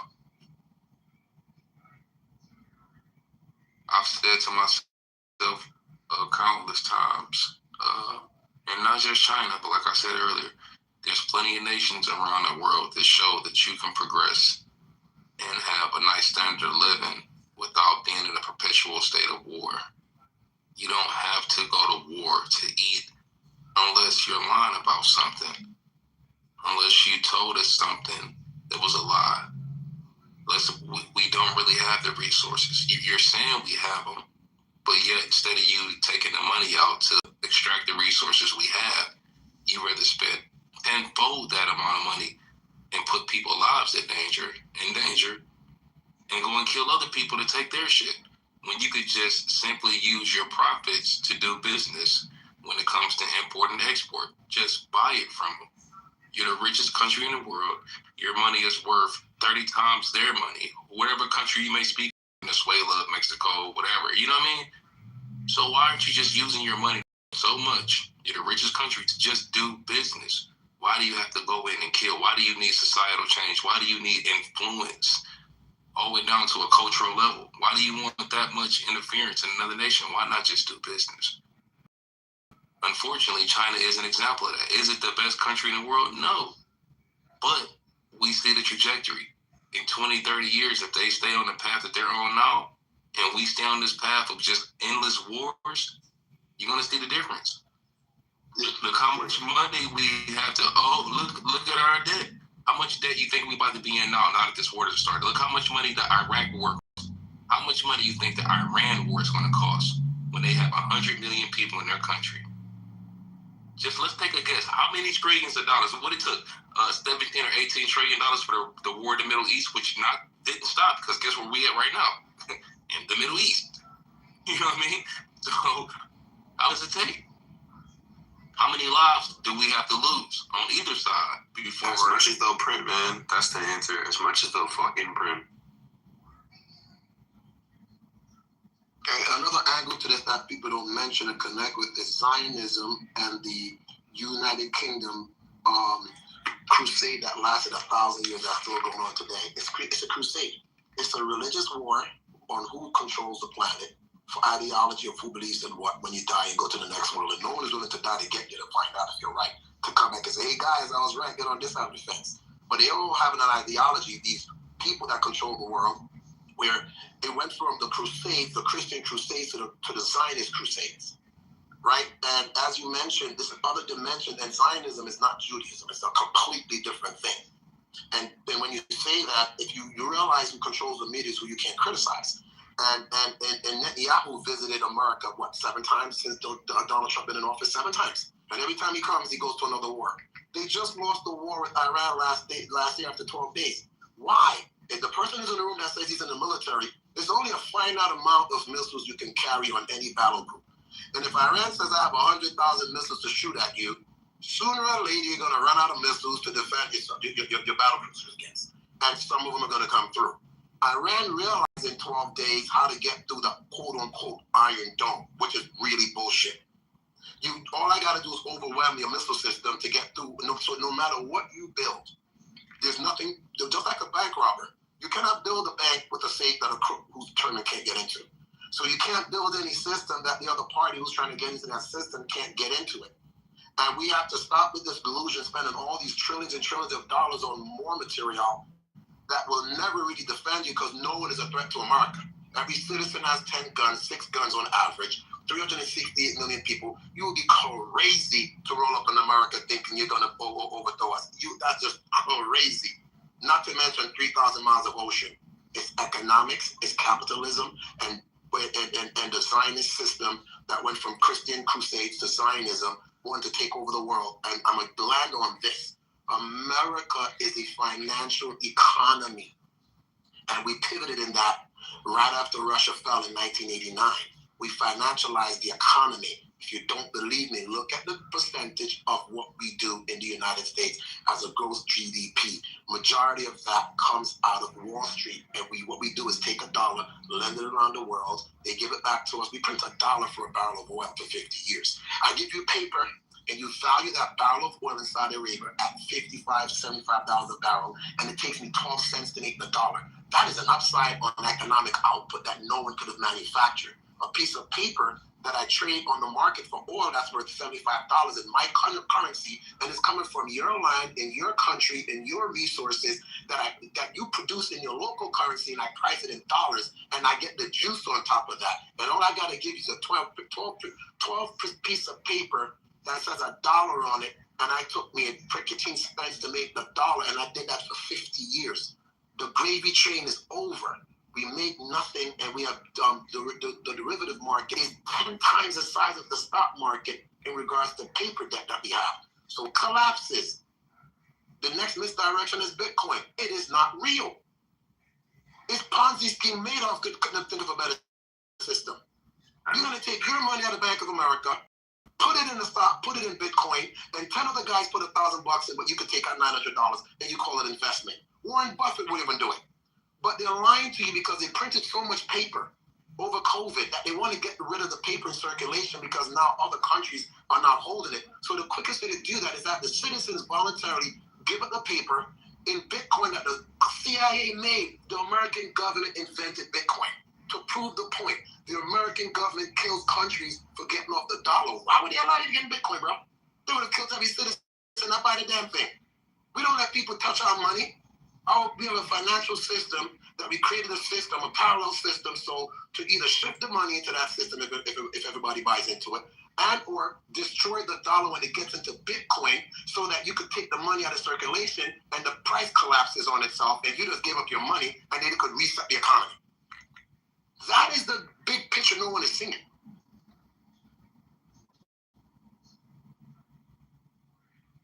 In a nation where we have upwards of 5,000 train derailments a year, and at most I've seen there's like 7,000, you think building a railroad from Texas all the way throughout South America is even feasible? And secondly, like when it comes to the oil and stuff like that, we're in South America and Mexico, Venezuela, Colombia trying to clean up the cartels, but OPEC's a cartel. It's literally designated as a cartel, so I just think that that's ironic. I agree with most of what you're saying. But yeah, we understand it's a game, but we want it to cease. But at this point, the can is kicked too far down the road and it's too far gone. Again, how much money does it take? As much as they'll fucking print until their objective is reached. But you don't get to see the benefits of that. If there's any refunds, if there's any market shift, for the most part, you're getting priced out of these things. So whilst we do have a grasp of it, I think that it's more of we're sitting in the rafters watching them play on the pitch. So, can I ask an honest question? You really believe the American government cannot stabilize all of South America? First and foremost, we control the drug trade in the South Americans. The CIA proved that in 1989. So, all these movies you see, all these black neighborhoods that we have experienced crack epidemic in, you cannot, if they're frisking you at the airport, the average citizen, you really believe that regular, everyday person decides to smuggle drugs through the country, in our country? Wait, are you saying you want to believe that we're the ones trafficking? Is that the question? The government is doing it. I'm well aware. So if the government does it and the government wants to stop it, it has the tools to do so. Number one. Number two, if China is building train tracks in Russia that passes 12 time zones, it takes 24 hours to cross Russia. And the Russians can build train tracks against 12 zones, which is 2.5 times the size of America and 2 times the size of China, and 1/3 the size of Africa, the continent. You really believe that we don't have the infrastructure to do that? How much there'll be no racism in America if every man is on a rail track swinging a hammer? And every country you go into, the citizens pick up the hammer and keep swinging it. We can build train tracks through all of South America, rebuild our infrastructure, and never think about the rest of the world, and just trade with North and South America and Canada. And we be Gucci. The problem is hypothetically, but yeah. The problem is, I fully agree on you that it's not going to happen. The problem is we think it's okay for one person to have a $300 billion war chest and $900 billion to come in by the next year, and all of that comes with military contracts. Elon Musk money came from military contracts. He's not a smart person. He's not a genius. I'm telling you. The American government made him almost a trillionaire from government military contracts. That's what it looks like when you're always at war. One person in a capitalist system could have $300 billion, enough money to go from here to the moon. dollar, tick, tick, tick, tick, tick. It's ridiculous why we can live in a world where we believe one person can have $300 trillion, more money than all of the output of California. It's just ridiculous. But that's what capitalism do to you. And they make you believe that you're going to be rich if you work really hard. It's a delusion. And they're intentionally lying to you. And then they say, but wait, when you die, you're going to get your pie in the sky. And it's easier for a camel to go to the eye of a needle than a rich man to get a type of bullshit. All of it is bullshit. Because they do not want you competing with them to have the equitable resources and distribution of resources. In this day and age, by the way, we're about to be replaced by robots. So I want to see how they're going to feed you now. That's what's coming next. I think there's an analogy. Go ahead. I thought you had finished. No. I was just, all the points that was unrelatable. Yeah. I was gonna say though, like that whole train shit, like I live on the East Coast. I know how Amtrak is. Like you can barely get down the East Coast comfortably. I think it's an analogy for all the things that we decide to focus on rather than focusing inwardly. We want to focus outward. Like I don't think that we'd ever get a train system, be it oil or whatever. They'll ship that shit on a boat before they decide to build that. I get it. Like, you know, you'd have a lot of people doing jobs, but what good is building that railroad if people won't be able to afford to get on it and don't have a good quality of life? Like you swing that hammer all day and then the government shuts down and they're just like, oh, we'll pay you when the government comes back. I don't think people really have that. So again, investing in ourselves rather than investing outwardly. Like we got the bread. There's no question that we have the bread. I just think that we focus on the wrong things, and I'm gonna die on that hill. Hey, the same shit dude was saying though. I was saying that myself too. Like, why? I mean, I'm not down for, you know, taking over the world or whatever. But, you know, just to play devil's advocate, I was like, well, if I was in that position and I was in that room planning, logistically, I would have looked at South America like, ding, ding, ding, ding, ding, ding. Like, this is it right here. I mean, look, this is the perfect setup. You know what I mean? Get all these countries right. You know, implement industrialization, military bases, unite all the countries, you know what I mean? Form a military alliance the same as we have with the Europeans. I mean, an unstoppable force. Nobody would ever be competition. The entire Americas, from north to south, unified militarily and economically, alongside with Europe and Australia. Like, what? It'd have been crazy. But for some reason, don't get it, yeah. Listen, listen, hold on, hear me out. It's still the plan now. I'm saying they should have never went to China from the jump because they created their own boogeyman. They built their own boogeyman brick by brick. That's true. That's what I'm saying. You wouldn't have to, if you wouldn't have played black people out of their fucking jobs and reparations, and if you would have focused hemisphere of the world, but instead they allowed another country or a small group of people to come here and influence them to be all over the motherfucking place. And now they're regretting it. And they're asking us to accept their, you know what I'm saying, their fuck-ups and allow them to try to correct it once again. Give them another 20 years and another $35 to $40 trillion and they'll get it correct this time. This is, I had to try for the big fish, you know what I'm saying? I get the big fish, now I gotta get the medium-sized fish, you know what I mean? I was going for global domination. These motherfuckers been moving pretty fast. I can't get global domination, but I definitely conquer hemisphere domination. Best believe. Yeah, we siphoned in that bread. You look at agreements like NAFTA and stuff like that. We know about the labor, and it's interesting. We talk about immigration. A lot of these companies are making their bread off of outsourcing by shafting the American people. So I really wonder what it would be like if we're getting our just due. You know, we're fixing the things that we need to, investing where we need to. What's the GDP looking like? What's our financial status amongst the companies of the not the companies, the countries of the world? Do we have that standing if we're doing things properly? Is really my question, because in a perfect earth, people can live wherever the fuck they live at, right? Like if you're American, you probably stay here, but if all things are invested in, you know, infrastructure is helped out, there's people not migrating to where they need to. And when these people are of a good financial standing where they're at, and you got to play fair ball, then what? So I feel like it's just a foundation of fucking people over.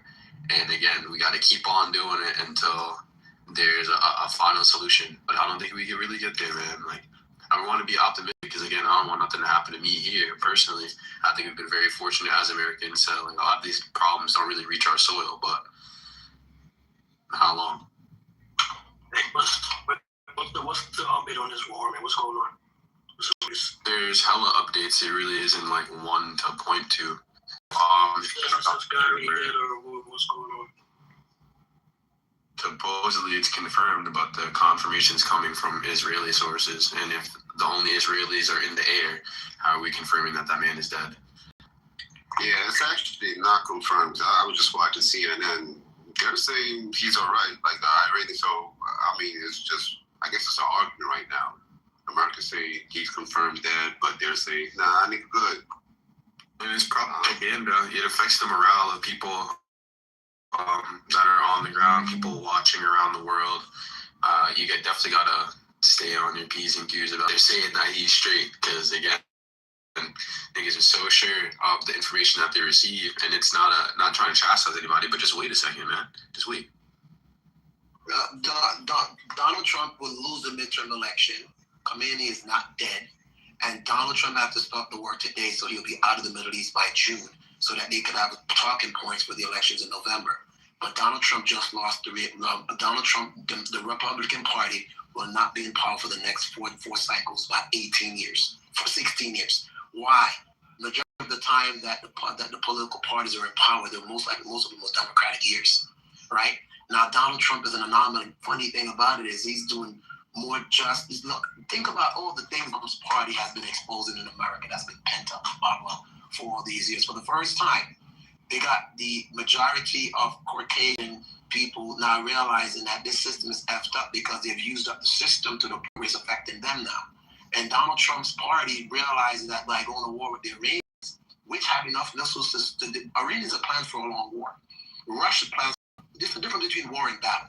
After Vietnam, America retooled its military for short battles, shock and awe. When you're fighting a peer competitor, it's a war. Long, dragged out. Russia is killing every Ukrainian that thinks like a Nazi because they lost 28 Russians against the Germans in World War II. And most of those Nazis up in Ukraine who took on the side of the Germans to fight against the Russians, and most Ukrainians speak Russian, and most of them are married to a lot of Russians. But there's a pocket of those people, because it's called the hinterlands, the borderlands, that want to be Europeans. So that society has always been split between the Europeans and the Russian bloc. So now Russia decided, okay, I know how to take care of this problem. I'm going to fight a long enough war to kill everybody that think like a German Nazi. That's why they're not really rush out over them. Mentioning this is because now we have that same issue developing in America. The British Empire controlled the American economy and controlled the American political system after World War II because the Americans took on the same ideology of the British dominance of financializing and banking. And when we did that, it took us that many years to financialize the American economy and not make anything, because we believe in taking a dollar and making 10 of it by lending it 10 times. Fractional denomination. And now it has reached its end point where you've loaned too much and none of the money that you put outside the country is allowed back in. But if the Chinese and these other people are not buying your bonds, the economy is going to collapse. Just like the British economy collapsed before that. And all the other European economies that were built around financialization collapsed after a while because you borrowed too much, just like the Roman Empire collapsed. So we are collapsing. We just have to be living in a good time, a great time, where we get to live through the high and the low. We peaked in, I would say, last year when the 50-year oil agreement with Saudi Arabia expired and they started trading oils.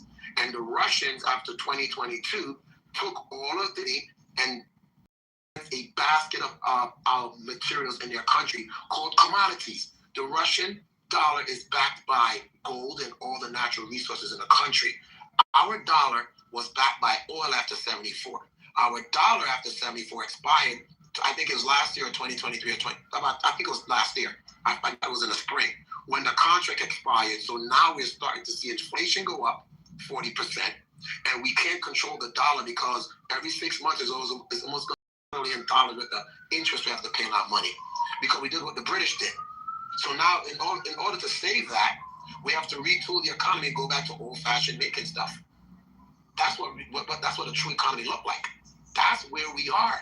But then we do not educate the citizens to do anything other than think you're going to get rich putting up a YouTube video. You cannot ask any person in their 20s to be a plumber. You can't ask them to do any of the 5 construction trades. They'll all say, I want to be a YouTuber like I Show Speed because we're all going to be I Show Speed and 50 channels we're going to be. That's insane. We have purposely destroyed our business model of making stuff, and we have geared our economy to and financing, and none of it brings in a dollar if you're not making the stuff to put in front of you to do stuff with. That's the problem. Hey, mister, you think we're ready for a war right now? America itself? America is terminal nuclear before. America cannot fight a war. They could fight a battle. They can't fight a war because it took us, I think it's 4 years to retool the economy. America has the capacity to retool quickly and reindustrialize. That I can guarantee you. If it came from if we centralize all the planet like we did in World War II, we can do that. The best timeline would probably be 4 years.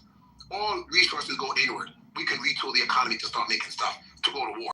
But initially, we're going to take about 4 years to retool that stuff. That vertical integration, just like a dollar, it takes a dollar printed in the treasury to hit the citizen's pocket to work through the economy. It takes 18 months. To your economy for war is going to take about 4 years.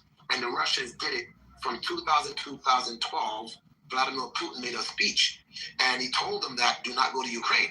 And they went to Ukraine in 2008, and they built a 1,000-mile fortification to invade Russia. It took them from 2008 to 2014, I think, before they killed the 50 Russians in a church in Odessa, where the Russians then stepped in and said, you can't be killing Russian citizens like that. And that's why the Russians went into Ukraine, because they started to do a lot of Nazi shit. You're not seeing that on the news, but you can Google it. When Russia, it took from 2008 to 2014, Vladimir Putin warned them. We had a gentleman's handshake that you would not go into Ukraine and you were not going to move east past Berlin. And he did. They got like 8 or 9 other countries because they surrounded Russia. Ukraine, if they go into Ukraine, it's like going to Mexico for them. And it's a flat savanna that they could roll up into Moscow, 300 or 600 miles inland to just take over Moscow. Every invasion in Russia comes through that corridor. And America invaded Russia twice, and UK invaded Russia. I think UK twice, and America did it once in the early 19th century. So Russia is quite familiar with being invaded from the Europeans. Why? Because they have stuff that they want for cheap stuff. And the takeaway from that is that it's again about resources and economics. So the Russian war is America and the UK getting together for taking people's stuff through capitalism and financialization of your economy. And they want you to use their dollars for your natural resources so they can stay rich.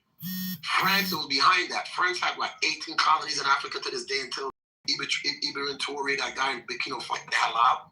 And all of a sudden, France got poor after one country kicked them out. The economy collapsed. And then 2 other guys kicked them out. This is how weak Europe is, a big rock with nothing there. Nothing. And the irony about it is the Middle East with the Arabs is also a lie. All these Arabs believe that the Egyptians look like them. Bro, you're daydreaming. Everything in Africa is black. Jesus is black because Ethiopia, brother man, Africa and Ethiopia is in the bias. Let me 30 seconds. And I can prove that Jesus is black because Ethiopia is in Africa, Israel is in Africa, and the Russians to this day know that all the prophets are black. The problem what you're seeing here is that the United Kingdom, King George, France and Germany decided to go out the Coptic religion, painted everything white, and you believe that Jesus' bloodline is white, and these people are doing this, and it's out there. I'm saying black not in the color, I'm saying black as on the continent of Africa. The Ethiopians have the oldest Bible in the world. And if Haile Selassie was the last king of Ethiopia, an unbroken chain, the only country in Africa that's never been invaded, except for Mussolini, and they kicked them out after a while. And Haile Selassie died on the throne in 1974. And he goes back to King Solomon. How the hell is the Jews and the Europeans going to be, and the King of England and the French and the Germans going going to say their bloodline come from Jesus. It's just ridiculous. And for any black person to be colonized to say that, so let me finish. What I'm saying is, what you're seeing in this Imperial War is that right now you're starting to see that veil of lying has been lifted, where you're seeing that the British Empire rewrote the Bible, and they've been controlling all of that oppression through black people in America and all the South. They brainwash you to believe. It's funny how we could believe Jesus is white, but we can't believe it's black. And it's in Africa, from Ethiopia. That's all over the Bible. And every Ethiopian look like me and you. But you believe that this Haile Selassie lineage that's been unbroken since King Solomon, they have different tribes. They're all black. And it's amazing that if you say that, Mama had Jesus over a doorpost, blue-eyed, blonde hair. She believes he's white, but if I say, Mom, Jesus is black, she can't believe that. It's mind-blowing how easy we could be programmed. And it's just appalling that we would dismiss all of that across the board and say, where did you get that reference from? Look at geography. Look, you cannot take a blood test in Israel. It's illegal. It's illegal. And we can prove that through DNA. And the oldest bones in any of those. Listen, you said will prove where it comes from. That's another conversation. I used to have that same kind of like standpoint as far as like the Arabs that's in Egypt today, how they're not necessarily aboriginal to that land, but then it's like it's based on what dynasty are you looking at, because most of the Egyptians from like the 19th dynasty and on, they were Greco-Egyptians, and they were like what we consider Arabs. They were of mixed blood. This is fact. That's why like so in trace of it, bro, you made me wait till you finish. Like, chill out. Like the dynasty, it would align up. Maybe not to like the first dynasty, the fourth dynasty, or something like that, but it will align with the 19th dynasty, the 20th dynasty and shit. We're talking about like Alexandria, like Cleopatra and shit. These people were mixed and so that's why like, you know, it depends on what dynasty you're going off of, because I used to have that standpoint as well. So, family, I'm not debating that. The origin of the Egyptian Empire, which was around for 20,000 years, well-known fact that the continent in the world has a pyramid on it. In the world. And Master Musa came to America through the Caribbean and into Mexico, and they were trading for 3,000 years. That is a fact. The first Chinese emperor is black from Africa. The first Japanese emperor is black. The Japanese buried their people in a sarcophagus that looks just like the pyramid esophagus. It is a fact. They populated the whole entire planet. But after a while, like everything, every great empire fall. But it's ironic that even today you will see Chinese that look just like you. There's 3,000 tribes in Africa. And of the 3,000 tribes, you could go to a different part of Africa and you'll see people that look like people from around the world. You see black people that look just like Chinese with Chinese eyes and a very fair skin with pepper green hair. So this whole idea of white is not a real thing. Irish is a real thing. British is a real thing. French is a real thing because that's tribes or cultures that develop within those continental borders. But white is not a real thing. It was invented in 1681 during the Baxter Rebellion in Virginia, when the white and the black slaves rebelled, and the king of England at the time decided to a whiteness, and they separated the white slaves from the black slaves. And that's white, the word white. But if you said Irish do not consider themselves British, and they forget those fights to this day. Tribalism fit. I'm not debating tribalism, but no one gets together as a tribe like all of Africa, all the 3,000 tribes. They are themselves. I'm Sudanese. I'm Nigerian. We as black people see, oh, we don't have a tribe, so everybody is black is on our side. And now you start to realize, that's why I love this immigration fight. For the first time, black Americans start realizing, whoa. Not all skin folks is king folks. And that now is what America's biggest fear now, is that the Democratic Party can no longer use the black agenda to cripple us. No, because it's all connected to the geopolitics of how they use people. That's the geopolitics of it, bro, man. The geopolitics of it is it ties into the microeconomics of, you're going to get a civil war here, shit.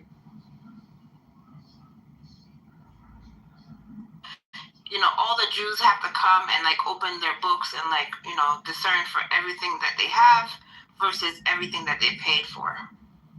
Do you think a lot of so like Americans, like I've heard a lot of people in this room today say that they support what's going on with America and Iran.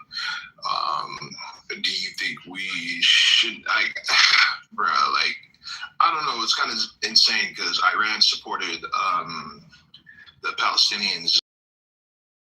Those viewpoints, I feel like, switch up at a drop of a dime. So, I don't know, it's kind of fucking crazy. Niles, I'm going to try to explain it so it's clear, right? I'm trying to be crystal clear. Jewish people invented another race, called it their brother race, like Palestinians or whatever, Muslims, right? And then they gave them their religion and they told them to hide the secrets in their religion. And they give them money and land and things like that. And so the Jewish population of the Jews can grow and nobody can be the wiser. And they act like they're fighting all the time.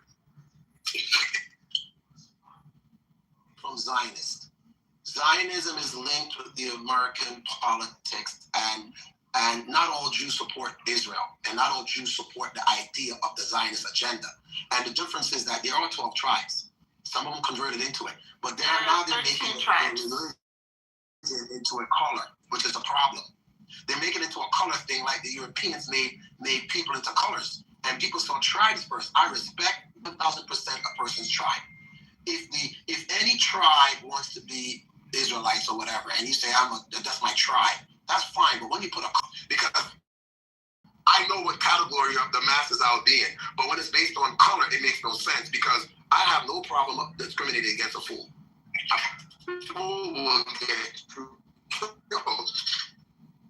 I mean, don't y'all?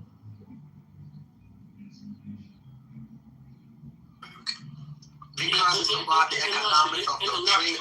It's about okay. So the Iranian war is the last phase of George W. Bush's policy that was made up 30 years ago to go into the Middle East for the greater Zionist project of taking over parts of Syria, parts of Egypt, parts of Saudi Arabia, all of Iraq from the biblical time. They want to recreate the boundaries of greater Israel from biblical times. They've been saying this all along.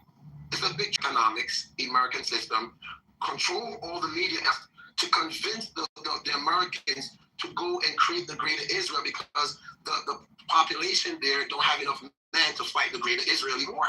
So what you're seeing is Americans for 40 something years, the last domino is the Iranians, which is a civilization.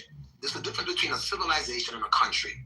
Civilizational states like China, Russia, and Iran has been around for thousands of years. That's a culture and a civilization.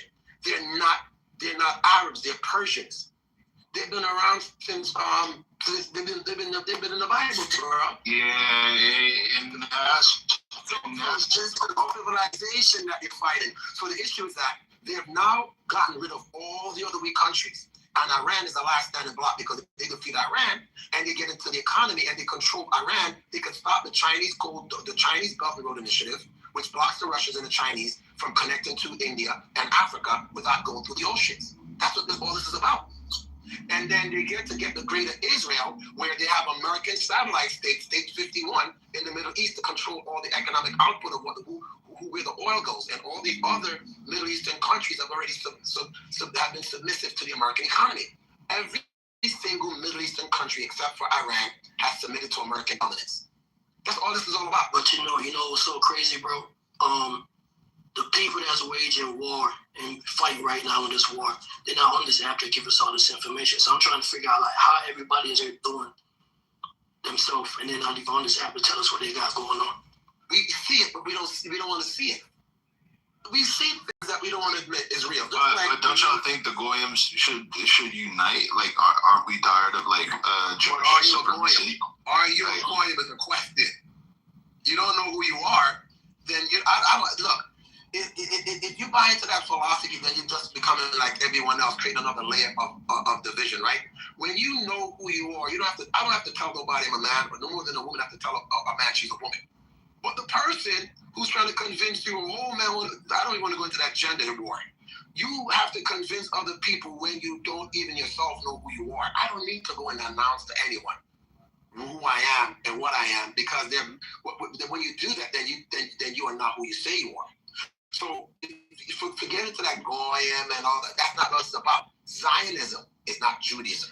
It's not.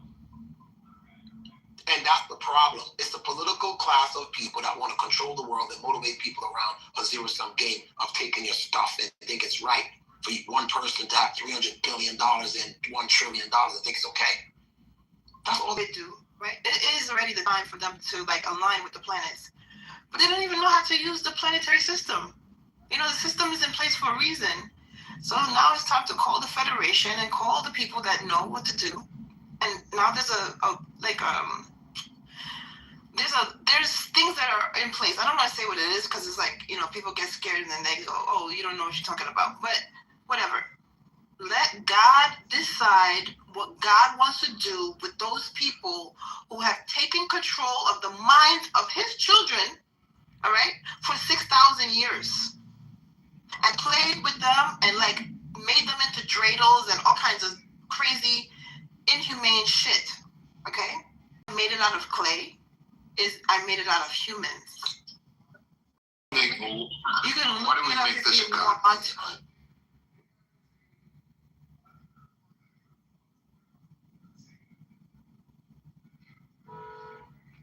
Just continue to do what you do. You know we're not in danger. Nothing's going to happen to us. This is just how it works, because to us it's just TV, because we only see it. You know what I'm saying? We've been talking about this shit for hours, man. You know what I'm saying? It's always been like that. And then God forbid, something like Pearl Harbor, 9/11. Then everybody is shocked. Oh my God, what's going on? How? I can't. What the fuck? Yeah, but that's what we saw. You know what I'm saying? And it's like because you're so comfortable, and because of that type of perspective, you really don't understand the impact of what's going on. You don't understand the devastation that's taking place minute by minute as we speak. You know, that first story I seen this morning about the all-girls school being hit, and over now the numbers are coming out. It's over like 60-some students were killed in that airstrike. And Israel and America claimed the strikes too. You know, that's another thing we have to look at. They claimed the first strikes. We did this. Iran did not shoot at first, right? It was all attacks on them. Then they closed their airspace. Then they retaliated. So all of the damage that was done early this morning in Iran was from American and Israeli jets. And I don't know, man. I'm just a human, regardless of what country I'm living. I don't want to see nothing about no kids being hurt. If you claim to have this technology and you claim to be so precise and you claim to be so tough on behalf of money that's come out of my check, your check, and because I wouldn't pay for that. If you give me an option, motherfucker, no, give me my motherfucking money, because then that means I'm cool with it, and I'm not cool with it. You know what I'm saying? So sometimes I just think we have to understand with these people. We have to understand what's going on with these people, man. And sometimes we have to think outside of the comfortability and our everyday lives. You know, just think as a human being what's actually being done to these people year after year, generation after generation. This shit has never stopped. Our entire adulthood, we've been killing people in the Middle East. Our entire adulthood, everybody in here that's 20, 30, 40, since you've been grown, people in the Middle East have been killed by our people. It's worse than that. You know what they're doing? They're desensitizing you. I remember when I was younger before, man, you would see a fight and people would either try to break it up, right? Nowadays, they take out the phone and record the fight as if the fight is like television and somebody will die in front of you, then you record it before you think it's a person. So Epstein files is proving a lot about I'm not saying this is not directed to everyday citizens anywhere around the world. It's not no group of people, no ethnic. How your government takes your society, control and probe. So when you hear a school dying, it doesn't matter no more than the American government has desensitized the lives and devalued Why is it that when you see someone with a police on the back of his neck, oh, that's black people. But when there's two white ladies die up over there, it's, oh my gosh, the government has collapsed. It's always been that way. But they desensitize them first against black people, and then they program them to do it to the rest of the citizens. So we, black Americans, were the test, were the guinea pigs of American violence. America cannot treat anyone else around the world any better than they treat the black population. Don't ever believe that. And you're only an American when you have an American passport and you travel. I know, because when I travel with my American passport, my whole chest pop out. The value of an American passport. When you come home, the reality doesn't come into your daily life. Again, this is how the government controls you. They beat it out of you. And when you start to realize that the government don't have any control over you like that, and these rich people that's in the Epstein files not going to jail, but Michael Vick kicked the dog or whatever the hell he did. I don't remember what he did. He went to jail for a dog. And you're hearing little girls and boys being prostitutes, and it's ridiculous. Because they feel that they're untouchable. And then this is not the everyday black, white, I don't give a shit where you are in America. It's not the everyday people this is referenced in. It's the 1% that is unaccountable for what they do. No one holds them accountable. Illusion of choice. Because you get the same result when you vote for them. Every person in this room, no politicians are liars. But you vote for the lie. That's how fucked up we are. Hey, if they don't vote, they're gonna call me crazy in here. But I've been telling people for years, I don't even know how you're voting at this point, or even picking a side, or even thinking it makes no. It's actually insanity. Like when you think about it, that's like borderline. That's like insanity right there. But hey.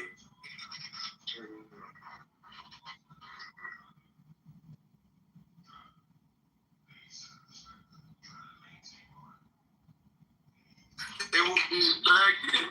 They'll be begging like, please, we need you to slave and work. Come on.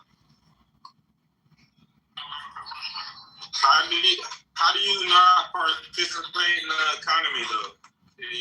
They could shut down the economy for a whole year and cut a check to you. Listen to how delusional we are. COVID hit. They $10 trillion in paper. A fake virus that you could survive 99.9%. No, family. Who have all that these days? Come on. It lasted for a year. And look, brother man, if I didn't experience COVID, I would not say what I'm saying. They did it already. They showed you. Now I started realizing every person I knew that was older than me was going back to work. Every single person, they realized, wait a minute, they were in the matrix. They never took a vacation. 40-hour work week. They manufactured. They trained. When Ford designed the P-Ford, they started to design how to make people work without dying on the job and giving them. Sorry, just for clarification, who are the they that you're talking about? The corporate America. Okay, sorry. Thank you for saying that. I'm talking about corporate America. Corporate America, businesses run America. Citizens do not. There's no group of people, no Jews, no, it's corporations. I don't want to talk Jews as an enemy. No, I'm not saying that. People have these illusions about who run America. Corporations run America because the government is financialized. When manufacturers run, it was more manufacturing and more businesses, and they all fought for market shares and the government's interest. But when you financialize the government, only 10 to 12 banks have a say-so at the Federal Reserve, which is a private bank. All the big fours and a bunch of other little ones that control a different region of the country that financialize the economy, and they have all the power because the American banking system went from the government dictating where the dollar goes to the bank taking that over. I don't think it's breaking news that the corporate interests run America. I think we can accept that. What's the point here? The point here is that your vote don't matter because they make companies people. And interest groups run America. And interest groups have dollars to influence votes and influence politicians and the presidency. So your vote don't matter. That's what we know this. So by the time you vote, you're just choosing what the politics make you choose. That's at the at best. I think that's not necessarily across the board. We know that corporate interests tried to affect a judicial election in Wisconsin with Elon Musk investing more money than ever had been invested in a local judicial election in history, and he still lost. So that suggests that there is some power in the local vote, regardless of corporate investment and corporate interests of influencing people with political ad spend. But again, the people that's in front of you is that as an individual, you don't have enough money to support your candidate for your local entity. But besides, the local vote is immaterial when it comes to senators, Congress people, and the president. That's the big ask, because you cannot even get a third party in the country. The last third party I remember was Ross Perot that was trying to create a party. He was a billionaire, and they crushed it. And Elon Musk, after Donald Trump kicked him out of the White House, decided he was going to have his own party. Well, no, we have some third-party candidates that serve as senators. Has any of them been presidents? Yes, no, you don't have any. You don't have any third-party presidential. That's the point. The ultimate power that make the decisions is the senators and the Congress people, not local elections. And that's where that's the dynamic is, that there's not a third party, true independent from corporations, because they have more money than me and you. You work for them. And look at the economy of the Americas. You realize that the Democratic Party support working people, and the Republican Party will support corporations. And one is a shareholder, and the other one represents the union. It just mirrors the American politics, corporate structure, and that is crazy. Well, I mean, it's crazy. I mean, this is fairly well known. It's been well known in American politics for a long time. People understand that national politics. They're the ones that write the regulations. They're the ones that lobby, that sit on the boards and the regulatory bodies that survey, how certain things are regulated. This is nothing new that corporate interests effectively run the world as a national level.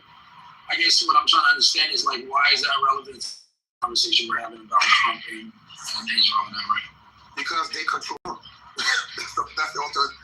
They control Trump, and they have systems in place that you have the illusion of choice. They control Donald Trump. They control every politician that's ever sat in that chair. You think it's by chance that you have? Well, I don't know if you can say that corporate interests control Donald Trump. Do you know the ultimate corporate interest? I can make a better argument that Donald Trump is I'll make a better argument. Selfish, interest for corporate greed. But I can't see how corporate interests are controlling Donald Trump. If anything, Donald Trump has rebuffed corporate interests. Corporate interests with the most recent position, position with the Supreme Court, it was the corporate interests that were for Donald Trump's, or limiting Donald Trump's ability to impose tariffs on other countries. And they sided with the Supreme Court, and Donald Trump was diametrically opposed to that. So I wouldn't say that Donald Trump was controlled by the Supreme Court. I think a lot of times Donald Trump finds himself on the opposing side of corporate interests. And sometimes he wins, sometimes he loses. So let me break down Donald Trump and corporate interest. The biggest corporate interest is the military-industrial complex. It's a corporation. It's never been dismantled since World War II. And Theodore Roosevelt said that the biggest mistake we made was creating a monster that we can't get rid of. It's a monster with many heads. That's the deep state. The military-industrial complex is the deep state. So now that machine has never been turned off because it drives a parallel economy. We were the only country in the world with a parallel economy, which is the military-industrial complex produces as much output for the economy as does the civilian infrastructure. Yeah, but how does that control Donald Trump has been a proponent of... Because Donald Trump right now is fighting the war in Iran. That's how. Wait, hold on. I'm thoroughly confused here.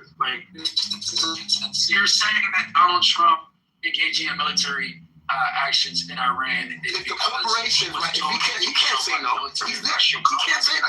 He said 9 months ago, hold on. I'm about to make a connection, right? Wait. Connect the dots. He can't say no to the military industrial complex. The first Donald Trump was free and clear. The first Donald Trump did not. Donald Trump won. Donald Trump number one was not that influenced by corporate interests. Donald Trump number two is. The first time he came down them escalators, he did that all from showmanship. He put himself in the chair, and the Democratic Party said it was Russiagate. Now he's a seasoned politician, and he took money from corporate interests. Hold on. You're making these broad conclusions, but you're not connecting the dots. Look at his behavior. But I understand what you're saying. Yeah, but what I don't understand is how you draw the conclusions. Like you're saying, look at the conclusion. Wait. But you've not demonstrated at all, or you've not provided any evidence to support the argument that it was the military-industrial complex that convinced Trump to bomb Iran this morning. So look at it in this optics.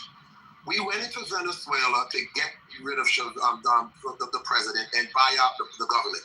Okay. They didn't change the government, and it was for oil. That's corporate interest, right? No, that's him being driven by his own selfish greed for corporate. How does it benefit Donald Trump as an individual? Wait, hold on. He doesn't own an oil field. Hold on one second. One last time that I checked, the oil companies, one of the main oil companies came out and said they didn't support a re-engagement of Venezuelan oil because it would be too costly to defend a position of reinvesting in Venezuela. Well, so you asking me? They tell you the truth. It's always that part. Well, what I'm saying is that you're That's the point. The point is, me and you don't have enough. Go ahead. Hold on. You're oversimplifying it. You're saying there's this big daddy called corporate interests that control the government, and I'm saying I don't know about that. Yes, we know that corporate interest often has a heavy influence in how government is and how government is implemented in America, right? But what you said, you took it a step further. You said Donald Trump being controlled by corporate interests is the reason why he bombed in Iran. And I've yet to hear. I broke it down earlier. So I'll repeat it again. I'll repeat it again to you. Let me clarify it again. If America went from voting to making corporations people, and then interest groups could come together and support a certain candidate, and those candidates get into office, and then those corporations want them to pass laws to benefit the corporations based on industry and sector. And then Donald Trump now is going into Venezuela, and he doesn't own an oil field. Donald Trump has no oil interest. And he'll take out the president out of that dynamic. And you're talking about geopolitics and American domestic politics. It functions at the same time. About market shares competing with China to block China from getting Venezuela, and to go into Iran to block China again from making a road and belt initiative. And corporate interest is saying, if we can't financialize China to have them use our dollar and Russia and keep their resources and the dollar, the financialization of the government with the banks run, can't get those things done, then that is the answer to the question. The answer is that China, Iran, Iraq, Saudi Arabia, everything links right back to the dollar, and the dollar is linked to the Treasury Department, and the Treasury is linked to the Federal Reserve, and the Federal Reserve is controlled by banks, corporate interests.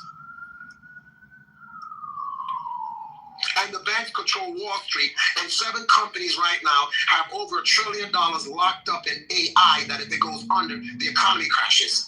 That's over 30% of all trades on the market is financialized by Microsoft, Google, name the other 5. Microsoft, Google, Oracle. Look at who's invested in AI and ChatGPT and OpenAI. Look at it. 7 companies control the entire economy of the tech sector, and then the banks control the difference of that, and they're giving money to each other, and there's no diversification of the economy anymore because we don't manufacture anything with 50,000 manufacturers from shoelaces to belts and buckles. Corporate interest has been centralized on Wall Street between banks, oil interests, and now tech companies. It's so concentrated that you see them going in and out the offices every day. That's what we don't see as a soft look at what's really going on. That's corporate interest. And you have to respond to no president has never responded to the stock market, the price of oil going up or down. Isn't it funny that No one cares about the gas price that's about to probably go to $5 or $10 since Iran is temporarily blocked 20% of the Strait of Hormuz. Hey, Mister, is this still the answer to the question? Like, that is the answer to the question, brother. It's a broad answer that you see how corporate interests, 7 companies control AI. And Microsoft took some money out of the left pocket, put it in the right pocket of another company that they have shares in. Right? And all the other big tech companies have done it. And now they're building data centers around the country with no electricity from new power plants or dams or freaking, oil company to make oil generated through oil or coal. None of that happening. It's centralized and they made a mess of things in 40 years. All corporate interests. We respond to the Wall Street stock market, we respond to the oil price, and we respond to the farmers. The farmers are controlled by Tyson. Everything in America has been monopolized by a block of companies that control the economy and control the government.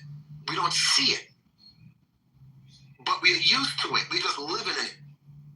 Corporate interests.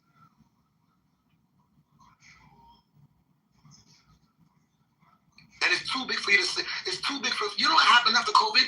All the mom and stop businesses around, everyone neighborhood on this app got shut down, and it was okay for Amazon, it was okay for Target, it was okay for Walmart. All of them was essential because they got rid of all the small competitors.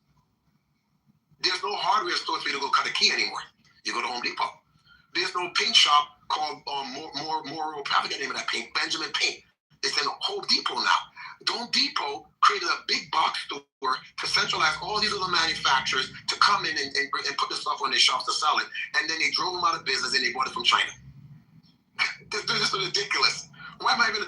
The answer is so simple, and the details are under all of that. But when you look at corporate interests, corporations, people, and then people could vote and now have an interest group that influence Washington. And I don't care about the local zip codes. I'm talking about Washington.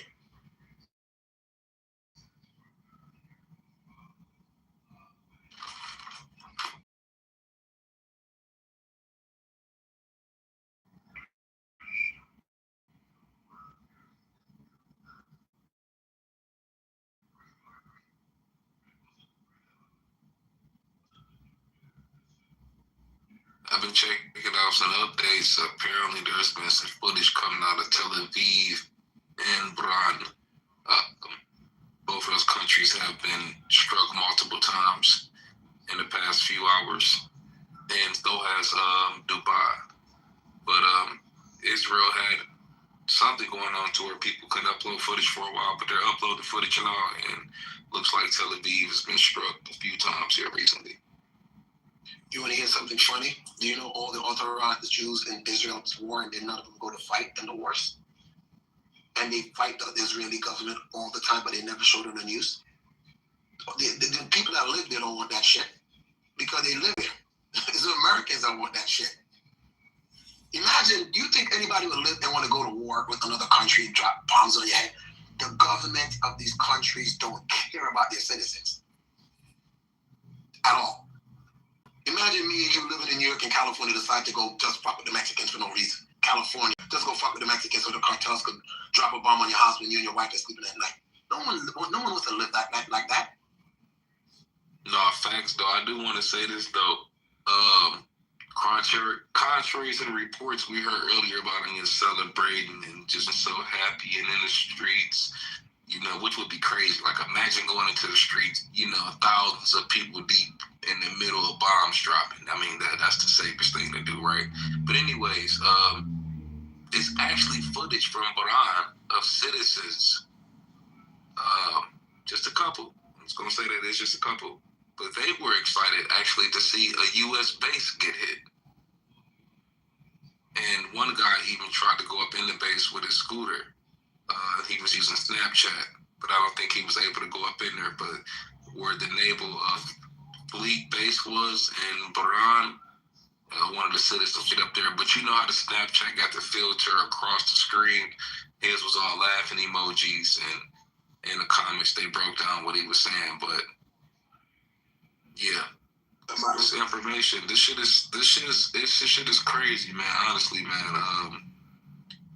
And by the way, don't think they won't draft you if it gets bad. I'm not gonna lie. I was telling y'all before, based on the assessment, there is no way to fight Iran. You can't invade with a force with the agenda of occupation. Could you send in special forces to carry out special operations and get them to an LZ and extract them? Yeah, you can do things like that. But to sustain occupation like we did in Iraq and other places like that, like it takes a lot of effort.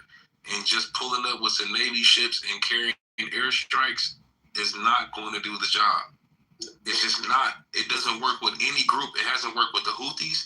It hasn't worked with Hezbollah. It hasn't worked with fucking nobody. It just doesn't work. It doesn't work with ISIS.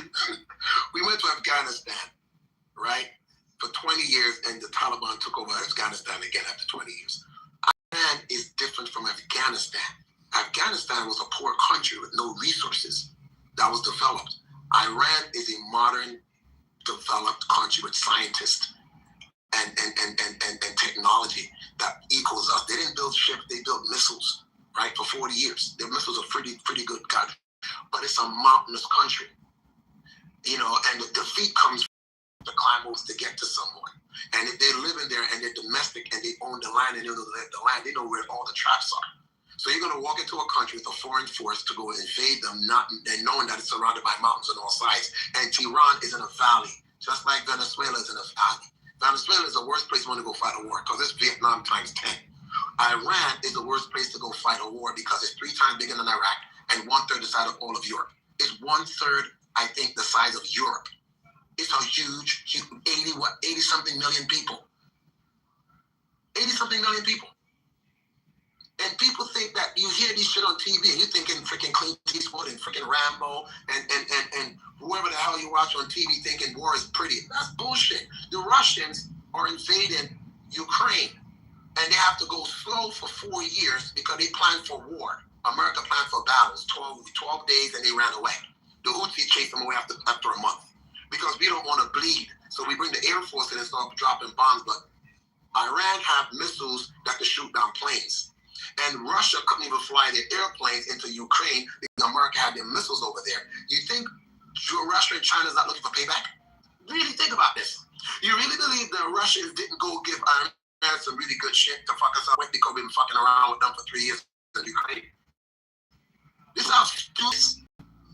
Like, you just fucked with the Russians for 3 years going on 4 in Ukraine. And now the Russians go, wait a minute, you're about to go to fight the Iranians? Oh, wait, let's give you some of those good missiles. Let's give you some S-4s. I'll give you the S5s because right now it's proprietary. I don't want Americans get it. But let's give you some S4s. You was using S2s and S3s before. S4s. Oh, you can have access to my satellites now so you can see what the Americans are doing. It's payback. And I already heard some people die. And my son is you guys' ages, man. I'm waiting for war to see my son's dead for some politician, drink. Didn't Trump in another administration, or he criticized another administration for attempting to go to war with Iran? He said no war. He said he was a no war president. Yeah. That's what he ran on. He said he was going to solve the Ukrainian war in 1 day. I expect the exaggeration, but, bro, Donald Trump has been at work probably every month so far. Every day, the battleship parked by somebody else's neighborhood. He said that what Now said, though. He said that before he even became president. He spoke about the situation in the Middle East, and he was totally against it. So how could he be against something and then have to be forced to do it? Military, you don't have any position. You don't have any independence. Military-industrial complex. See, because, you know what I'm saying, you got power. And you wind up like JFK. That's what happens when you change your mind. Master, were you happy if the regime in Iran built ballistic missiles and attacked U.S. soil? Would have you been happy in that scenario? What is that? What's the likelihood of that occurring? It's very likelihood. The regime already has ballistic missiles. Intercontinental ballistic missiles. They are called ICBMs. They already have, and they can attack European soil. Oh, really? They already did attack Israel. Whoa. Not the question. You said what happens if they get ballistic nuclear missiles and then attack the Not necessarily nuclear, just regular ballistic missiles. would have you been happy? Because they have already created. Yeah, but they cannot reach U.S. soil. Even if they could, they couldn't do no damage to us. We have, bro, listen, you know how many of our allies' airspace they would have to bypass in order to hit the United States? And then you know what the retaliation would look like when it's really justified on our behalf? Because you tried to hit our actual country. No, they would never do that. Why would somebody that knows they would get their ass whooped if they was to pull off a maneuver like that, shoot themselves in the foot? I'm going to shoot my one new ballistic missile at America. It's not going to make it. And I'll probably get killed for it. But I'm gonna take my chances. I don't have to follow behind that statement. Say it again. I support your message 1,000%. The point that you are missing is that they wouldn't necessarily need to, when they create those ballistic missiles, they wouldn't necessarily need to attack you with those ballistic missiles. They will use them as leverage to do whatever they want first in the Middle East region and then in the global community. They will use it as a deterrence strategy to first develop their nuclear program strategy and second to develop their proxy funding strategy. So those are their three survival and terrorism exporting strategies that they're following on parallel phases. How can't you see that? Are you Iranian? Of course, yes, I am Iranian. Where do you live at? I'm not in Iran, but I want to specify in which country I am because... you're somewhere in the West, that's for sure. Yes, I'm in the West, yes. Yes. All day, Iranians from the West have been coming into this room, including Rabbi Shmuley. Right? Hey, that's major, though, for the waiting room, right? We had Rabbi Shmuley, the most infamous fucking goddamn Jewish supremacist ever, right? In this room today with his other agents, posing as Iranians from the West. That never speaks about the people that have been killed in Iran today due to Israeli preemptive strikes. Why is it that you don't care about the innocent Iranians? We do. We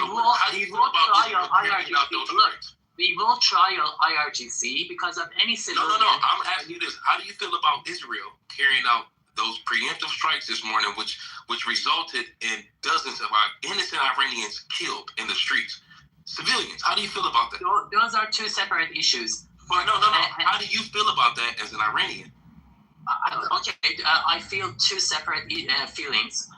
For the Israel attack in Iran, I feel happy because we are allied with Jews. Iranian people and Jews have biblical ties with each other. We love Jew people. We don't have any problem. What about the people that died? And also with the United States, we don't have any problem with the United States. What about the people that died? Okay, but that's the second. About the people that were died, we are furious, and because we are furious, we will trial IRGC because those are the root causes of the civilians who got killed. We don't blame Israel. We don't blame that Israel killed civilians. So you don't blame the actual people who killed them? You don't blame them? You don't blame the people who actually did the murder? We blame the people who killed them. IRGC is the ones who killed them. That's Israel wrong. Iran. No. You make no sense. No. You make no sense because what a lot of people don't realize is that... Let me teach you some history. 6 years ago. Let me give you some facts. There are Jews in Iran, there's Jews in Iraq, there's Jews in Syria, there are Jews all over the world. I'm not a Jew. I was born as a Muslim Shia, but I don't believe in Islam as majority of Iranians. It doesn't matter. That's not the point I'm making. I'm not a Jew. There's Jews that's been in Iran since Iran was Persia. And Iranians, they have power in the Iranian government. There's Jews that's in Iraq that has power in the Iraqi government. People keep having this delusion that Jews are not in the Middle East in power of politics and positions in other countries. There's even Jews in Turkey. This illusion, what you're hearing is people who are spinning facts. Do you know that more Christians are injured in Israel than they are in other Arab countries? That you never get mentioned? Again, the Israeli government is not the Israeli people. People don't understand that the government of Israel don't care about their own citizens. No more than the American government care about us. And then these people come and start propagating this war machine as if it's a good thing, as if you don't have enough resources already that we've already taken. No one wants their children dead for dirt. They're dying. They're crazy. Mister, I'm trying to be very honest. Mister, I'm not necessarily trying to push propaganda, okay? But from perspective, you are a victim of propaganda. You don't Prove see me that. wrong. Let's have this intellectual conversation. Okay, 6 years ago. Okay, Messer, 6 years ago, just fact check me. I will land in 30 seconds. 6 years ago, this regime shot, by this regime I mean Islamic regime occupying Iran. 6 years ago, they shot a passenger airplane on Iranian airspace 6 years ago. The number of the flight is PS752. Okay, they shot it on Iranian airspace. And guess what? For 3 fucking days, United States administration, which was Donald Trump, Canada administration, which was Justin Trudeau, all of them were saying Islamic regime has shot the airplane. But guess what? For 3 days, they denied it. But after 3 days, they accepted it. They had not shot a bullet. They had not done a regular thing. They had shot 2 fucking missiles. But they denied it 3 fucking days. The spokesperson of the whole forces, armed forces of the regime denied it. The head of the airplane system, I don't know how to put it in English. رئیس سازمان هواپیمایی کشوری. It is an official. He denied it. All the state media, they denied it. So how do you expect me to... No, let me finish. How do you expect me to believe that Israel has attacked a school girl in city of Mina, in Hormuzgan, which none of you guys is where in Iran it is located, right? There is no benefit on earth for either Israel or United States to attack a schoolgirl. The only people who benefit from schoolgirls being hit is the Islamic regime to antagonize you, coming and throwing this propaganda to my face. So let me ask something. Let me up the ante. Do you know that? You have no idea. You have no idea. What's the benefit of You have no idea about... Do you know that the Israeli government killed American soldiers in the Middle East and nothing happened? Do you know that? Nothing happened in Congress. Do you also know that whenever you bring up the Israeli government, which is not the Israeli people, the American government, did you see that Tucker Carlson interview with Mike Huckabee? Did you see that crazy interview that they could criticize, American senators are criticizing the American government and they can't criticize the Israeli government? It is crazy. It's crazy. And he's the one that gave the information on Greater Israel. And that was a couple of days ago. And I'm repeating what I'm hearing from our own government, right? That they are instituting and industrializing this bullshit that they keep telling citizens to keep drinking. Israeli government has killed in the past American military soldiers, and nothing happened. So you're mentioning an airliner. I'm talking about a military killing our military, and nothing happened.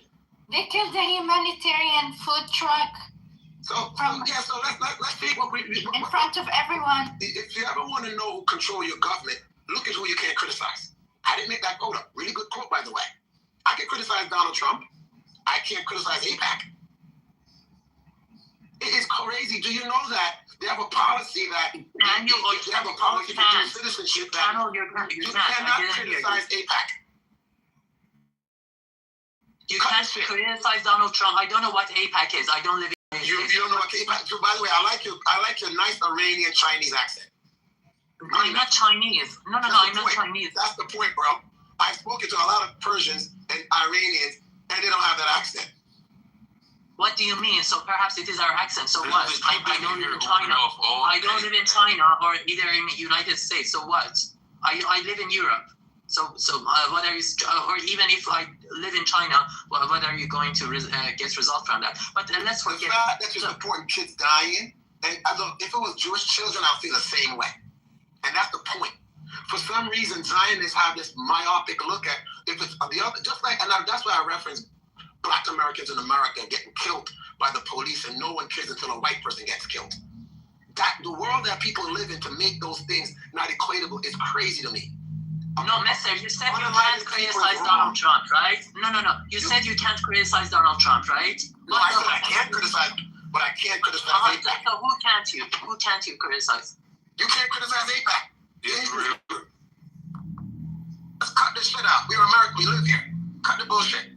You can't even get on YouTube or any social media platform and say anything about it. Oh God, forget your paranoia. Why on earth would I hide if I live in the United States? You trying to convince Why would I hide if I live in the United States? Why would I do that? Why would I hide if I live in the United States? I live in Europe. It blows my mind that a person would be from a country that your family member might either be injured in and applaud your own country being bombed. That is crazy. No, that's the point. My family members wouldn't be injured. That's the point. First of all, if you're questioning my identity, I can't speak. You say you're Iranian, right? Yes, I am. How can I prove to you? Your country being bombed. I'm not the only one. I'm not the only Iranian who is urging international community. Have you heard the bombs where I'm at? Dude, you're crazy. We're getting missiles now. Right. Because of what Israel and America is doing. Now we're getting bombed all day long in Qatar. Yeah. Hey, mister, you gotta be careful, bro, because these motherfuckers is cosplaying as Iranians when they're really Jews to act like they don't care what's happening. They gaslighting you, family. Yeah, they already did that shit already. We caught this shit earlier, man. Rabbi Shorty doing that shit, and he cracked Twin Tower jokes and act like that shit was funny and shit. Like, I don't know, bro. Like, he's no.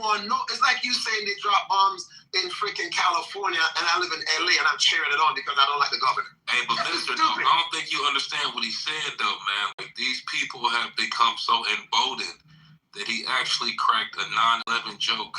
Yeah, I get you, family. Look, and you know what's fucked up about it? I have to respond to that shit.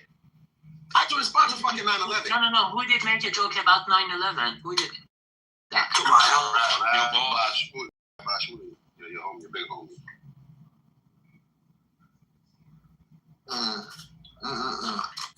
I'm not sure whether I understood. I thought you were referring to me. Yeah, you don't understand. We get it. Dude, you got anyone that would promote killing people, even people in your own group of your own pretty much family members, is just mad.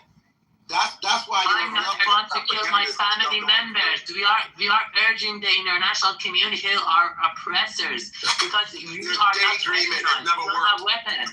We don't have weapons. Just like what happened to Libya and Iraq.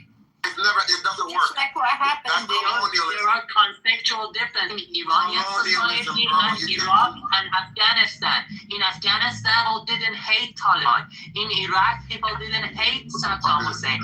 Even right now, when we speak to Iraqi people, they are not. You're delusional. Yes. Who was the opposition leader in Afghanistan? Who won? Nobody was able to. Nobody wanted them. I mean, the women didn't want them. A lot of men didn't want them. Have you guys called any of your family members in Iran today and checked up on them? Have you even tried in the last few hours? Connection is off, so we are not able to contact them. But I know, but y'all been on Clubhouse talking to us, and you guys haven't even attempted to call your own family members. We have tried, but the connection is off. Are you stupid? Do you hear me? There is no way we can contact our family. What are you saying? You see, we too smart for these people. They don't realize we tapped into the source. What are you saying? What are you speaking about? Because we're not on your side, man. Hey, calm down, bro. Calm down, all that anti-Semitic shit, bro. One mic on these niggas talking. I'm just saying that you've been spending hours trying to convince and plead your case to Americans in the midst of the war is already happening. It's already going on. And you guys said you have relatives in these nations, or in this country, Iran, where you're from, and you guys haven't made one attempt to check on them. You don't know if they're alive or not, but yet you're celebrating the bombings. Your aunts and your cousins, like, how do you even know, like, this is wild to me, man.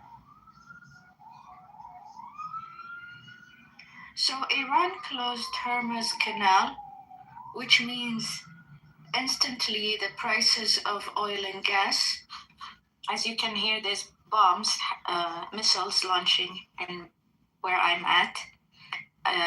So the oil and gas prices will launch the Middle East will affect international economy if this continues. So you will see not only is this narrow-mindedness of this person claiming to be Iranian, his narrow-mindedness thinking that, oh, Israel will come to save us and remove this government. When did that ever happen? Let's look at Libya. What happened to Libya? Let's look at Iraq. It's all divided. It's all they became poor countries. They were rich countries. They became poor. They were strong. They became weak. And everyone is poor now in Iraq. Everyone is poor in Libya. People were rich in Libya before. So that never worked. Now this time, it's worse. It's not just one country. It's not just on Iran. Iran controls Hormuz Canal. All the Middle East oil and gas is imported through that canal. And it's energy prices and everything will be more expensive. Everything. It will affect everyone. First, for 30 years. This Panda is saying the person claiming to be Iranian. So how on earth am I supposed to prove to you that I'm Iranian? Should I say anything in Persian? I'm not saying you're not. I'm saying so I am Iranian. Okay, so forget your narrative. What people forget your narrative. Some people don't believe you, so I'm talking to them, and I said the person who claimed to be Iranian. You claim to be Iranian, no? I am Iranian. I am Iranian. I don't claim to be maybe Iranian. You are. I don't know. What do you say? Maybe. Should I say anything in Persian? I just find it hard to believe that you will be cheering your own country. Look at the footages from inside Iran. People are celebrating on the streets already. Look at the footages. Just go to New York Post. Just go to New York Post. Just go to New York Post. Other social media, CNN. You're repeating Israeli talking points. Okay, go to CNN. Go to Newsweek. All of them are showing footages from people inside Iran. Inside Iran, they are celebrating on the streets all over the country. What do you say? Hey, I don't mean to cut y'all off, but I'm about to drop a link. It's crazy you said that because they're actually chanting death to America. Look at this right here. Look at that link right there. Look, it says, what else did Trump expect the Iranians? And this is the second time I seen this post, and I had to make sure and research it real quick. But this is from today. Funny thing is, for 30 years, Netanyahu's been saying Iran is a year from making a bomb. 30 years later, the same propaganda. That makes no sense. 30 years. He's the architect of weapons of mass destruction. He's the same person who said Iraq has it, and turns out Iraq didn't have it. Same thing he's doing now. Yeah. Now they said By the way, America going to attack countries with nuclear bombs. Vietnam is a perfect case for that. They said they attacked the oil factory in Saudi Arabia, so now they just playing it up because Iran is if they start hitting Iranian oil factories, they said they were going to blow up all the oil refineries in the Middle East. You're about to see pain you've never experienced. This year is you guys. The American government is lying to us through the media, all the regular news channels, and what we don't realize what's coming is, when you start to mess with Iran and the strain of Hormuz, and oil prices go to $10 a barrel, you're going to see American citizens in the street protesting. You don't know, when it hit $5 a couple of years ago, I parked my car because the gas price a full tank of gas was $100. Now you have inflation on top of that, right? So now you're going to hit $100 a barrel of oil, gas price for fucking with the Iranians for no goddamn reason, like you couldn't cut a damn deal and leave the motherfuckers alone. It's just crazy how people just keep having this zero-sum game about nuclear bombs for 30 years. They've been saying that. A kid, they've been saying Iran was going to have Okay, but Mister, I have a question from you. Mister, Mister, I have a question from you.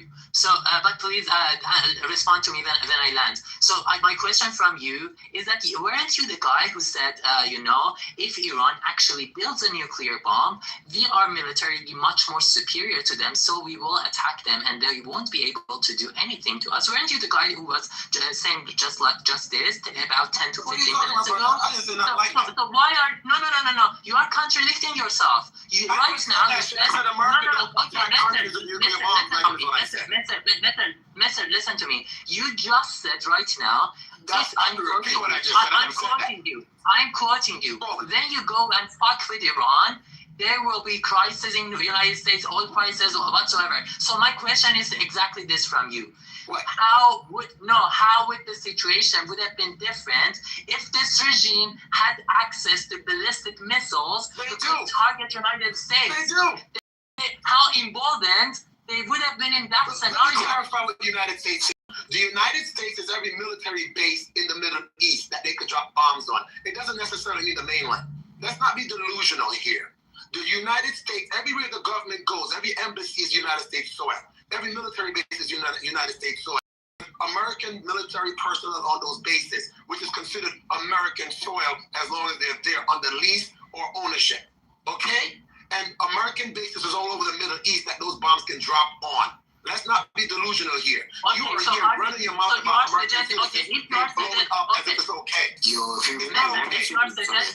are suggesting that targeting missiles, shooting missiles in the heart of the United States, such as New York, California, Washington, all those cities, is not different from targeting U.S. soil in a United States embassy in UAE, in Saudi Arabia, or military bases in those countries, is not different from one another. I don't know how can I because we're the one that started the war twice. I don't have anything to discuss with you. We attacked them 9 months ago. We attacked them today for no damn reason because we have enough military strength to do as we please because they're not attacking them by themselves. It's a Zionist agenda. You didn't answer. You're trying to put it over me. You don't have to go to war. That's why you can run your mouth. You look like you have Mister, I asked you a specific question. You're not an American.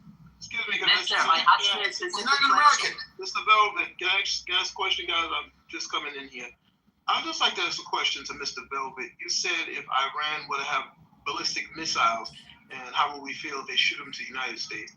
Okay, so my thing is, why would they shoot them to the United States if they did have them? Why would they attack America if they did have these long-range missiles? They won't shoot it at first.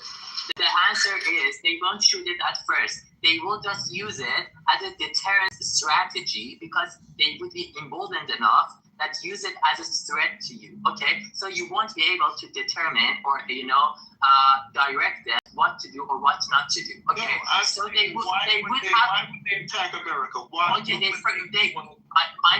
answering. I'm responding. They will not attack you at first. They will just use it as a leverage to carry on their other strategies, 2 other programs. First, developing their nuclear program. So two strategies. First, their nuclear program ambition. How do you know that? How do you know that? Because they are already doing that. They are already doing that. 20 years ago, IAEA, Agency of United Nations. I think people was like people been saying like, oh, because hold on, bro. Hold on. Go ahead. And I think this is when Donald Trump. I think this was all kind of like planned out already because now I'm thinking about it. Donald Trump saying drill, baby, drill, and that's to pretty much to remove dependence on Saudi Arabia for oil after the 1972 bill was signed to pretty much buy Saudi Arabia oil in American dollars. I think now it's not going to have an effect where we see these gas prices skyrocket because we're going to start using domestic oil, start using oil from Canada, Mexico, and shit like that, where we won't be as dependent on Saudi Arabia. That's why Saudi Arabia feels inclined to jump in this shit because they know that hey, these gas prices rise up. Trump not about to pay this shit. Trump not about to have the American people pay this. We're gonna drill, baby, drill, and rely on domestic oil because we haven't tapped none of our reserves yet. Honestly, if people know, we got probably more oil in Alaska than they got in Russia. We haven't even tapped into that soy shit yet because we had these Democratic politicians, these foreign lobbyists rallying for us not to drill. Then we have the EPA that come into play that try to say bad for the environment, which prevents us from drilling and depending on Saudi Arabia for oil. But I don't think it's going to be like this time around. I was expecting Mr. Velvet to give me the answer because, well, maybe it's American sanctions that are the reason for all of the uprising in Iran. Iranian money is worth nothing because of American sanctions. I was expecting you also to say... Sir, can I respond to you, sir? I'm not done. I was also expecting you to say, how about because of Israeli occupation? Occupation of Gaza, occupation of the West Bank. How about 1948 when Israel was established falsely by the powers that be? They kicked the Arabs out, right? And I was expecting you to say, well, maybe that's why Iran would want to hit the United States with some missiles if they have, because I don't believe that Iran or anyone else in the Middle East would just wake up one morning and say, I want to just bomb the United States for nothing. The United States is doing something over there. I think you know what it is.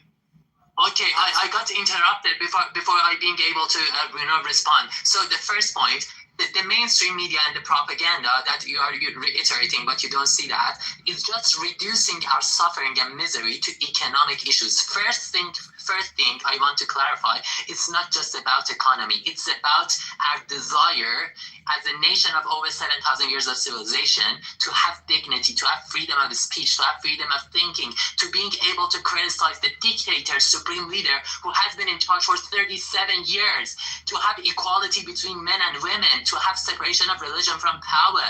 That's first. We don't want our women being stoned to death for act of adultery. We don't want a gay man being executed by this regime. We don't want a dictator being in charge for 37 years. That's the first point. Second point. Do you guys know about how the majority of Iranians are not Muslim. Majority of Iranian people are not Muslim.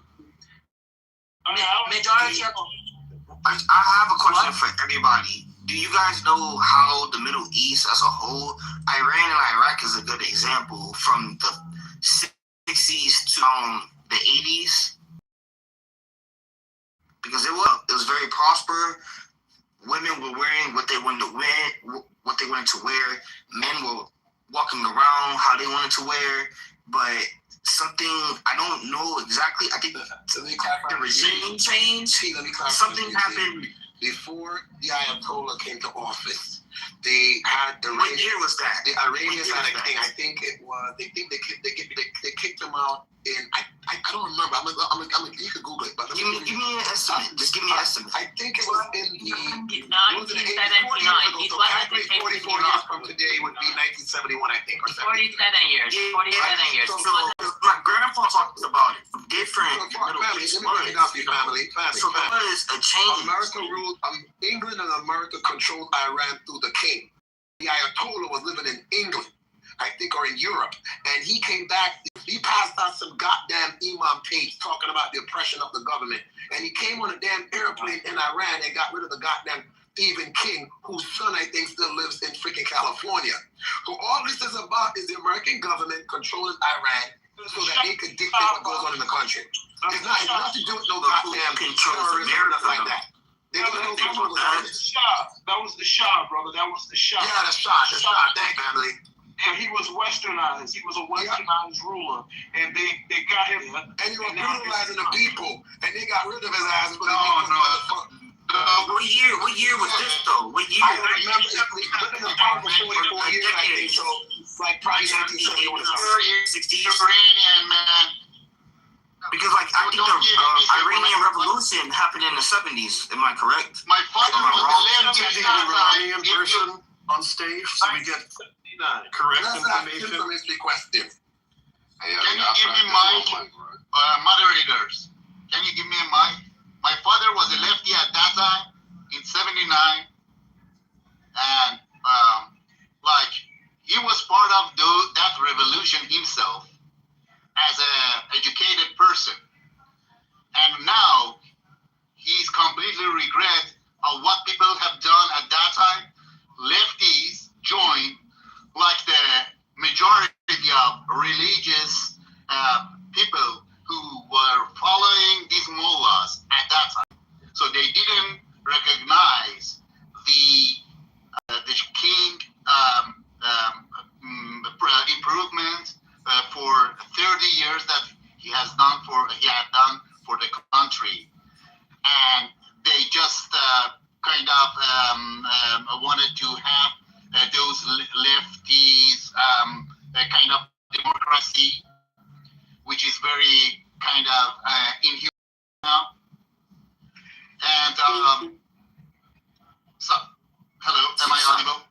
Yes.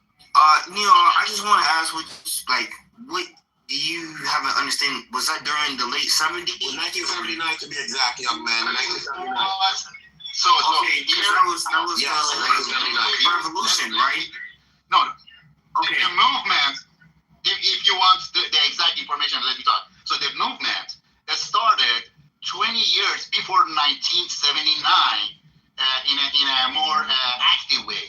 Okay, so when the king was newly kind of become like a king, really. Okay, so 20 to 30 years.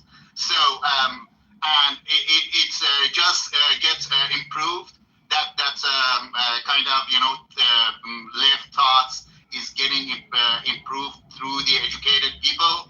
So educated people started with the left side by the Soviet Union, by the help of the Soviet Union, and that communism kind of movement during that time, it get power. So and it's gradually kind of become like spread through the whole country. So, and because people were uneducated and they were so tied to that Shia and Islam religion at that time, so they were listening to ayatollahs and mullahs rather than king, and they couldn't accept that culture that our king brought to the country. It wasn't capacity. Just the civilized cities at that time were accepting that culture, and big majority of people were not educated, where they were still living in the village, and they really didn't know what's wrong and what wrong. So they, at that time, they got the side of the lefties at that time, most of them. And at 1979, it was the end of the kingdom. So, but at that time, lefties and those mullahs are united. I'm finishing. United. A long time to finish, so. Sorry. No, just last sentence. So after 79, left and communism still were there, okay? But they terrorized the Islam, and Ayatollahs terrorized off side. They banished them from the country, and they got the poor. So there were no left or communism anymore, like we call it Cherik, Fadai Khalq, or Mujahideen, which we call it now Munafiqeen. So all those leftist parties just either they executed or they banished from the country, and they completely captured the whole country. That's all. Thank you. Did that lead to the Iranian Revolution? Yes, all that these was things the Iranian Revolution. 2-3 years after 79, before the Iraq and Iran war, and during the Iraq and Iran war, all these things happened. The first years of that Islamic revolution. Yeah. Basically, the Islamists joined with the leftists to overthrow the Shah, and then the Islamists murdered all the leftists and the college students that helped them do it. That was the revolution. You say that's right. That was the concise sentence we needed. Look, Islam is a religion that has its own values and its own rules, and if you don't like the rules that's going on in the land, get the hell out. If you want to be westernized, move out and go to the west. Iran wasn't a Muslim country. It wasn't Islamist back then. You have to. Can we say that to Islamic people in the West? Can we say if you don't like 100%. 100%. You can say it to anybody. An option. You can say it to anybody. Listen, Iran was a Persian country with a Zoroastrian history, has many different religions, including Muslims. The Islam that it had was not of such a hardcore fundamentalist nature. And today, the majority of Iranians... So true. And today, the majority... Excuse me, one moment. Today, the majority of Iranians do not consider themselves Muslim. In fact, the majority of Iranians are the fastest growing religion in Iran right now is Christianity. And then there's a renewed interest in Zoroastrianism. And what happened in Iran was the Soviet Union, which was a superpower, started converting, college students, like the whole brain isn't fully developed, right? So they were converting them into communism. Then they merged the college students and the leftists with the Islamists. They had the PLO and Yasser Arafat as their employees. The Russians were actually paying, the Soviets were paying Arafat in bags of cash. We know this because his handler, a guy named Pasepa, who was the head of Romanian intelligence, wrote a Wall Street Journal article about it. And so guess who the first person to visit the Ayatollah was after the revolution? Yasser Arafat and the PLO. And that's World War One. And World War One set the stage for modern history, what we know as today. And everything that's going on now, like it all starts with World War One, and then World War Two, as brutal as it was, it gets so much media attention, this and that, because of how brutal it was. But a lot of things that's going on now, like it started in World War One during the time from 19 to the 20th century. It really did.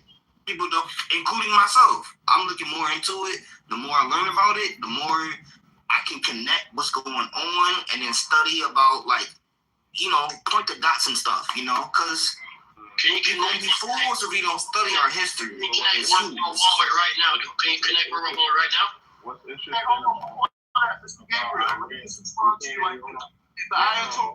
Wait, say that again. You said connect World War One to right now? Yeah, give me a connection. Give me a connection right now. Well, basically, did you guys celebrate that the Ayatollah's dead? Did you celebrate that? No. Did y'all celebrate that? Because he's confirmed dead. Hey, hold on. The whole Ottoman.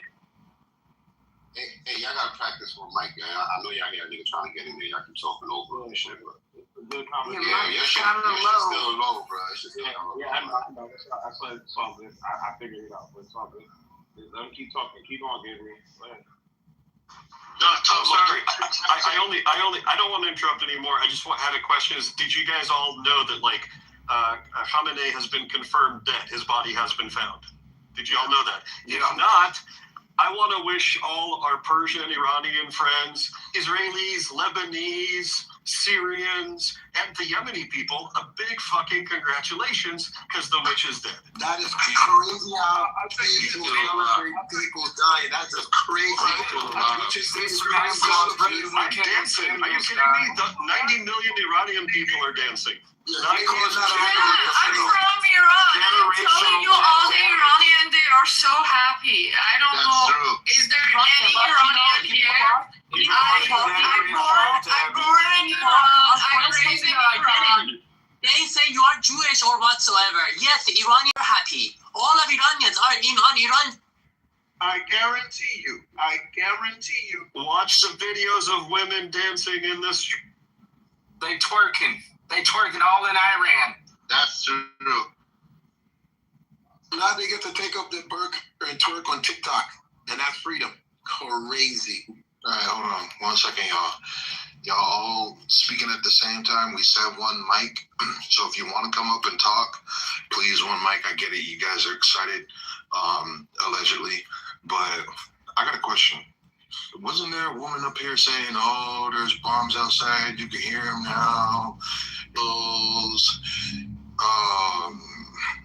So correct me if I'm wrong. Did y'all hear that? Like, if there's missiles being dropped on you guys, working with the missiles falling. Yeah. Like, this is wild. You know how it is in the middle of war. People go outside and dance. It's bombs and missiles and jets in the sky, but we can still go outside and dance. I mean, buildings can be blowing up. That's correct. That's exactly what's happening right now. And the bombs aren't dropping all over civilian areas. They're dropping on military targets. So who's going to be in office now? Like, who's a ruling party? He's still alive. He dropped a video. He's still alive. Yes, he is. It was Israeli reports. It was Israeli reports. Okay. Let's say hypothetical. Listen, it was only coming from Israeli intelligence that he was dead from them bombing the compound. There's no evidence. Who dropped the video, bro? Show me the video. I covered OG. That's his greatest. Show me the video. Show me the video. The video. Yeah, I talked about question for you. We dropping videos and shit like Kendrick and fucking Drake. Okay, show the video. Where is the video? Send the link. I'm genius. Keep that. The U.S. is saying he's dead. Okay, I have a question. Let's say he is dead. If he's not, he's not. But I want to know who's going to be next in charge. So and then also President Bibi Yahoo. No, man. The son of the Shah, right, has organized basically a caretaker government in waiting. He said he wants to be basically the leader to create a transition government for a democracy, and so he is supported. He is supported. Listen, whatever the case is, the Iranian people, that's their choice, right? He's supported by 80% of Iranian people. This is psyop, bro. You guys are crazy. Okay. How can anyone? He's supported by 80% of the room. I said it. No Iranian would want their country blown up and controlled by America. Let's cut this shit. It doesn't work. They don't want to live with nobody. Why would I be so passionate about Iran? You are not Iranian. They don't. So I got a question, guys. For those of y'all that are twerking in the streets right now, twerking with the bombs, I got a question. How many casualties?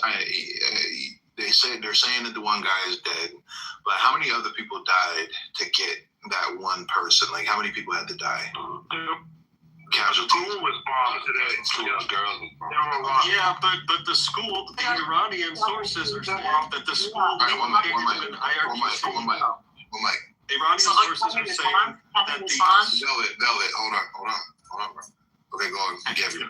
Okay, so Iranian sources are saying, and I'll post this up in the Nest or chat or whatever, that the school was located in the IRGC compound. The school was abandoned, and that basically it was not an Israeli attack. It might have been an American attack. It might have actually been the IRGC's own munitions detonating and falling back. So we don't have confirmation of that. But what we do know is that The Guardian, which I think was the one that broke the news, they literally just quoted IRGC propaganda. And we know that that propaganda is not reliable. So what is the number of casualties? It's too early to know. Nobody knows the so far. So far. Nobody knows the number There's of no casualties, but I'll official tell you. But wait, one sec, my friend. Listen, what we do know is that over 30,000 people were killed in 2 days by the Islamic regime of Iran, of their own people. We know that. That's okay, so if it's cap, how many people died? Why would you say that's cap? No, if it's cap, how many people died? The Iranians are reporting it. The Iranian if it's cap, how many people died during the protest? There's video of thousands of them. We do know that whatever casualties. If it's cap, how many people died during the protest? Listen, bro. First of all of the people that were involved in the protest in a violent way were working with the Mossad or either the Mossad themselves. All of the people. Listen, hold on. If you were so quiet, then you were being massacred by this regime. Build it. Relax. I want y'all to think about something real quick. I want you to think real quick, Gabriel, everybody. You're coming into a space on social media. Apparently, we always in here talking about these type of things. I think you want to think about what you're saying first before you try to push any type of propaganda or any narratives as if we're ignorant or naive to what's actually going on, right? We're not a group of children, stupid. We're not ignorant to the situation. We do a lot of research in here all the time. It was CIA and Mossad agents and even Israeli media backed this up. Inside of Iran, since the 12-day war. Remember how they executed the generals? You're right. And they bragged. You're right, 100%. I don't need you to say I'm right. I know I'm right, but you didn't think I would be right. That's why you wanted to push them narratives, because you didn't think somebody did. I'm sharing facts with you. All right, but hold on, listen. Remember how they bragged about killing the top generals in the 12-day war so effectively and efficiently because they already had people inside of Iran? Remember how they was bragging about that? That they already had these people locations marked out and everything? Yep. Iran has been infiltrated by the Mossad for a very long time. Which is fantastic. The Iranian people support it. Stop that, man. I hate when y'all do that. I know what you're trying to do. You're trying to throw me off. So during the protest, the IRGC, Iranian media, and other media outlets released video footage of them busting into these places where they had brand new machine guns, they had drones, and these people were popping out in all black in the middle of the protest, killing Iranian police officers, children, and protesters. Hold on. You just said they were killing protesters, but a minute ago, hold on. And they blamed a minute ago, you just said, hold on. A minute ago, you just said all of the people. Listen, they stay, listen, bro. A minute ago, you said all of the people were Mossad agents or working with. Bro, listen, we're trying to educate you on something. One of the tactics that the West use is they'll stage civilian revolution. Listen, they'll stage revolutions in the midst of protests. They'll stir up internal issues that already exist and exploit it and amplify it. Then we know that. Hold on. Then they'll send in somebody to arm the protesters that are angry enough to actually fight back against their government, and then that's when things go out of control. And so you don't think the regime killed any protesters? You keep talking if you don't know about this. I'm asking you a question. You don't have to ask if you just listen. All right, answer. Right. So what they tried to do in Iran was they tried the same method at the same time, simultaneously, while this was happening in the streets. Kurdish forces actually tried to breach the Iranian border, and they were killed by the IRGC. There's actually footage of IRGC agents chasing down Mossad agents that tried to escape in vehicles. And a lot of them, believe it or not, actually come from the country of India. It's a ton of people in India that actually work for the Mossad and from Afghanistan. Thanks for sharing. No, hold on. I want to respond to this. Wait. I want to make sure. No, I was waiting. Let me. So. Okay, you go ahead. Go ahead. So you don't think the regime is responsible for any deaths for the protesters? What type of simplistic question is that? You make it sound as if it's okay for other people to contribute. That's the way he's propagated his position, that Mossad agents, they armed them, that it's a false flag, they were the ones who were actually killing protesters. Okay, so how many deaths do you attribute to the regime then? No, forget about that.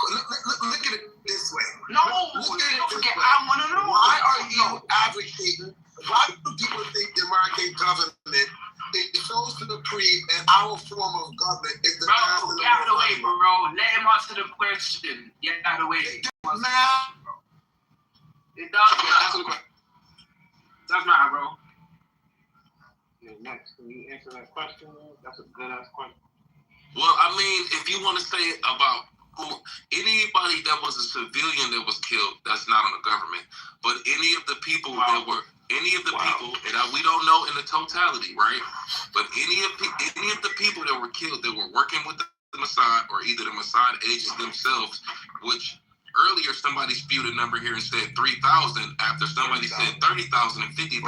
But I know from some of the resources I read that it was at least a few hundred people that did face the ultimate end, but those people were identified as Afghanis and the citizens from the country of India that was working with the Mossad. Hold on. Yeah, there's actually even footage of them chastising Iranians that participated in the protest, but they did not do any of them. They jailed them, and even the supreme leader spoke on it, told them, like, listen, this is the last time we gonna tell y'all. If you gonna protest peacefully, but fucking hitting apartment buildings with Molotovs, shooting police officers, burning down businesses is unnecessary. So mosques on fire, bro, listen, you're not even understanding. No, I'm understanding you. Hold on, bro. Just make it. Kurdish. I just need to understand. Do you attribute any deaths to the regime? Any deaths to the regime? Okay, so Okay, someone hold on. else So what would respond you to say? Big now. Hold on. Okay, great. Now, so what would you say to family members who have been told to come and pick up the bodies of their family members who've been killed by the They regime? weren't killed by the What would you say regime. to that? That's the propaganda that was pushed. They were killed How by the can- Mossad. Wait, So, but the regime is telling them to come and pick up the bodies. Any civilians at all? What's the guy saying? You know, are you in England, Madara? Are you in England? You should be more concerned that about makes sense. That makes sense. I was wondering. Iran is doing to the own people. That's the funny shit. I was wondering where you from because I'm like, why you so Okay, but none of y'all are in Iran right now, so why are y'all even American right now? like, what the fuck? That's weird. None of y'all are in Iran right now. But it's not even. I know for a You fact. people are debating Mister, are you in Iran? Hey, if y'all can't get a conversation, I'll just move y'all down. Let's get one mic. Yeah, keep it out your mouth. It's funny how people living in other countries are advocates for. Well, you're not even American, though. Citizens countries. It's crazy. But you're not American. And you're from the President of the United Kingdom, and you cannot even protest outside before you lock you up for protesting. But you're gonna advocate for Iranians to protest, and what the government does to them, and you can't even do that in England or America. You think you're free? You crazy, dude. His point, though. Let's attack his point. He made a point. Him and Next are in a dialogue. We got next position. Next position is that the government of Iran has no responsibility for any civilian deaths in the protest. I know Gabriel. Hey, that's I ain't gonna hold you, bro. I'm struggling to hear you, bro. Can y'all hear me now? very better, very much better. Yeah, so let's get to next, man. That's a good dialogue. So next, your position is that the government is not responsible for any civilian deaths in the protests. I know Gabriel wanted to end a lot with next. I want to hear. It's a good conversation. Yeah. So, look, it's kind of simple to answer. I think there's a person in the chat named Sarah. She's saying, "Don't speak for us," and I believe she is Iranian. There are hundreds of thousands. In fact, there's over 1 million Iranians in the United States. About 90% of them have been in touch with someone over there who knows someone who's been killed or wounded in these clashes by government.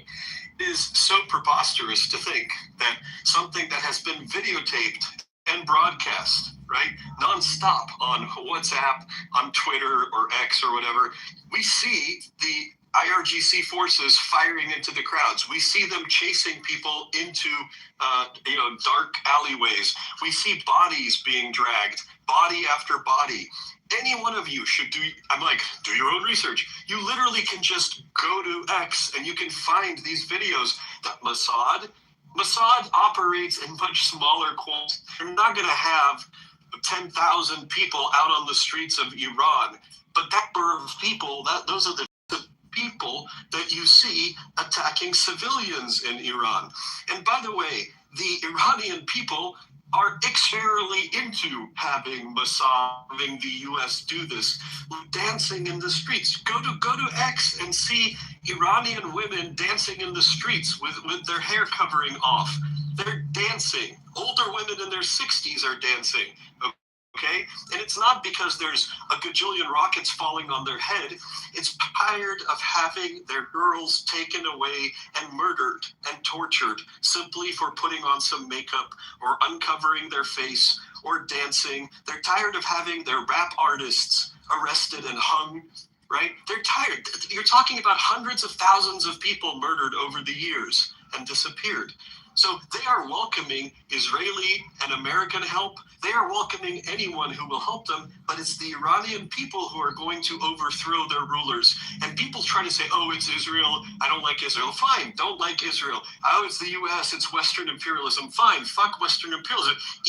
We don't have to agree on any of that. The point is, 90 million Iranian people, 80+% want to get rid of these rulers. That's who's doing this. None. That's what's funny? What's funny is these people are coming in this platform celebrating being un-American. Hey, Mr. Hold on 1 second, bro. Hey, next one, bro. Yeah, I do want to respond to that. And this Gabriel, it's funny you brought up those videos, man, because I remember watching those videos extensively and thinking to myself, like, yo, what is going on? And of course, I keep doing further and further research because in those videos where they were shooting at that, what it looks like a crowd of people, those people had guns and they were black. The video with the guy being drugged in the alley had just killed the police, right? So I'm thinking like, yo, wait, hold on. The Iranian people, I don't know if you know anything about Iranians, but they like to wear the color black. I did not interrupt you. So we're fashionable people in the world. Hold on, I did not interrupt you. So then I thought to myself, how are Iranians getting guns? How are the civilians getting guns? Oh, you think it's in Iran cannot have any guns? Gabrielle, this is how I know y'all be full of shit, man. And your agent is not going to work with me. You might as well just stop it. It's not going to work. I'm not saying anything prophetic, just saying. Because you believe the propaganda and you've been paid to come into these type of spaces to push it. But anyways, so I did some research and thought to myself, how in the fuck are Iranian citizens getting automatic rifles, and at the same time, why the fuck are they shooting at their own police officers? This is insane. This shit went from 0 to 1,000 out of nowhere. It looked like the classic play out of the textbook, right? Arms. Shout out to Israel, bro.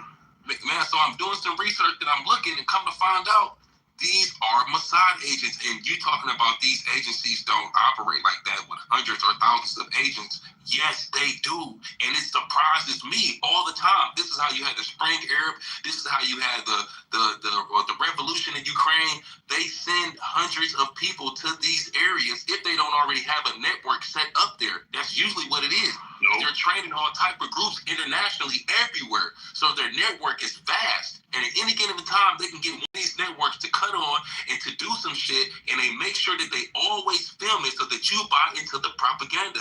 Everything they want us to buy into is always filmed from 90 different angles all the time, and so that we can believe it, because we have to believe it in order for them to have unjustified or how can I say, not unjustified, but basically there's no pushback. The American people are 100. I thought America was going down. No, that's not what I'm saying. But what I'm trying to tell him is, because he didn't understand the operation that was taking place in Iran. And you see, he never mentioned anything about the Kurdish forces, which was trained by the United States in Syria to take down the Bashar al-Assad regime years ago. And they've been using the same Kurdish force group in multiple areas in the Middle East to carry out their attacks. While at the same time, Turkey has been bombing the Kurdish forces. And why did the IRGC, why were they able to defeat this group real quick at their borders? Because Turkey gave them the information. Turkey also let Iran know that the Mossad was in their country. They coordinated with them, and Turkey is also with NATO. But they want to leave NATO. Propaganda, but No. But see, listen, last thing I'm gonna say. When you guys have your chance to talk, you fail to mention any of this. You just talk about what Stephen propaganda as well. You don't mention any of these details. You guys simply repeat what's said on CNN and other major news outlets, and you do no independent research. You just fucking scrape the surface. Saying isn't propaganda, but what they're saying is. One second, real quick. I just wanted to make sure. Real quick, if I could just weigh in real quick. Now, Big, I think E does bring up a point when you say you can't say what they're saying is propaganda while simultaneously assuming that what you're saying is correct. I think E is correct by saying all sides are floating on the assumption based on different levels of propaganda. But propaganda can either be correct or incorrect. Propaganda is just this word we throw out saying, oh, okay, if it's propaganda, it must be false or misleading. You just pushing an agenda, that's all. In my summation, from the way I see it, I think Big is the most correct in this argument. And the only thing I'm basing that on is past experiences with situations just like this. The situation where the United States and Israel destroy a Middle East country for quote unquote humanitarian reasons. This is not the first time we've seen it. We've seen it in Libya. We've seen it in Iraq. We've seen it in Syria. We've seen it in all of these places. The backdrop of all of these things, they said, oh, they're building weapons of destruction or nuclear weapons. They're killing their own citizens in the street. We need to free the people of Iraq. We need to free the people of Libya. We need to free the people of Syria. We need to free the people of Iran. But ultimately, happens. Like, this is a tried and tested method, right? We've seen it before. The United States government in Israel, let's just be real, they could give a shit about the average Iranian citizen. They could give a fuck. Whether they live under a dictatorship or whether they get blown to pieces by their own bombs, they could care less. This morning, a girls' elementary school in Iran. I don't know if it was directly attacked. I don't think it was. I don't think it was a target. I think it was hit by a missile that was either shot down or malfunctioned. But it killed 60 kids in Iraq this morning. 60 children were murdered this morning, right, by our weapons as Americans. And if you're an Israeli in the room, by your weapons. To say Iranian people are celebrating that, you're out of your fucking mind. What are you saying, man? Lay your Now, beyond that, this is what I'm saying. Number one, the ultimate goal of our government, the United States of America, and the Israeli government, is to destroy the Iranian government and make sure they are no longer a viable military threat in the Middle East. Every other group inside the Middle East. So why are the citizens celebrating that? So the Iranian people, where they went. Are they stupid? Like they brainwashed or something? No, they're not stupid. But why are they celebrating, dog? Listen, let me finish. First of all, you're just ignoring the big fuck off elephant in the room. I'm asking you a question, man. Iranians that absolutely were protesting against the IRGC. There was also protesters in Iran, in the millions, protesting in favor of the Iranian government at the exact same time. Okay, well, they literally clashed in the streets. I know it's fun to say, oh, on Twitter I saw pictures of Iranians against the government, so that represents everything. Nigga, I didn't know, nigga, it was a split. I thought it was more. No, it's the same thing in the U.S. There are protests in favor of something in the U.S., and there are counter-protesters on the streets fighting. If the cameras are facing the ones that are against our government, and Iran is like, look at all these Americans protesting against the U.S. government. See, they want to be free by. It's not the same. There are Iranians inside of Iran in the millions that support the regime. And there are Iranians inside Iran in the millions who don't. That's valuable fact. That's actually logical. All Iranians want to be free. Yeah, I can believe that. That's fair to say. I don't want to hear that shit. Look, Iran is likely going to become like Syria, and likely like Libya. It's going to become a failed state where 100,000 people are killed, and the ultimate agitators. This war was not necessary. The ultimate people, the ultimate. So you're a domestic terrorist. You're a domestic terrorist, bro. You sound scary too. Yeah, I don't. Don't be scared. You're What are you talking about? Domestic terrorists? Dumb motherfucker. The only part that I don't agree with him, or that I agree with him on, that there is half and half. There are half people that agree, and there are half that don't. Baby eaters for the Epstein files, and they fucking bomb kids to sleep, and I'm the domestic terrorist. Fuck the house. That Mossad exploit. They made the most of the situation. You crashing out? I ain't gonna do shit. Helps out. But to say that the regime do not have the Melo said, "Fuck that nigga."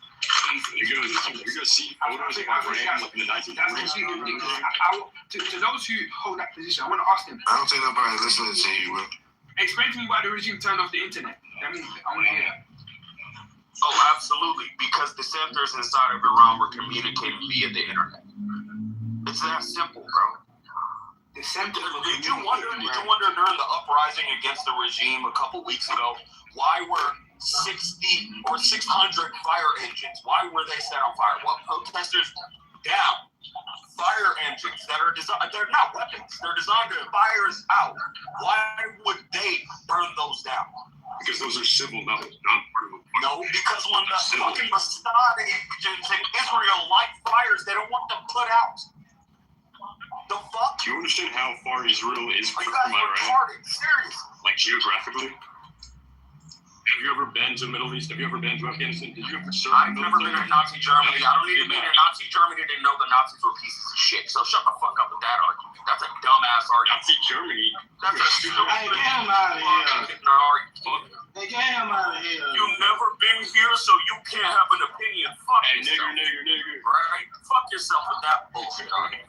So let's be real. The facts are pointing toward that we started an unnecessary war when Iran's a failed state. I want y'all to sit here and wave that flag and say Iran was supposed to be free. We cared about the Iranian people like we did with Iraq and Syria and Libya. I don't want to hear y'all bullshit. So big right, no propaganda. For real you are. Fuck out of here. Which one of just said nigger? Nah, Kyle's crapper ass. That was me. That was me. It was him, Kyle. Get Kyle out of here, bro. Fuck out of here. Nah, fuck that sorry shit. You know.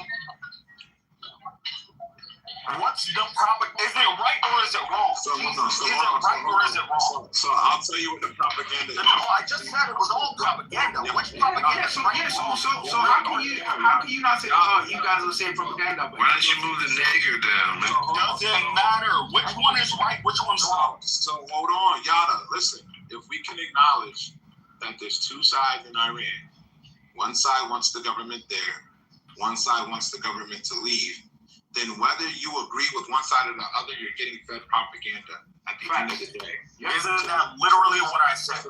So no, it is what you said. Oh, you gotta say propaganda. So hold on, Yada. You gotta act that you're being propagandized just like the other side. I knocked that in the very beginning of my argument. Did I not? So then, when I look at this shit, I look at it as just from a country standpoint. If some shit is already about to pop on, and I can go and benefit myself, it's already acknowledged some shit about to pop off. Because remember, they got intelligence that we don't. Motherfuckers is planning to kill this motherfucker anyways, and we know that the nigga ain't got no friends, no nothing. This nigga probably gonna die the next year. And I want him dead anyways. And he's gonna die at the hands of his own people. Am I honestly wrong for going in and siding with the people that want him out of there who are already plotting to kill the nigga? Yeah, because who do you side with though? You have to think the U.S. government. Who do we side with? We side with the side that likes us, the side that is pro America. And that's 80% of the people of Iran. Wait, what are you basing this on? Support the Shah's son. 80%. Where are you 80%. I said 80%. I said 80%. No, where are you basing this 80%? It's easy to say 80% of people support this. Would you like an answer? Or are you going to just keep asking the same dumbass question? Would you like an answer? The other side of the camera was 20%. So the 80% is from recent polls, and I will put them in the chat for you. Polls from where? I don't remember the name, but I will put it in the chat, and then you can read it for yourself. So wait a minute. So he's gonna put the polls. Stop wasting your time in mine. Just wait till I put them in the chat, all right? Okay, put them in the chat. And then you can ask. Then you can blah blah blah about him. Okay? No. Then put them in the chat and stop fucking talking about putting them in the chat. You're the dude who's babbling about it. Basically, what you're saying is people went into Iran and asked 80% of Iranians who they support. Do you know how polls work? No. I know how polls work. It's not even making no sense. Just let them post it. If I ask 10 people in a room, do you support Trump? And 8 of them say no. I can go no, and it's say not 10 people in a room. 80% of the people in this poll said they don't support Trump. I just feel like that part of the conversation is pointless. But you don't have to do research. Research and statistics. Literally that. Everything is based off statistics, but Statistically, do Iranians support the regime or not? That's what 80% don't support the regime. Okay, so if they don't support the regime, does that necessarily mean? Let me ask a follow-up question. That means we go in and blow it up. Are you modding people? A couple people here because I was about to. Don't. 80% of our government hate Donald Trump. I need to drop down. I thought y'all was asleep. That nigga state police officer. Anyway, don't be mobbing people. Yeah, I mean, it's people that's always modest. Haters. Anyway, see no more question. Oh yeah, so if don't be mobbing. If 80% of the people don't support the current regime, does that necessarily mean that they support the West interfering and taking over, or is there another option?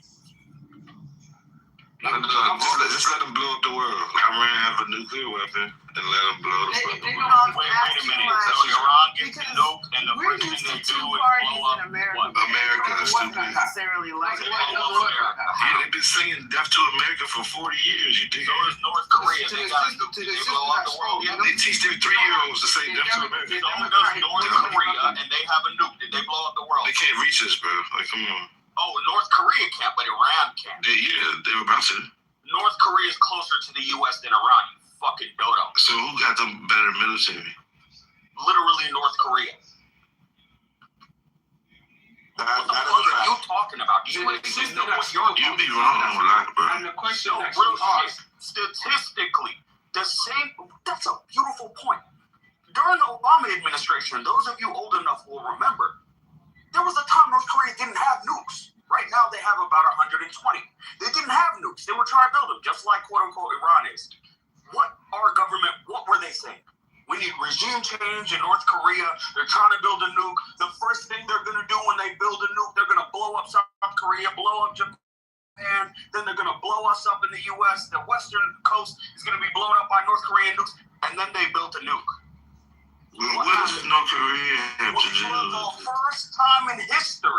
For the first time in history, a U.S. president, Donald Trump, stood at the border and shook hands with someone in the Kim dynasty.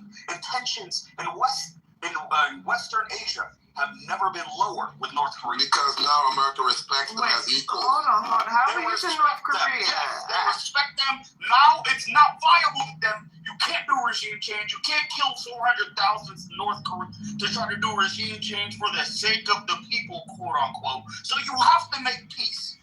Now, what happened in Libya? Libya was also trying to build a nuke. But what did Muammar Gaddafi do? He said, you know what? I'm going to close down my nuclear program, just like we want from Iraq. He literally shut it down. And then he was sodomized and murdered in the street by people we armed while we blew up his entire country. So Iran is watching this. They said the guy who built nukes, the U.S. left him alone and even shook their hand for the first time. The guy who refused to build nukes was murdered in the street, and his people are literally living in a failed state with open slave markets. Okay, you guys ready to talk about the Iran, polls real quick? What do you do? Iran's military is stronger, bro. Okay, you guys ready to hear the numbers? 108,000 people, that's one of the 3 polls I posted. 158,000 people were polled. 80% do not support the regime. 15% do. 15% do.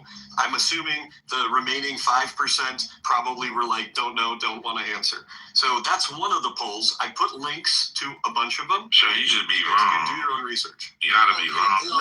Real Yeah, quick. Nothing I'm saying hinges on the regime existing. The regime. You said half of them are against it. It was like I got a question of Gabriel, especially. No, don't get scared. No, You said half of the people. I got a question for you.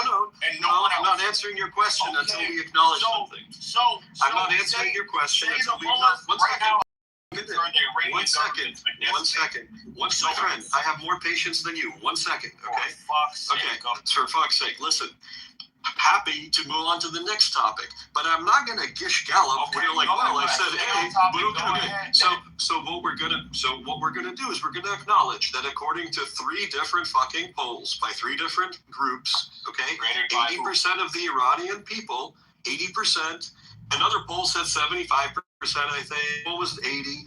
They say they support the regime. That's it. So apologize. You was wrong. You was wrong. Doesn't make it right. Can you acknowledge that? You was wrong, dumb. This doesn't make it right. So let me This is crazy. 35% of Americans are gay. Is that true? So where do you get your numbers from, Ayana? All right then. So do you think if that's the people who want to respond to that, then what's the point of telling them to bring up the phone when you're not going to What are you doing? I'm asking you, Gabriel. Here's my question. Why do you think everybody's the Iranian regime is completely gone. It is replaced by a democratic. You say your polls bullshit. No, listen. It's replaced by a democratic state. But they still want to build nukes. Do you see the U.S. supporting that? You move the goalposts. Let's get one mic. Can y'all niggas leave my country or no? Repeat it again. Repeat the question. I don't question is, the Iranian regime is gone. The Ayatollahs are gone. Iran democratically elects a new leadership, but they still want to build nuclear weapons. Do they stop getting bombed by us? That's not what we're They're not gonna want to build nuclear weapons. They don't care. No. Fuck out of here, bro. Because there's multiple democracies that build nuclear weapons. Nuclear weapons aren't some evil thing. We have nukes in the U.S. It doesn't make us evil, right? So I'm saying if the new democratic regime wants to build, are we gonna leave them alone? No. Hey, y'all are talking over each other, so I'm just saying y'all want to hear each other out, but you guys are talking over each other. One microphone.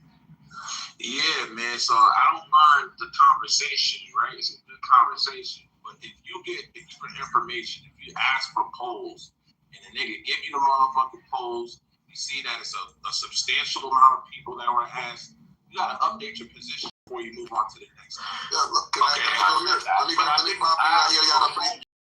No, you asked him to substantiate his claim, man. Let me pop in real quick. Where the polls take it. That's what I'm saying. Got it. Could you have one mic? Look, I've never been asked in a poll in my entire life. I don't give a shit because there's something that you have to understand about sex and polling. It's not real. Okay, if people ask a bunch of people that think like them the same question, you get the same result. So move on past the poll. The Yada made a very good point. The current Ayatollah does not, he stood on the point of not wanting to build nuclear weapons. If he dies, you can't guarantee the next guy won't build them. If guys do build them because they have the capacity to build them, I guarantee America will leave them alone. Because America don't mess with people that got bombs. They only mess with people that don't. That's it. That's all. And that's where it's headed. I guarantee if he dies, they're going to build a bomb. Even if he's civil, even if he opens up the rights for the people, even if he's kinder to women, none of that matters. We topple democracies all the time. We destroy governments that are kind to their people, that are just to their people. Which Namely, democracies Iran. did we topple? For fuck's sake, Iran used to be a democracy. Iran used to be a democracy. I just want to make this point. I want to make this last point. I'm going on mute for the rest of the session. Please, this last point. Iran was a democracy in the 60s. It was open border. It was pro-capitalism. It was pro-kindness to women and for religious freedom. It was all of this. But Iran made a crucial mistake in the 60s and nationalized its resources. The gas station you go to called BP Bristol used to be called Anglo-Iranian Oil. They used to sell their oil at a 80% discount for our benefit. So we destroyed them and put in the Shah. I'm just saying, all this bluster about, the U.S. just cares about Iranian people. The Israelis want to free the Iranians from the evil mullahs. Bullshit. Who said that, though? There it is. Gabriel did. And that shit pissed me off, but that's it. I don't think Hey, I just want to say something. Iranian here. Whatever you say, even if you're saying Trump is not doing it for Iranian, I know, like, if he's doing it, he's doing for the benefit of Americans. And I want that. Because it's working in my favor as well. Because you live in the West and you don't live in Iran, do you? No, because my parents are living in Iran right now. And I haven't heard from them for the past 24 hours. I just understand about that because I'm going to bring Iran. Yeah, these people are delusional. You mean to tell me that your government has the resources that they want to give to the citizens and have the citizens benefit, and you're saying have the Americans take it and benefit them and you get nothing? Have you been to countries where our government has been in? You get nothing in return. Resources. That's what I'm saying.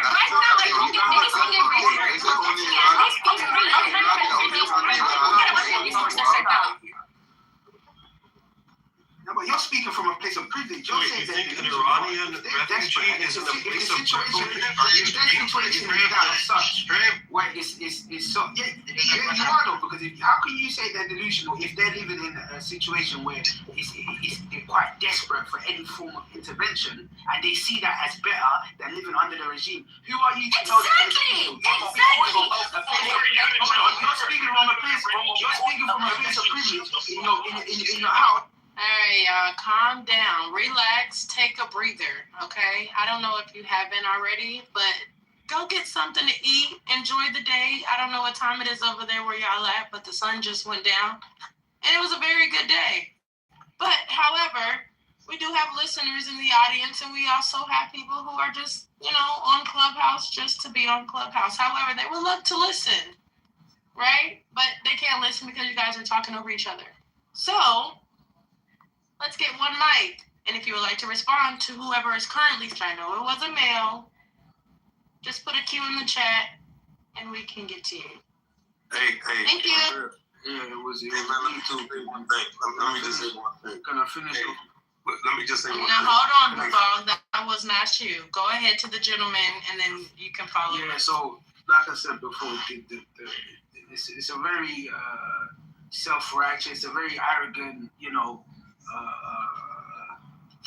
privileged position, telling them they're delusional. You're not in their position to speak on it. So that's what I wanted to say. But yeah. Have you ever lived in a country under a dictatorship? Have you ever been in their jails? I have been. I've been here for the past 10 years. My parents are right now living in Iran. I haven't heard back from them. They don't have any connection. But I do not care at this point. They're my parents. But you know what they told me? If we die, Islamic Republic killed us, not Trump. My cousins right now are living in Iran. And all of them on Instagram, they share the same thing. If we are killed, Islamic Republic of Iran killed us, not Trump. Tell this to the world. They are willing to give their life to just have a free country for the future. And I hope people in US understand that. We are not dumb people. We understand US has its own benefit in this war. But we are willing to take that. We are willing to have a war, to have this regime gone, and then work for our future. Even without resources, right now, our resources are not for us. Okay, well, I can absolutely sympathize with your situation. That is a horrendous situation, and I pray for your parents. That sounds incredibly terrible. That sounds like a terrible situation. But I have to ask you, what happened in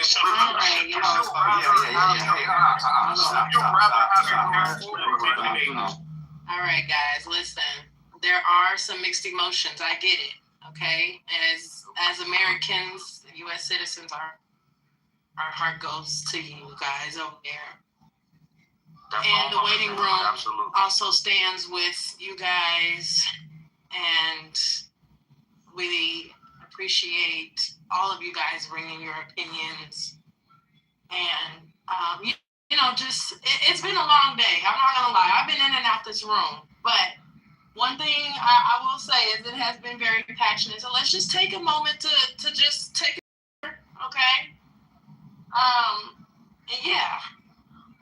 Go ahead to the next speaker. Hey, let me just say one thing. Wait, I was next. I was first. No, I was next. I was first. Yes, go ahead, Blue Balls, and then put a Q in the chat. Hey, stop. Hey, to all you agents coming in, stop bringing the federal government into these conversations, all right? So I have one of my young boy Swiss cheese niggas. Right. Stop I'm so sick back to the conversation. I think it's interesting. It seems like a lot of Americans or like a lot of people around the world can't imagine something worse than like the American government. But it seems like there's people that are actually living in something worse where the American government's a better option. So like Venezuela and like Iran. Can I share my experience in a jail in Iran? And I've been here in US for the past 10 years, and I forget about it. But it's not something you can forget. Just listen for 30 seconds. It's horrible living on a dictatorship, and there is nothing worse than that. And we Iranians are willing to do anything for a change because there is nothing worse than this. That's it. Right. Nothing word. You guys are talking up. Oh. How does that have anything to do with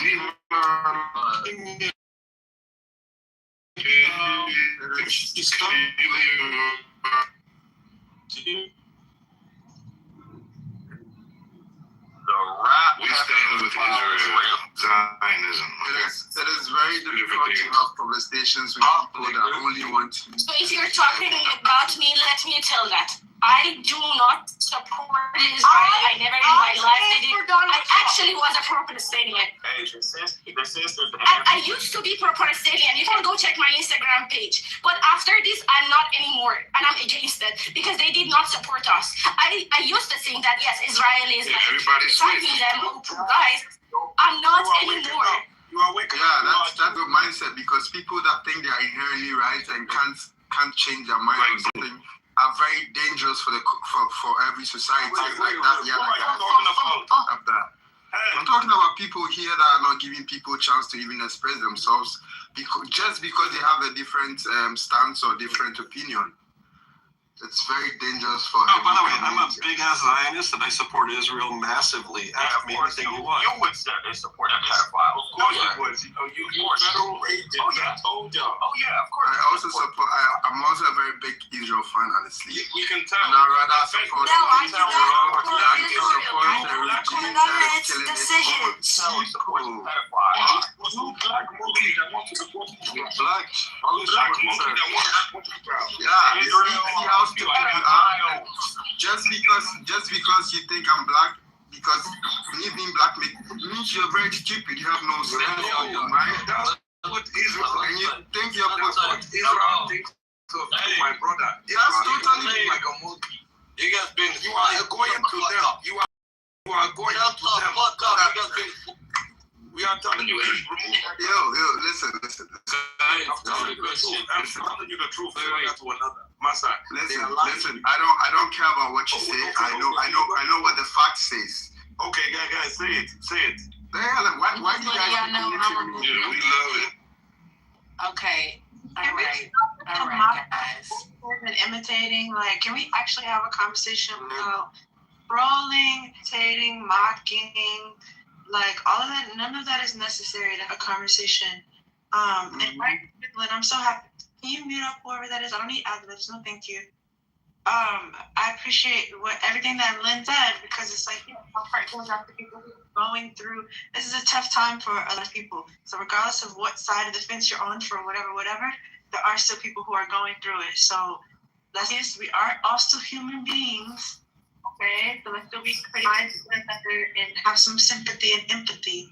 You know, let's not go too crazy with the trauma dumping, but still have sympathy and empathy for what people are going through. Because we're talking about it as a topic on Clubhouse, but it's still some people's reality.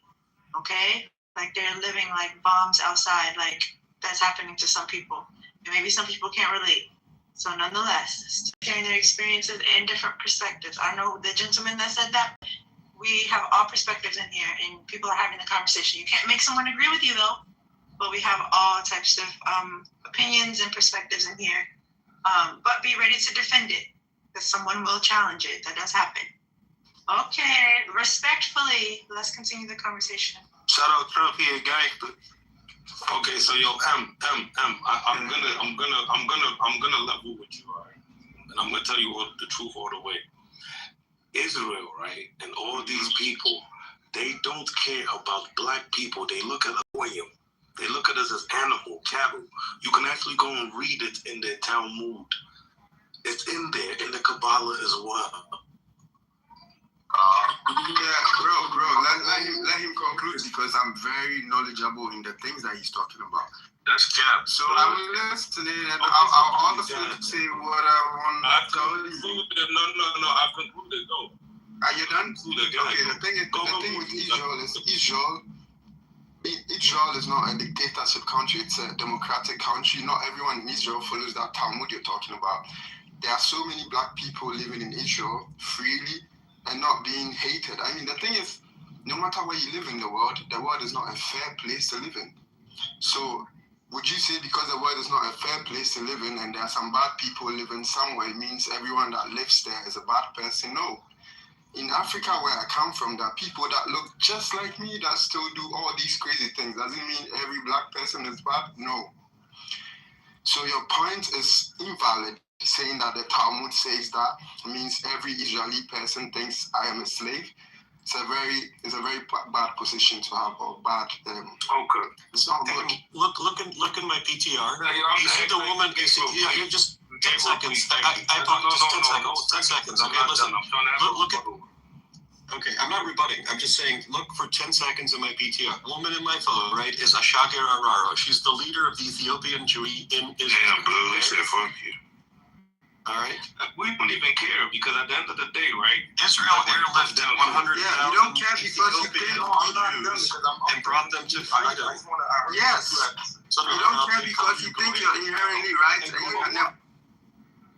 Guys, you're talking over each other, okay? One at a time. It's Blue and the African nigga. Everybody else speak. I'm just trying to get to him, right? Like, it shouldn't have to be like this, y'all. We should I'm an be able to African man that knows my worth, and no one can change it. People in Israel are racist towards black people. Brown stupid. Hey, can y'all let Gabriel finish his point? You can hear the accounts of. I want to be able to. No, but I'm really interested in Gabriel's point, and then I think Blue was talking about. Blue was talking about. I'm gonna finish my point. Thank you. I'm gonna finish my point. I can go after this. Fucking you up, Y'all. Stop. Oh my God. Find that GOD. Please stop. DOD guy, keep going. You act all right. Hello. There was a guy talking about look at my PTR, something. He was talking. Okay, I'll finish real quick. The name. Okay, I can't talk like that. All right. That's how you want me to talk to you. So, Israel. We're not gonna talk. No. I'm sorry. Are you trying to talk to Gabriel? What you mean? I was next. Shut up. Hey, I'm It was Blue's turn, bro. Yeah, exactly. You just told me to speak. Shut up. No. Now I'm gonna be rude because y'all being rude. Look at something in this PTR, something. Yeah. Do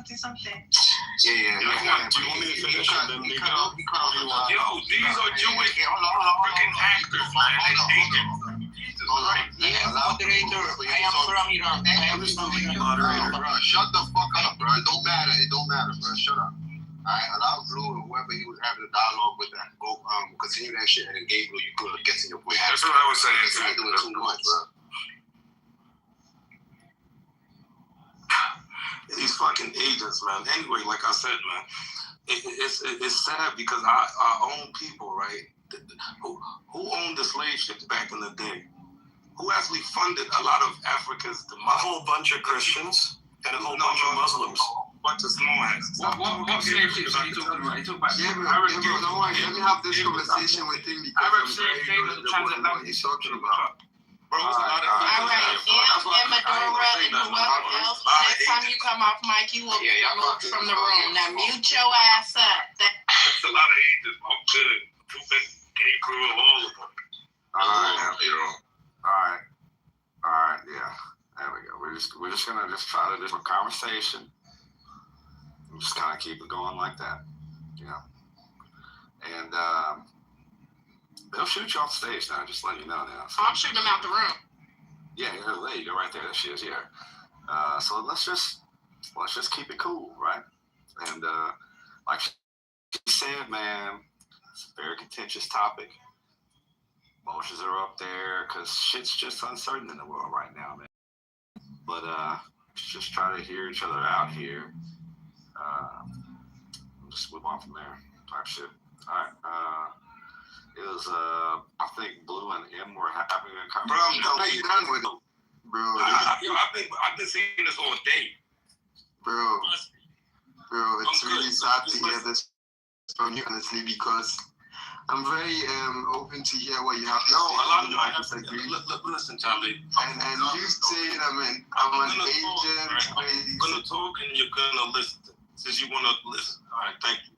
Charlie, I'm from Ghana, and I'll tell you the truth, right? A lot of our people are very indoctrinated.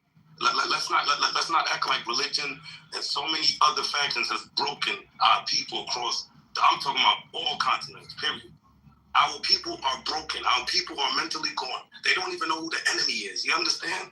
So for you to be talking out your mind saying that, oh, this, that, and this, if you look back in time, a lot of who do you think took out Kwame Nkrumah and all these people that was against the whole system? Period. Who do you think took them out?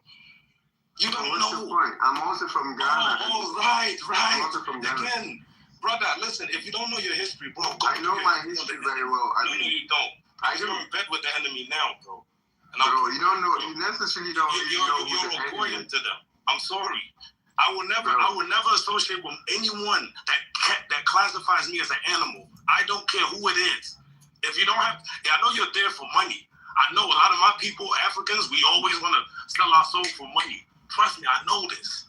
You're not there. Why would you be there? Have you ever met me to come to that conclusion that We're done. Been done. Hello, good morning. Can I say something now? Good morning. Hey, hello. Go ahead, Em. Yeah, the thing is, I mean, I really hear you out, Blue, and I understand why you're saying this. But the thing, you can't really come to this conclusion that I have this position because I'm an agent or I Why are you in Israel? I don't live in Israel. Okay, so what? Let me. I kept quiet when you're talking, right? I think it's not.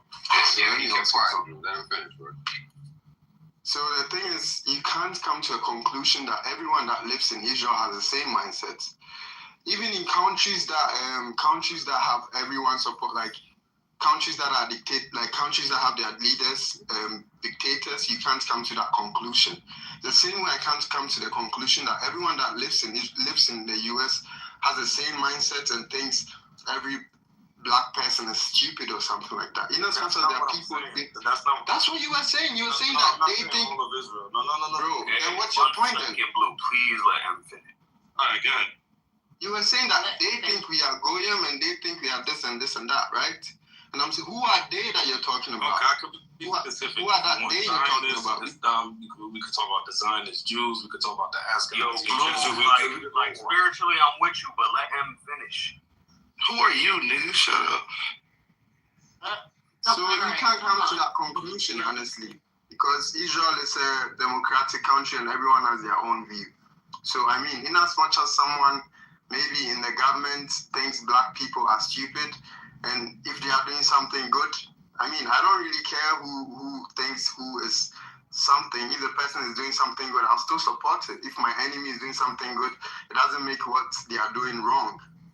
So that's my point. If someone thinks I'm stupid, it's up to them. But they can still do something good that I support.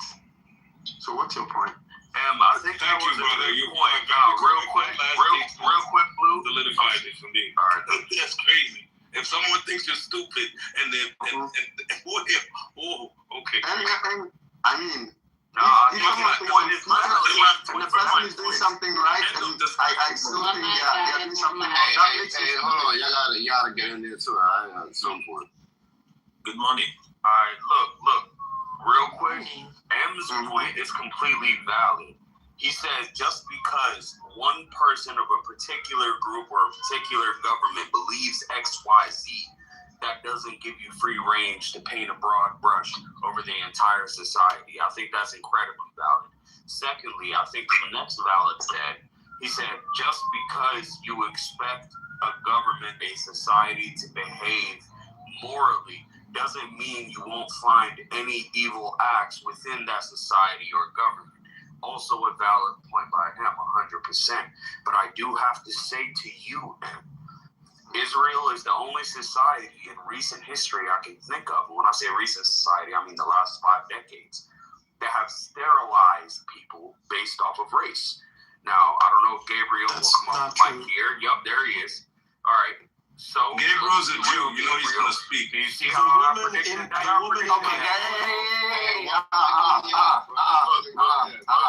right. Let me land, and it'll be all right. I know you guys don't want me to say look, Israel saying if you disagree, hey, y'all, Israel absolutely sterilized Ethiopian Jews based off their race. Let's look it up until 2013. 2013 isn't a century ago. It's not ancient history. It's not Jim Crow era. 2013 was when the involuntary sterilization of Israeli Jewish Ethiopians stopped. So let's stop pretending that that is a normal state. So Israel isn't an evil country full of evil people. Not all Israelis are evil. There are good-fearing, peaceful Israelis. There is nobody who can debate otherwise. Societies, even China. We shit on China here in the U.S. But I've met tons of insanely amazing, nationally Chinese people, right? That are good, God-fearing, peaceful people, right? However, the society's leadership in Israel is evil. It just is. It says its policies off of its ethnicity and off of its theology. Theocracy. No, you don't respect Saudi Arabia, as I don't. Even though I'm a Muslim, I don't respect Saudi Arabia because it assists a lot of its people based on Wahhabism. It does. Just like Iran does. Just like we call a spade a spade. Israel is not a moral nation. Can I answer that? It murdered more children this year than every group on the planet combined. Let's just be real. So nationally, there are good Israelis. There are bad Israelis. However, its society is led by corrupt monsters. It just is. They murder children. And they are incredibly racist. Right. They are incredibly racist. Can I? Am I the one that you were addressing this too? Because I was addressing it to M, but I know Gabriel's is touchy because I know he's Israeli. Okay, so Gabriel, can I say something before you answer? I'm gonna say something. All right. Whoever said that, I'll go second. Go. Yeah, the thing is, I understand what you're saying, and maybe I don't really truly think it's true. I don't really believe what you're saying is true, but I understand you can't be right. Just Google it. Even I'm gonna put it in the chat. Bro, I'm not even done. Hey, what's your point? Hey, y'all calm down. What's your point? I'm not even done speaking. I said you can't be right. Even if I think you're wrong or I don't really agree with it, I can't change my mind on it. And even if you're right, it doesn't still disprove something that they might be doing right. That's my point. Even if a country is doing something bad, China is considered to be whatever. And what they are doing wrong doesn't disprove something that they might be doing right. That's my point. Even if they are being bad or they were bad to black people back then, and you're saying that now they've stopped. So it means that it's progressive. They are doing something good now. So you have to appreciate that. And if they are doing something good, so you have to tackle his point, and then you can respond. Yeah. Okay. Yeah. So you saying your point, the thing that you brought up doesn't really justify or make Israel bad for attacking Iran, because if they are trying to liberate the Iranian people, which it's a good thing. I mean, it's really surprising to me that people support the regime being there over the liberation of the people. It's sad that people that live in countries where they have all this freedom say this to those people that live there. It's really sad to hear this from you guys, honestly. You can't have, I don't really know how to say this, but yeah, all these things that you mentioned are also something bad, but you can't base off of that and say what they are doing is wrong. You can tackle only that bad thing and say, yeah, Israel should stop that, but not when they are doing some good thing and be like, this bad thing makes the good thing they are doing bad. So okay, no, that's I got permission to respond. Please,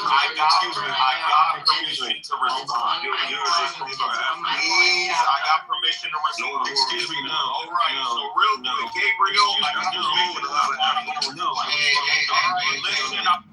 It's all right, Smurf. I'm not gonna yell over y'all. Go ahead, Yada, and then Gabriel, and then Blue. Perfect, thank you. Now, M, you are 100% correct. Just because a nation or a government does something bad, does that negate any good they might do? Of course not, right? Of course. And I agree with that. I think that is fair. Just because Hitler killed 6 million Jews and started the deadliest war in human history doesn't negate from his good policies like banning abusing animals and making that a crime. Now, it is valid, right? Governments, no matter how evil or no matter how good, can do good things and bad things. I think that's valid, 100%. However, we do have to say, do they do more good or do they do more bad? Now, Israel isn't like, as the way it's presented, I would love for everyone in the Middle East, especially in the war-torn countries, to have the standard of living and the governmental system of Israel. I would love that, right? Because Israel is domestically more free and more democratic than its neighbors. I don't think there's anyone who can debate that, right? It's a foreign entity. But however, the way it behaves towards not only its neighbors, but those under its military rule, right? Especially in the West Bank, especially in Gaza, regions explicitly controlled by the Israeli military, right? Just like Guam is explicitly controlled by the U.S. military and it's a territory of the United States, it's not a state, right? But the U.S. doesn't destroy and kill the people of Guam for wanting their own sovereignty, if that was their want, right? But Israel behaves differently. In the West Bank, there are Palestinians who live there where children, 13-year-olds, 12-year-olds, 10-year-olds, get held on Guys, this is court. what abounding to a different topic. Exist anywhere What is else this? in the world. Quick, let him Please, finish. Gabriel, you're right out. Yeah, 30 seconds, and then the Last point. Look, there's nowhere else in the world where children go to a military court. Nowhere else but the West Bank. And that's because of Israel's policy of domination over a people based on nothing else than their theology. There is no justification for a 10-year-old boy who threw a rock at a armored tank or armored personnel carrier, right, to go into a military court and then be detained without rights for decades. A boy who was locked up at 30 was recently released at 25. And he had Stockholm syndrome, and he developed other ailments, mental issues, where he was so degraded physically and mentally that he could not function anymore. Nowhere else on planet Earth does that exist. Now, while Israel does have good that does not negate the evil it does. And I'll land right there. It's an evil nation. All right, guys. Thank you. My turn? Thank you. I really appreciate it. All right, so here's what I'm going to try to cover. I'm going to try to cover it really quickly and concisely. This space, this room, right, was talking about the Iranian Islamic Republic, right, the Islamist regime, and as I already proved, 80+% of the Iranian people want it gone, okay? Now, somebody else here, several people, really want to what about to Israel, okay? So what they do, they want to gish gallop. They want to throw Israel did sterilize Ethiopian women. Well, Israel did not sterilize Ethiopian women. Israel happened to have brought out 100,000 people from the African continent, not for slavery purposes, but to liberate them. It is the only country in the area that has taken people from the... No, not right now, because I'm speaking. It is the only country in the area that has taken people from the African continent to liberate them. Israel, the whole Israeli government, including all the press, condemned the small number of social workers who inadequately translated for some, like 50 or 60 of those Ethiopian women. So they didn't understand how Depo-Provera, which is a mainstream, birth control methodology, right? How it worked. And so a small number of Ethiopian women, Ethiopian Jewish women, did not get adequate instruction on it. Those social workers were fired, and there were a lot of proposals to put them in jail. That's how the Israelis reacted to that scam. The woman in my photo, right, like I mentioned, my friend Ashagir Araro, she is the daughter of one of the women who went across the desert, right, in order to come to Israel. She and her friends are the children of those people supposedly sterilized. Sterilization is permanently preventing somebody from having kids. The real story is that a small number of women were given birth control without adequate instruction and adequate translation, and it was condemned. The bullshit that this guy is So now, why?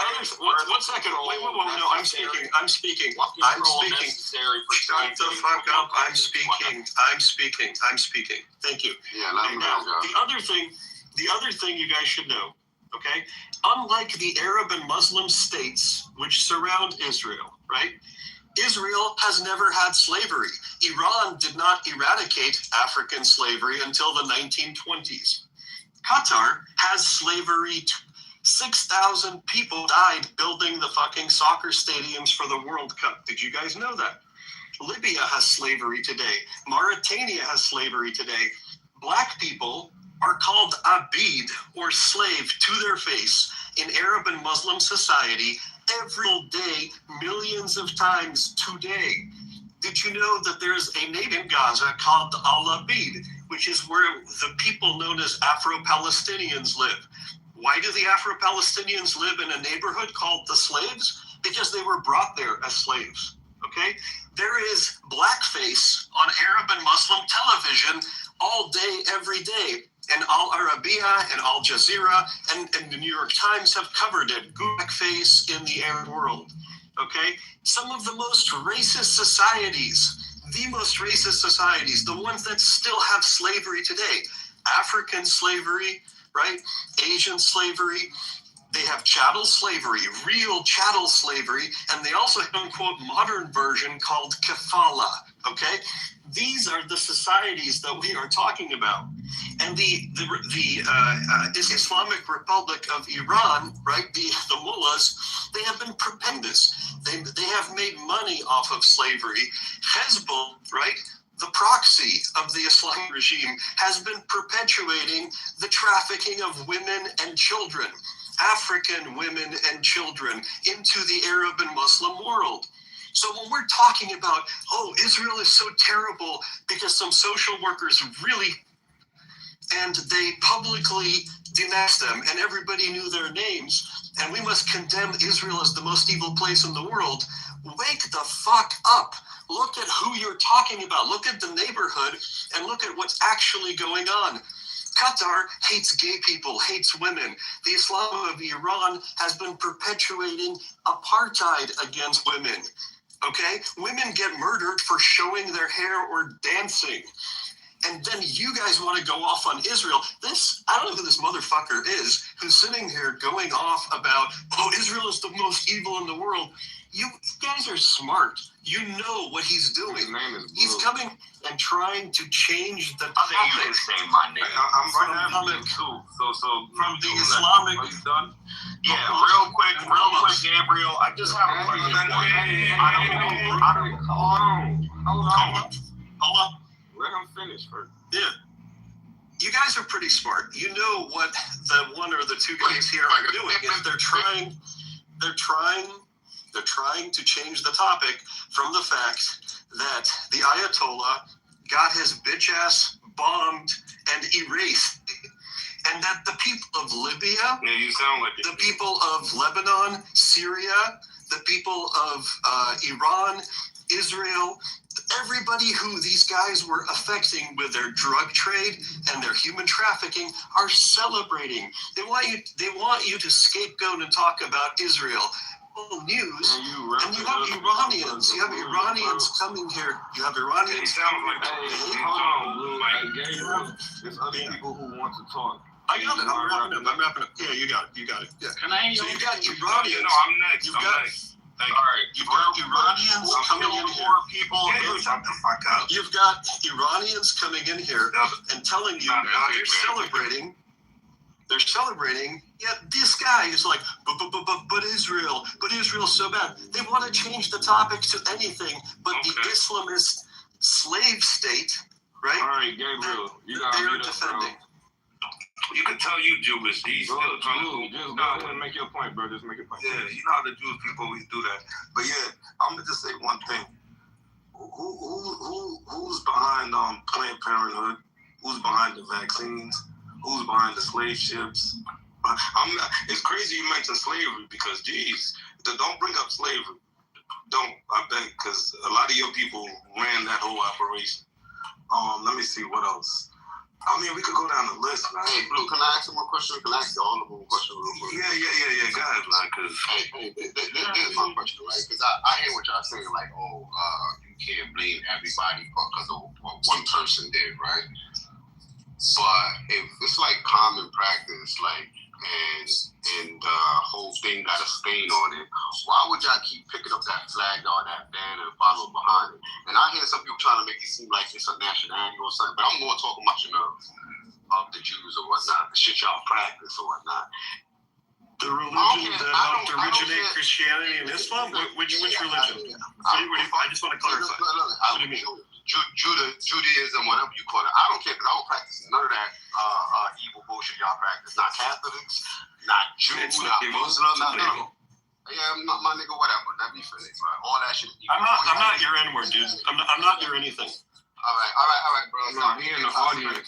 Hey, y'all gonna call him your boy. Call him your boy. Hey, Blue, this go for you too. Stop. Chill, bro. All right. I don't want to get started and shit. I'm gonna get tired of shit. I know how I feel about this shit.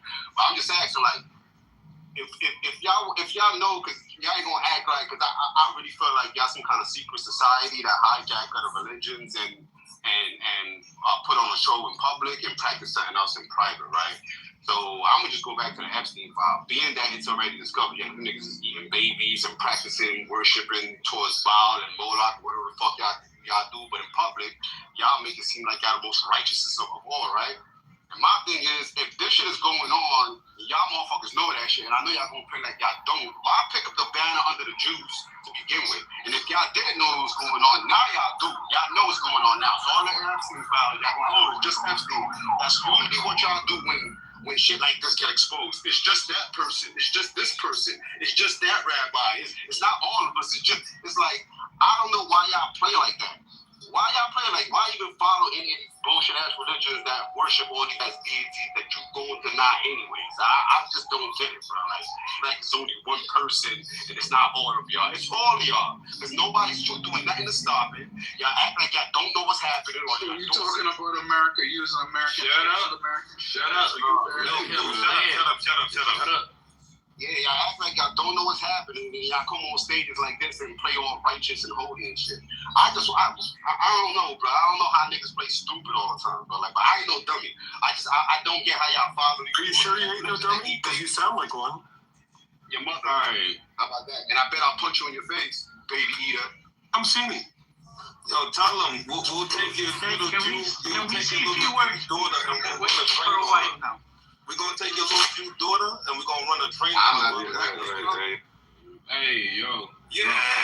Hey, no. Y'all know. I don't like you, bro.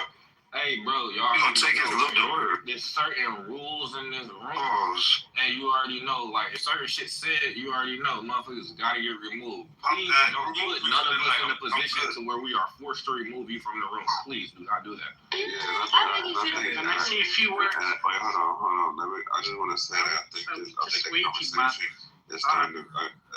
this conversation is starting to become unproductive because it's coming more so on personal feelings and more so on bullshit propaganda versus like what's really at hand and what we should really be talking about.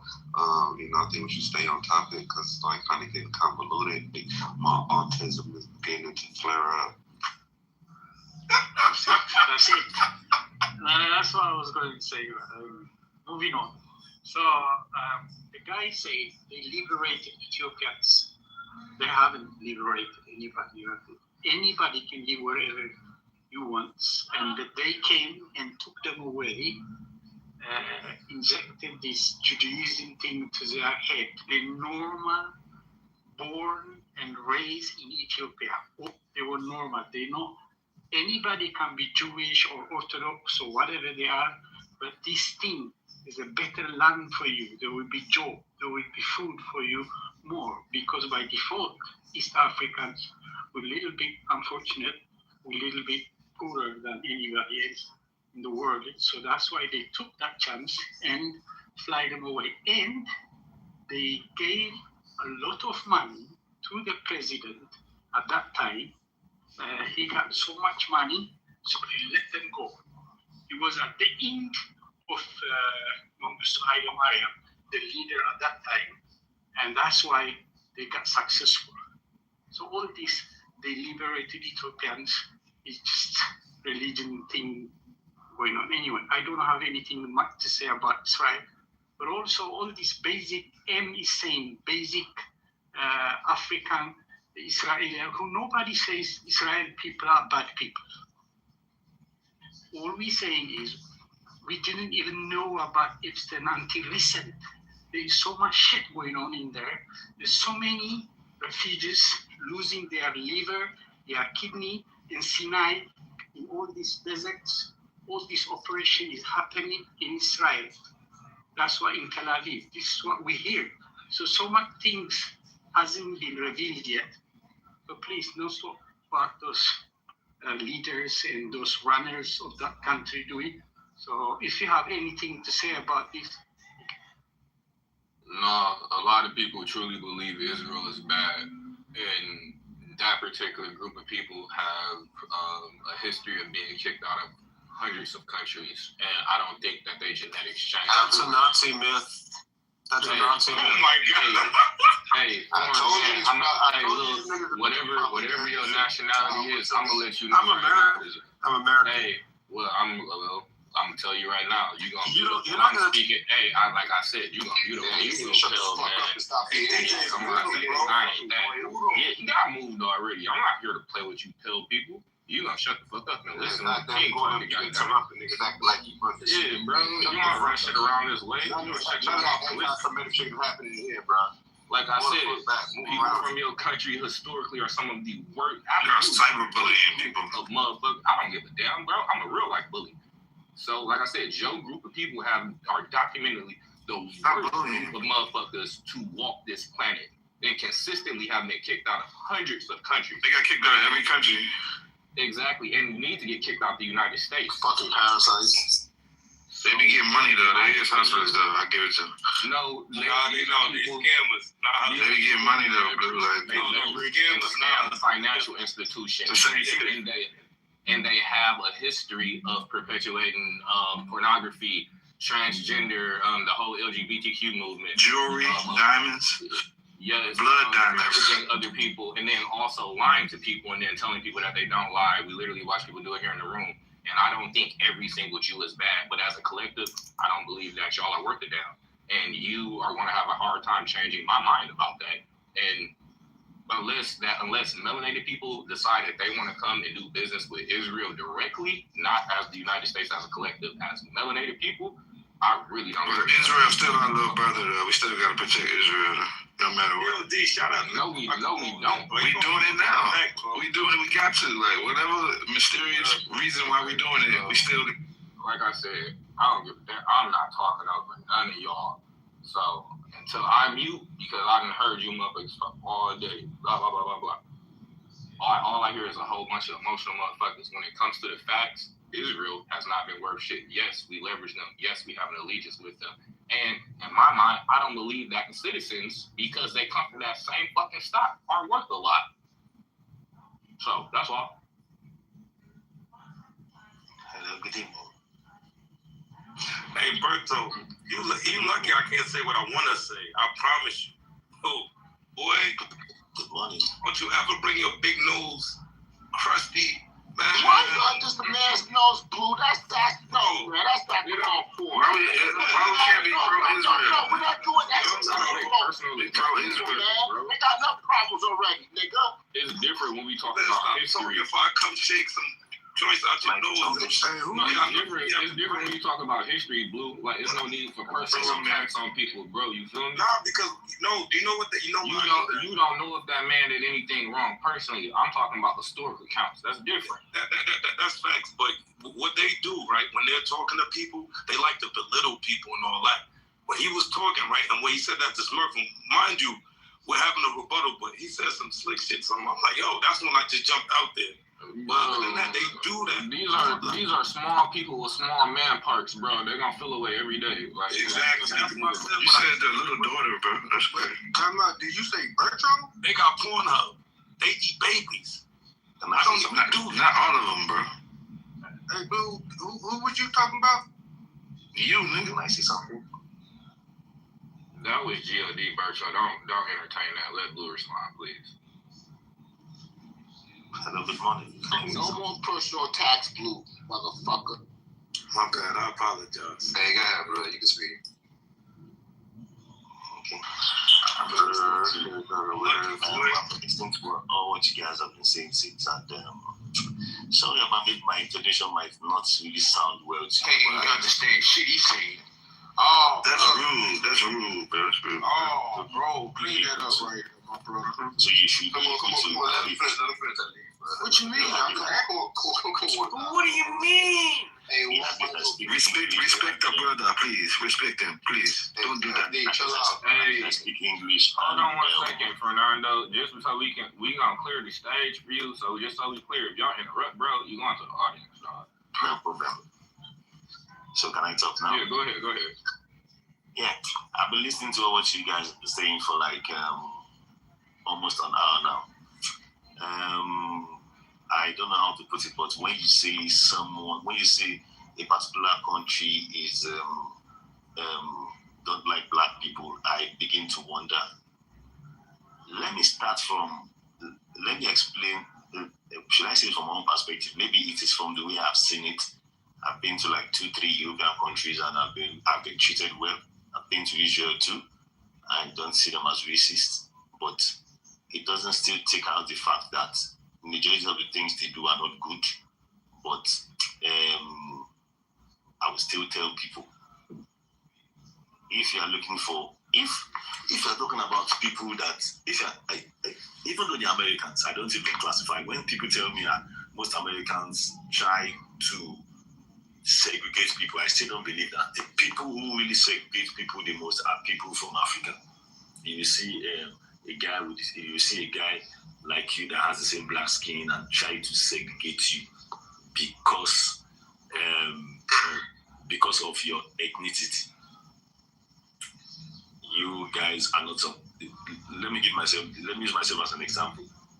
I'm in Nigeria, and I know you guys might be very familiar with Nigerians.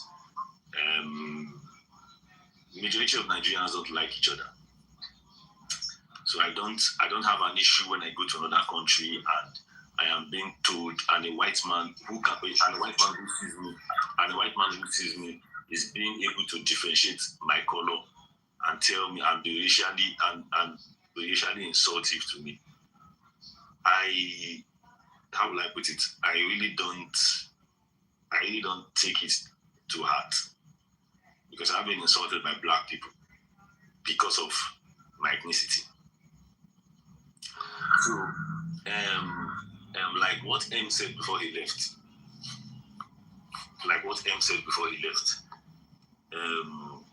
I don't really think what Israel is doing is good, but that doesn't still take the fact that Israelis are still good people. Americans are good people. I was in one room that was like 2-3 days ago when people were condemning American stuff and this and that. People still talk bad about America, and I told them, I said, from the country I am from, a white man can never become a president. Yes, if America can make a black man president, it says a lot of things. It shows a lot of diversity. In fact, it is so, and I'm very sure majority of you in this room have never stayed in Africa before. You will understand the hatred black people have for each other. So if anybody is coming to this room to come and talk about white people and how racial they are, and I'm like, are you kidding me? Are you seeing what is happening did you see what happened in Congo? Did you see what happened? Are you seeing what is happening in what's the name of this country again? Are you seeing what is happening in Sudan? So Fernando, let me ask you a question, just so we can move this along just a little bit. Yeah. Are you saying that you are comfortable with allowing white people, that's the word you use, to talk to you away because it happens so much from people who have the same skin color as you? You saying it doesn't bother you when they do it? No, what I'm trying to say is, it's not that it doesn't bother me, but if I am being segregated by a black man like me, when I'm in the train and a white guy is trying to say kiss me, I just keep him quiet. I have nothing to say about it. Provided he doesn't touch me, I have no fucking thing to say about it.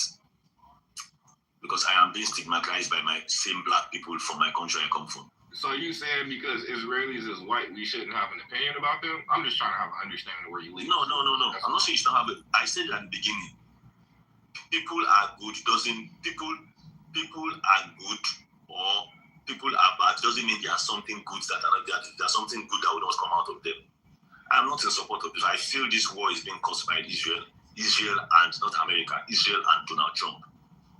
I feel if there was a better president, if America had a better president, in quote, this war wouldn't have happened. But what I'm very upset with America is too intelligent. America is too intelligent to have a president like Donald Trump. Yes, Donald Trump is supposed to be ruling the country in Africa, not America. Donald Trump is not an intelligent president. If he is an intelligent president, they are about it without fighting this war. Definitely, there are ways we'll go about. And you should note something. These Iranians have allies. Like I tell people, if you see Donald Trump too, he's trying to avoid some certain things. He's trying to avoid issues with Russia. And Russia is trying to avoid him. I remember when Zelensky was complaining to United Nations that they should beg Putin to give him Tomahawk, so he should use to shoot Ukraine. He should use to shoot Russia. And Donald Trump refused, which I felt he was sensible there.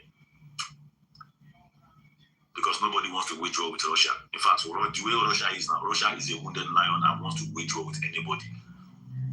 They're just waiting for people to make that mistake. And I feel, like I said, what Israel is doing is not good. I wouldn't say what America is doing is not good. What Donald Trump is doing, Donald Trump is not like I said, he's not an intelligent person. Okay, bro. We appreciate your submission to the floor. Is it somebody else trying to get in there? Yeah. If you don't mind. Yeah, let somebody else talk, please. Hey, blue check. We don't need that. Say it. So I think that's how you answer your name, and then after you. So what I'd like to say is that there's bigger plays happening as we speak. People are not looking at the shift that's going to happen in due time, and we're all living in a time where we're going to be able to witness it. Right now, we've got Israel barking up the lion, Iran trying to cause a regime change. And why do you think that? I think that is because that they are the deterrent for the greater Israel. Like you've seen on these IDF soldiers' badges on their shoulders, they have that map where they want to expand their territory to southern Syria, to parts of Egypt and Saudi Arabia, and this is what's coming. We weren't able to live during the times when the British Empire lost their major power around the whole world. A country which was able to control, was it a third or nearly 40% of the whole world, and lost it to America economically. Now we are seeing right now, in due time, is Israel taking the lead, and I think they're going to do it, and they're going to start controlling the world using tech. That's how I see it. Because right now, they are trying to get Iran out of the way. Iran right now has the potential to become a nuclear country in the Middle East. You saw what they done to Saddam Hussein. They used to fund Saddam Hussein against Iran. Iran's been their problem from day one. It doesn't matter what you lot are thinking right now. Israel right now is playing puppet games. They want to control the world. They think that they're trying to bring them Zion, all of these stuff, and this won't happen. It won't happen. They just want to cause destruction against the world. You know what I'm saying? This is how I see it. And people just keep on talking about Iran regime change, etc. What's going to happen after that? Why is these Saudi countries, these Gulf countries, a slave to America? Why are they not being able to control their oil? And they're having to answer to orders. I mean, look, we got the two of the biggest allies, America and the UK. They don't have military bases in either of their countries, do they? No. But they're allies, and they have one goal, and it's to take Iran out, so then they can make Israel control the Middle East and America to stay their power. But I don't think America's going to continue. A lot of the people don't question why there's lobbyists right now around all of these European countries and America being controlled by these Zionists. Like, you would have politicians openly state that they have been funded by the Israelis or IDF, and that they're pushing certain laws and regulations to better their interest. It's shocking, but anyway, I rest my case. I put on. Yeah, they're definitely trying to cover up something. This war, I think, is just one big prank. They're trying to cover up the Epstein files or some shit, bro. Be real. Yeah. Let's destroy a quarter of the fucking world over some fucking Epstein files. Motherfuckers are different in here. Hello, can I have the floor for a moment? Go ahead, you got it. Yeah, hello. So, guys, to be honest, regardless of the talk about the values of Israel or the Epstein files and all that stuff, regardless of all of that, I think people are learning and getting aware about that. But I think from my own perspective that it's more relevant to discuss this topic from a purely political perspective. There are several questions that maybe you guys earlier asked them. I wasn't here, so I think no one asked, why do we have this war despite several intelligence agencies in the US who confirmed that Iran isn't developing a nuclear weapon. Several other, and I can share with you, the media reports about these intelligence reports. Other reports, they, refuted the claims that Iran is developing some sort of ICBM that will target the US. And despite all of that, we have just a war that was planned. Today on Al Jazeera, according to Al Jazeera, basically, there was a source in the Israeli government that said, that Israel and the US have been planning this war weeks ago, like since the beginning of, those negotiations. And that negotiations, they were actually, some trick to gain time and to prepare for that. So both sides were not serious about the talk. We have a president that, launched this attack, a war that would cost the US God knows how much money, how much lives, and despite, the recommendations from his chief of the general staff, who expressed his concerns about the possibility that this war would become a long-term conflict, that it would cost Americans a lot of lives, a lot of money, and a lot of resources, military equipment. The president, went into this conflict without even approval from the Congress, without any legitimacy, and as far as I know, there's nothing that would approve him to launch such a conflict. There is nothing that would justify this war, and as far as I know, no one is making the claim that it's in the best interest of the US to go into this war, okay, and that such an attack would serve just and uniquely, the interest of a foreign government, i.e. The Israeli government, obviously, in this case. So I think that there's plenty of questions that should be asked about the reason behind this war, behind this attack. I don't think that the values of Israel or the values of Iran would be, or the talk about who's the good guy, who's the bad guy, is relevant in this case. It's a war. It's pretty serious stuff. It's something that would change the lives of plenty of people. Just today, I don't know if you guys are aware of this or not, if you heard about this on the news, but when Israel bombed the capital of Tehran to target the high command of the Iranian government, they bombed a school for girls in Iran, killing 105 kids. 105 kids. Sorry? Gilman killed way more than 105 kids, so shut that shit up, nigga. I'm gonna tell you right now. You don't know the best interest in the United States, and we've been in that. We don't give a fuck about going. Just a moment.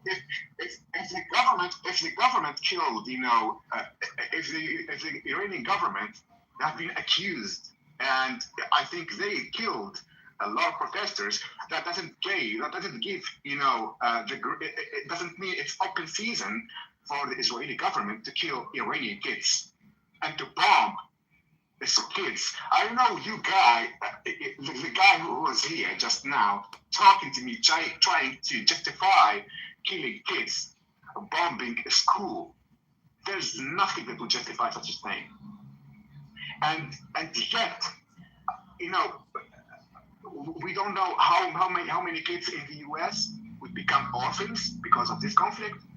How many other kids in Iran would have the same sort, the same result, become orphans and maybe lose their lives.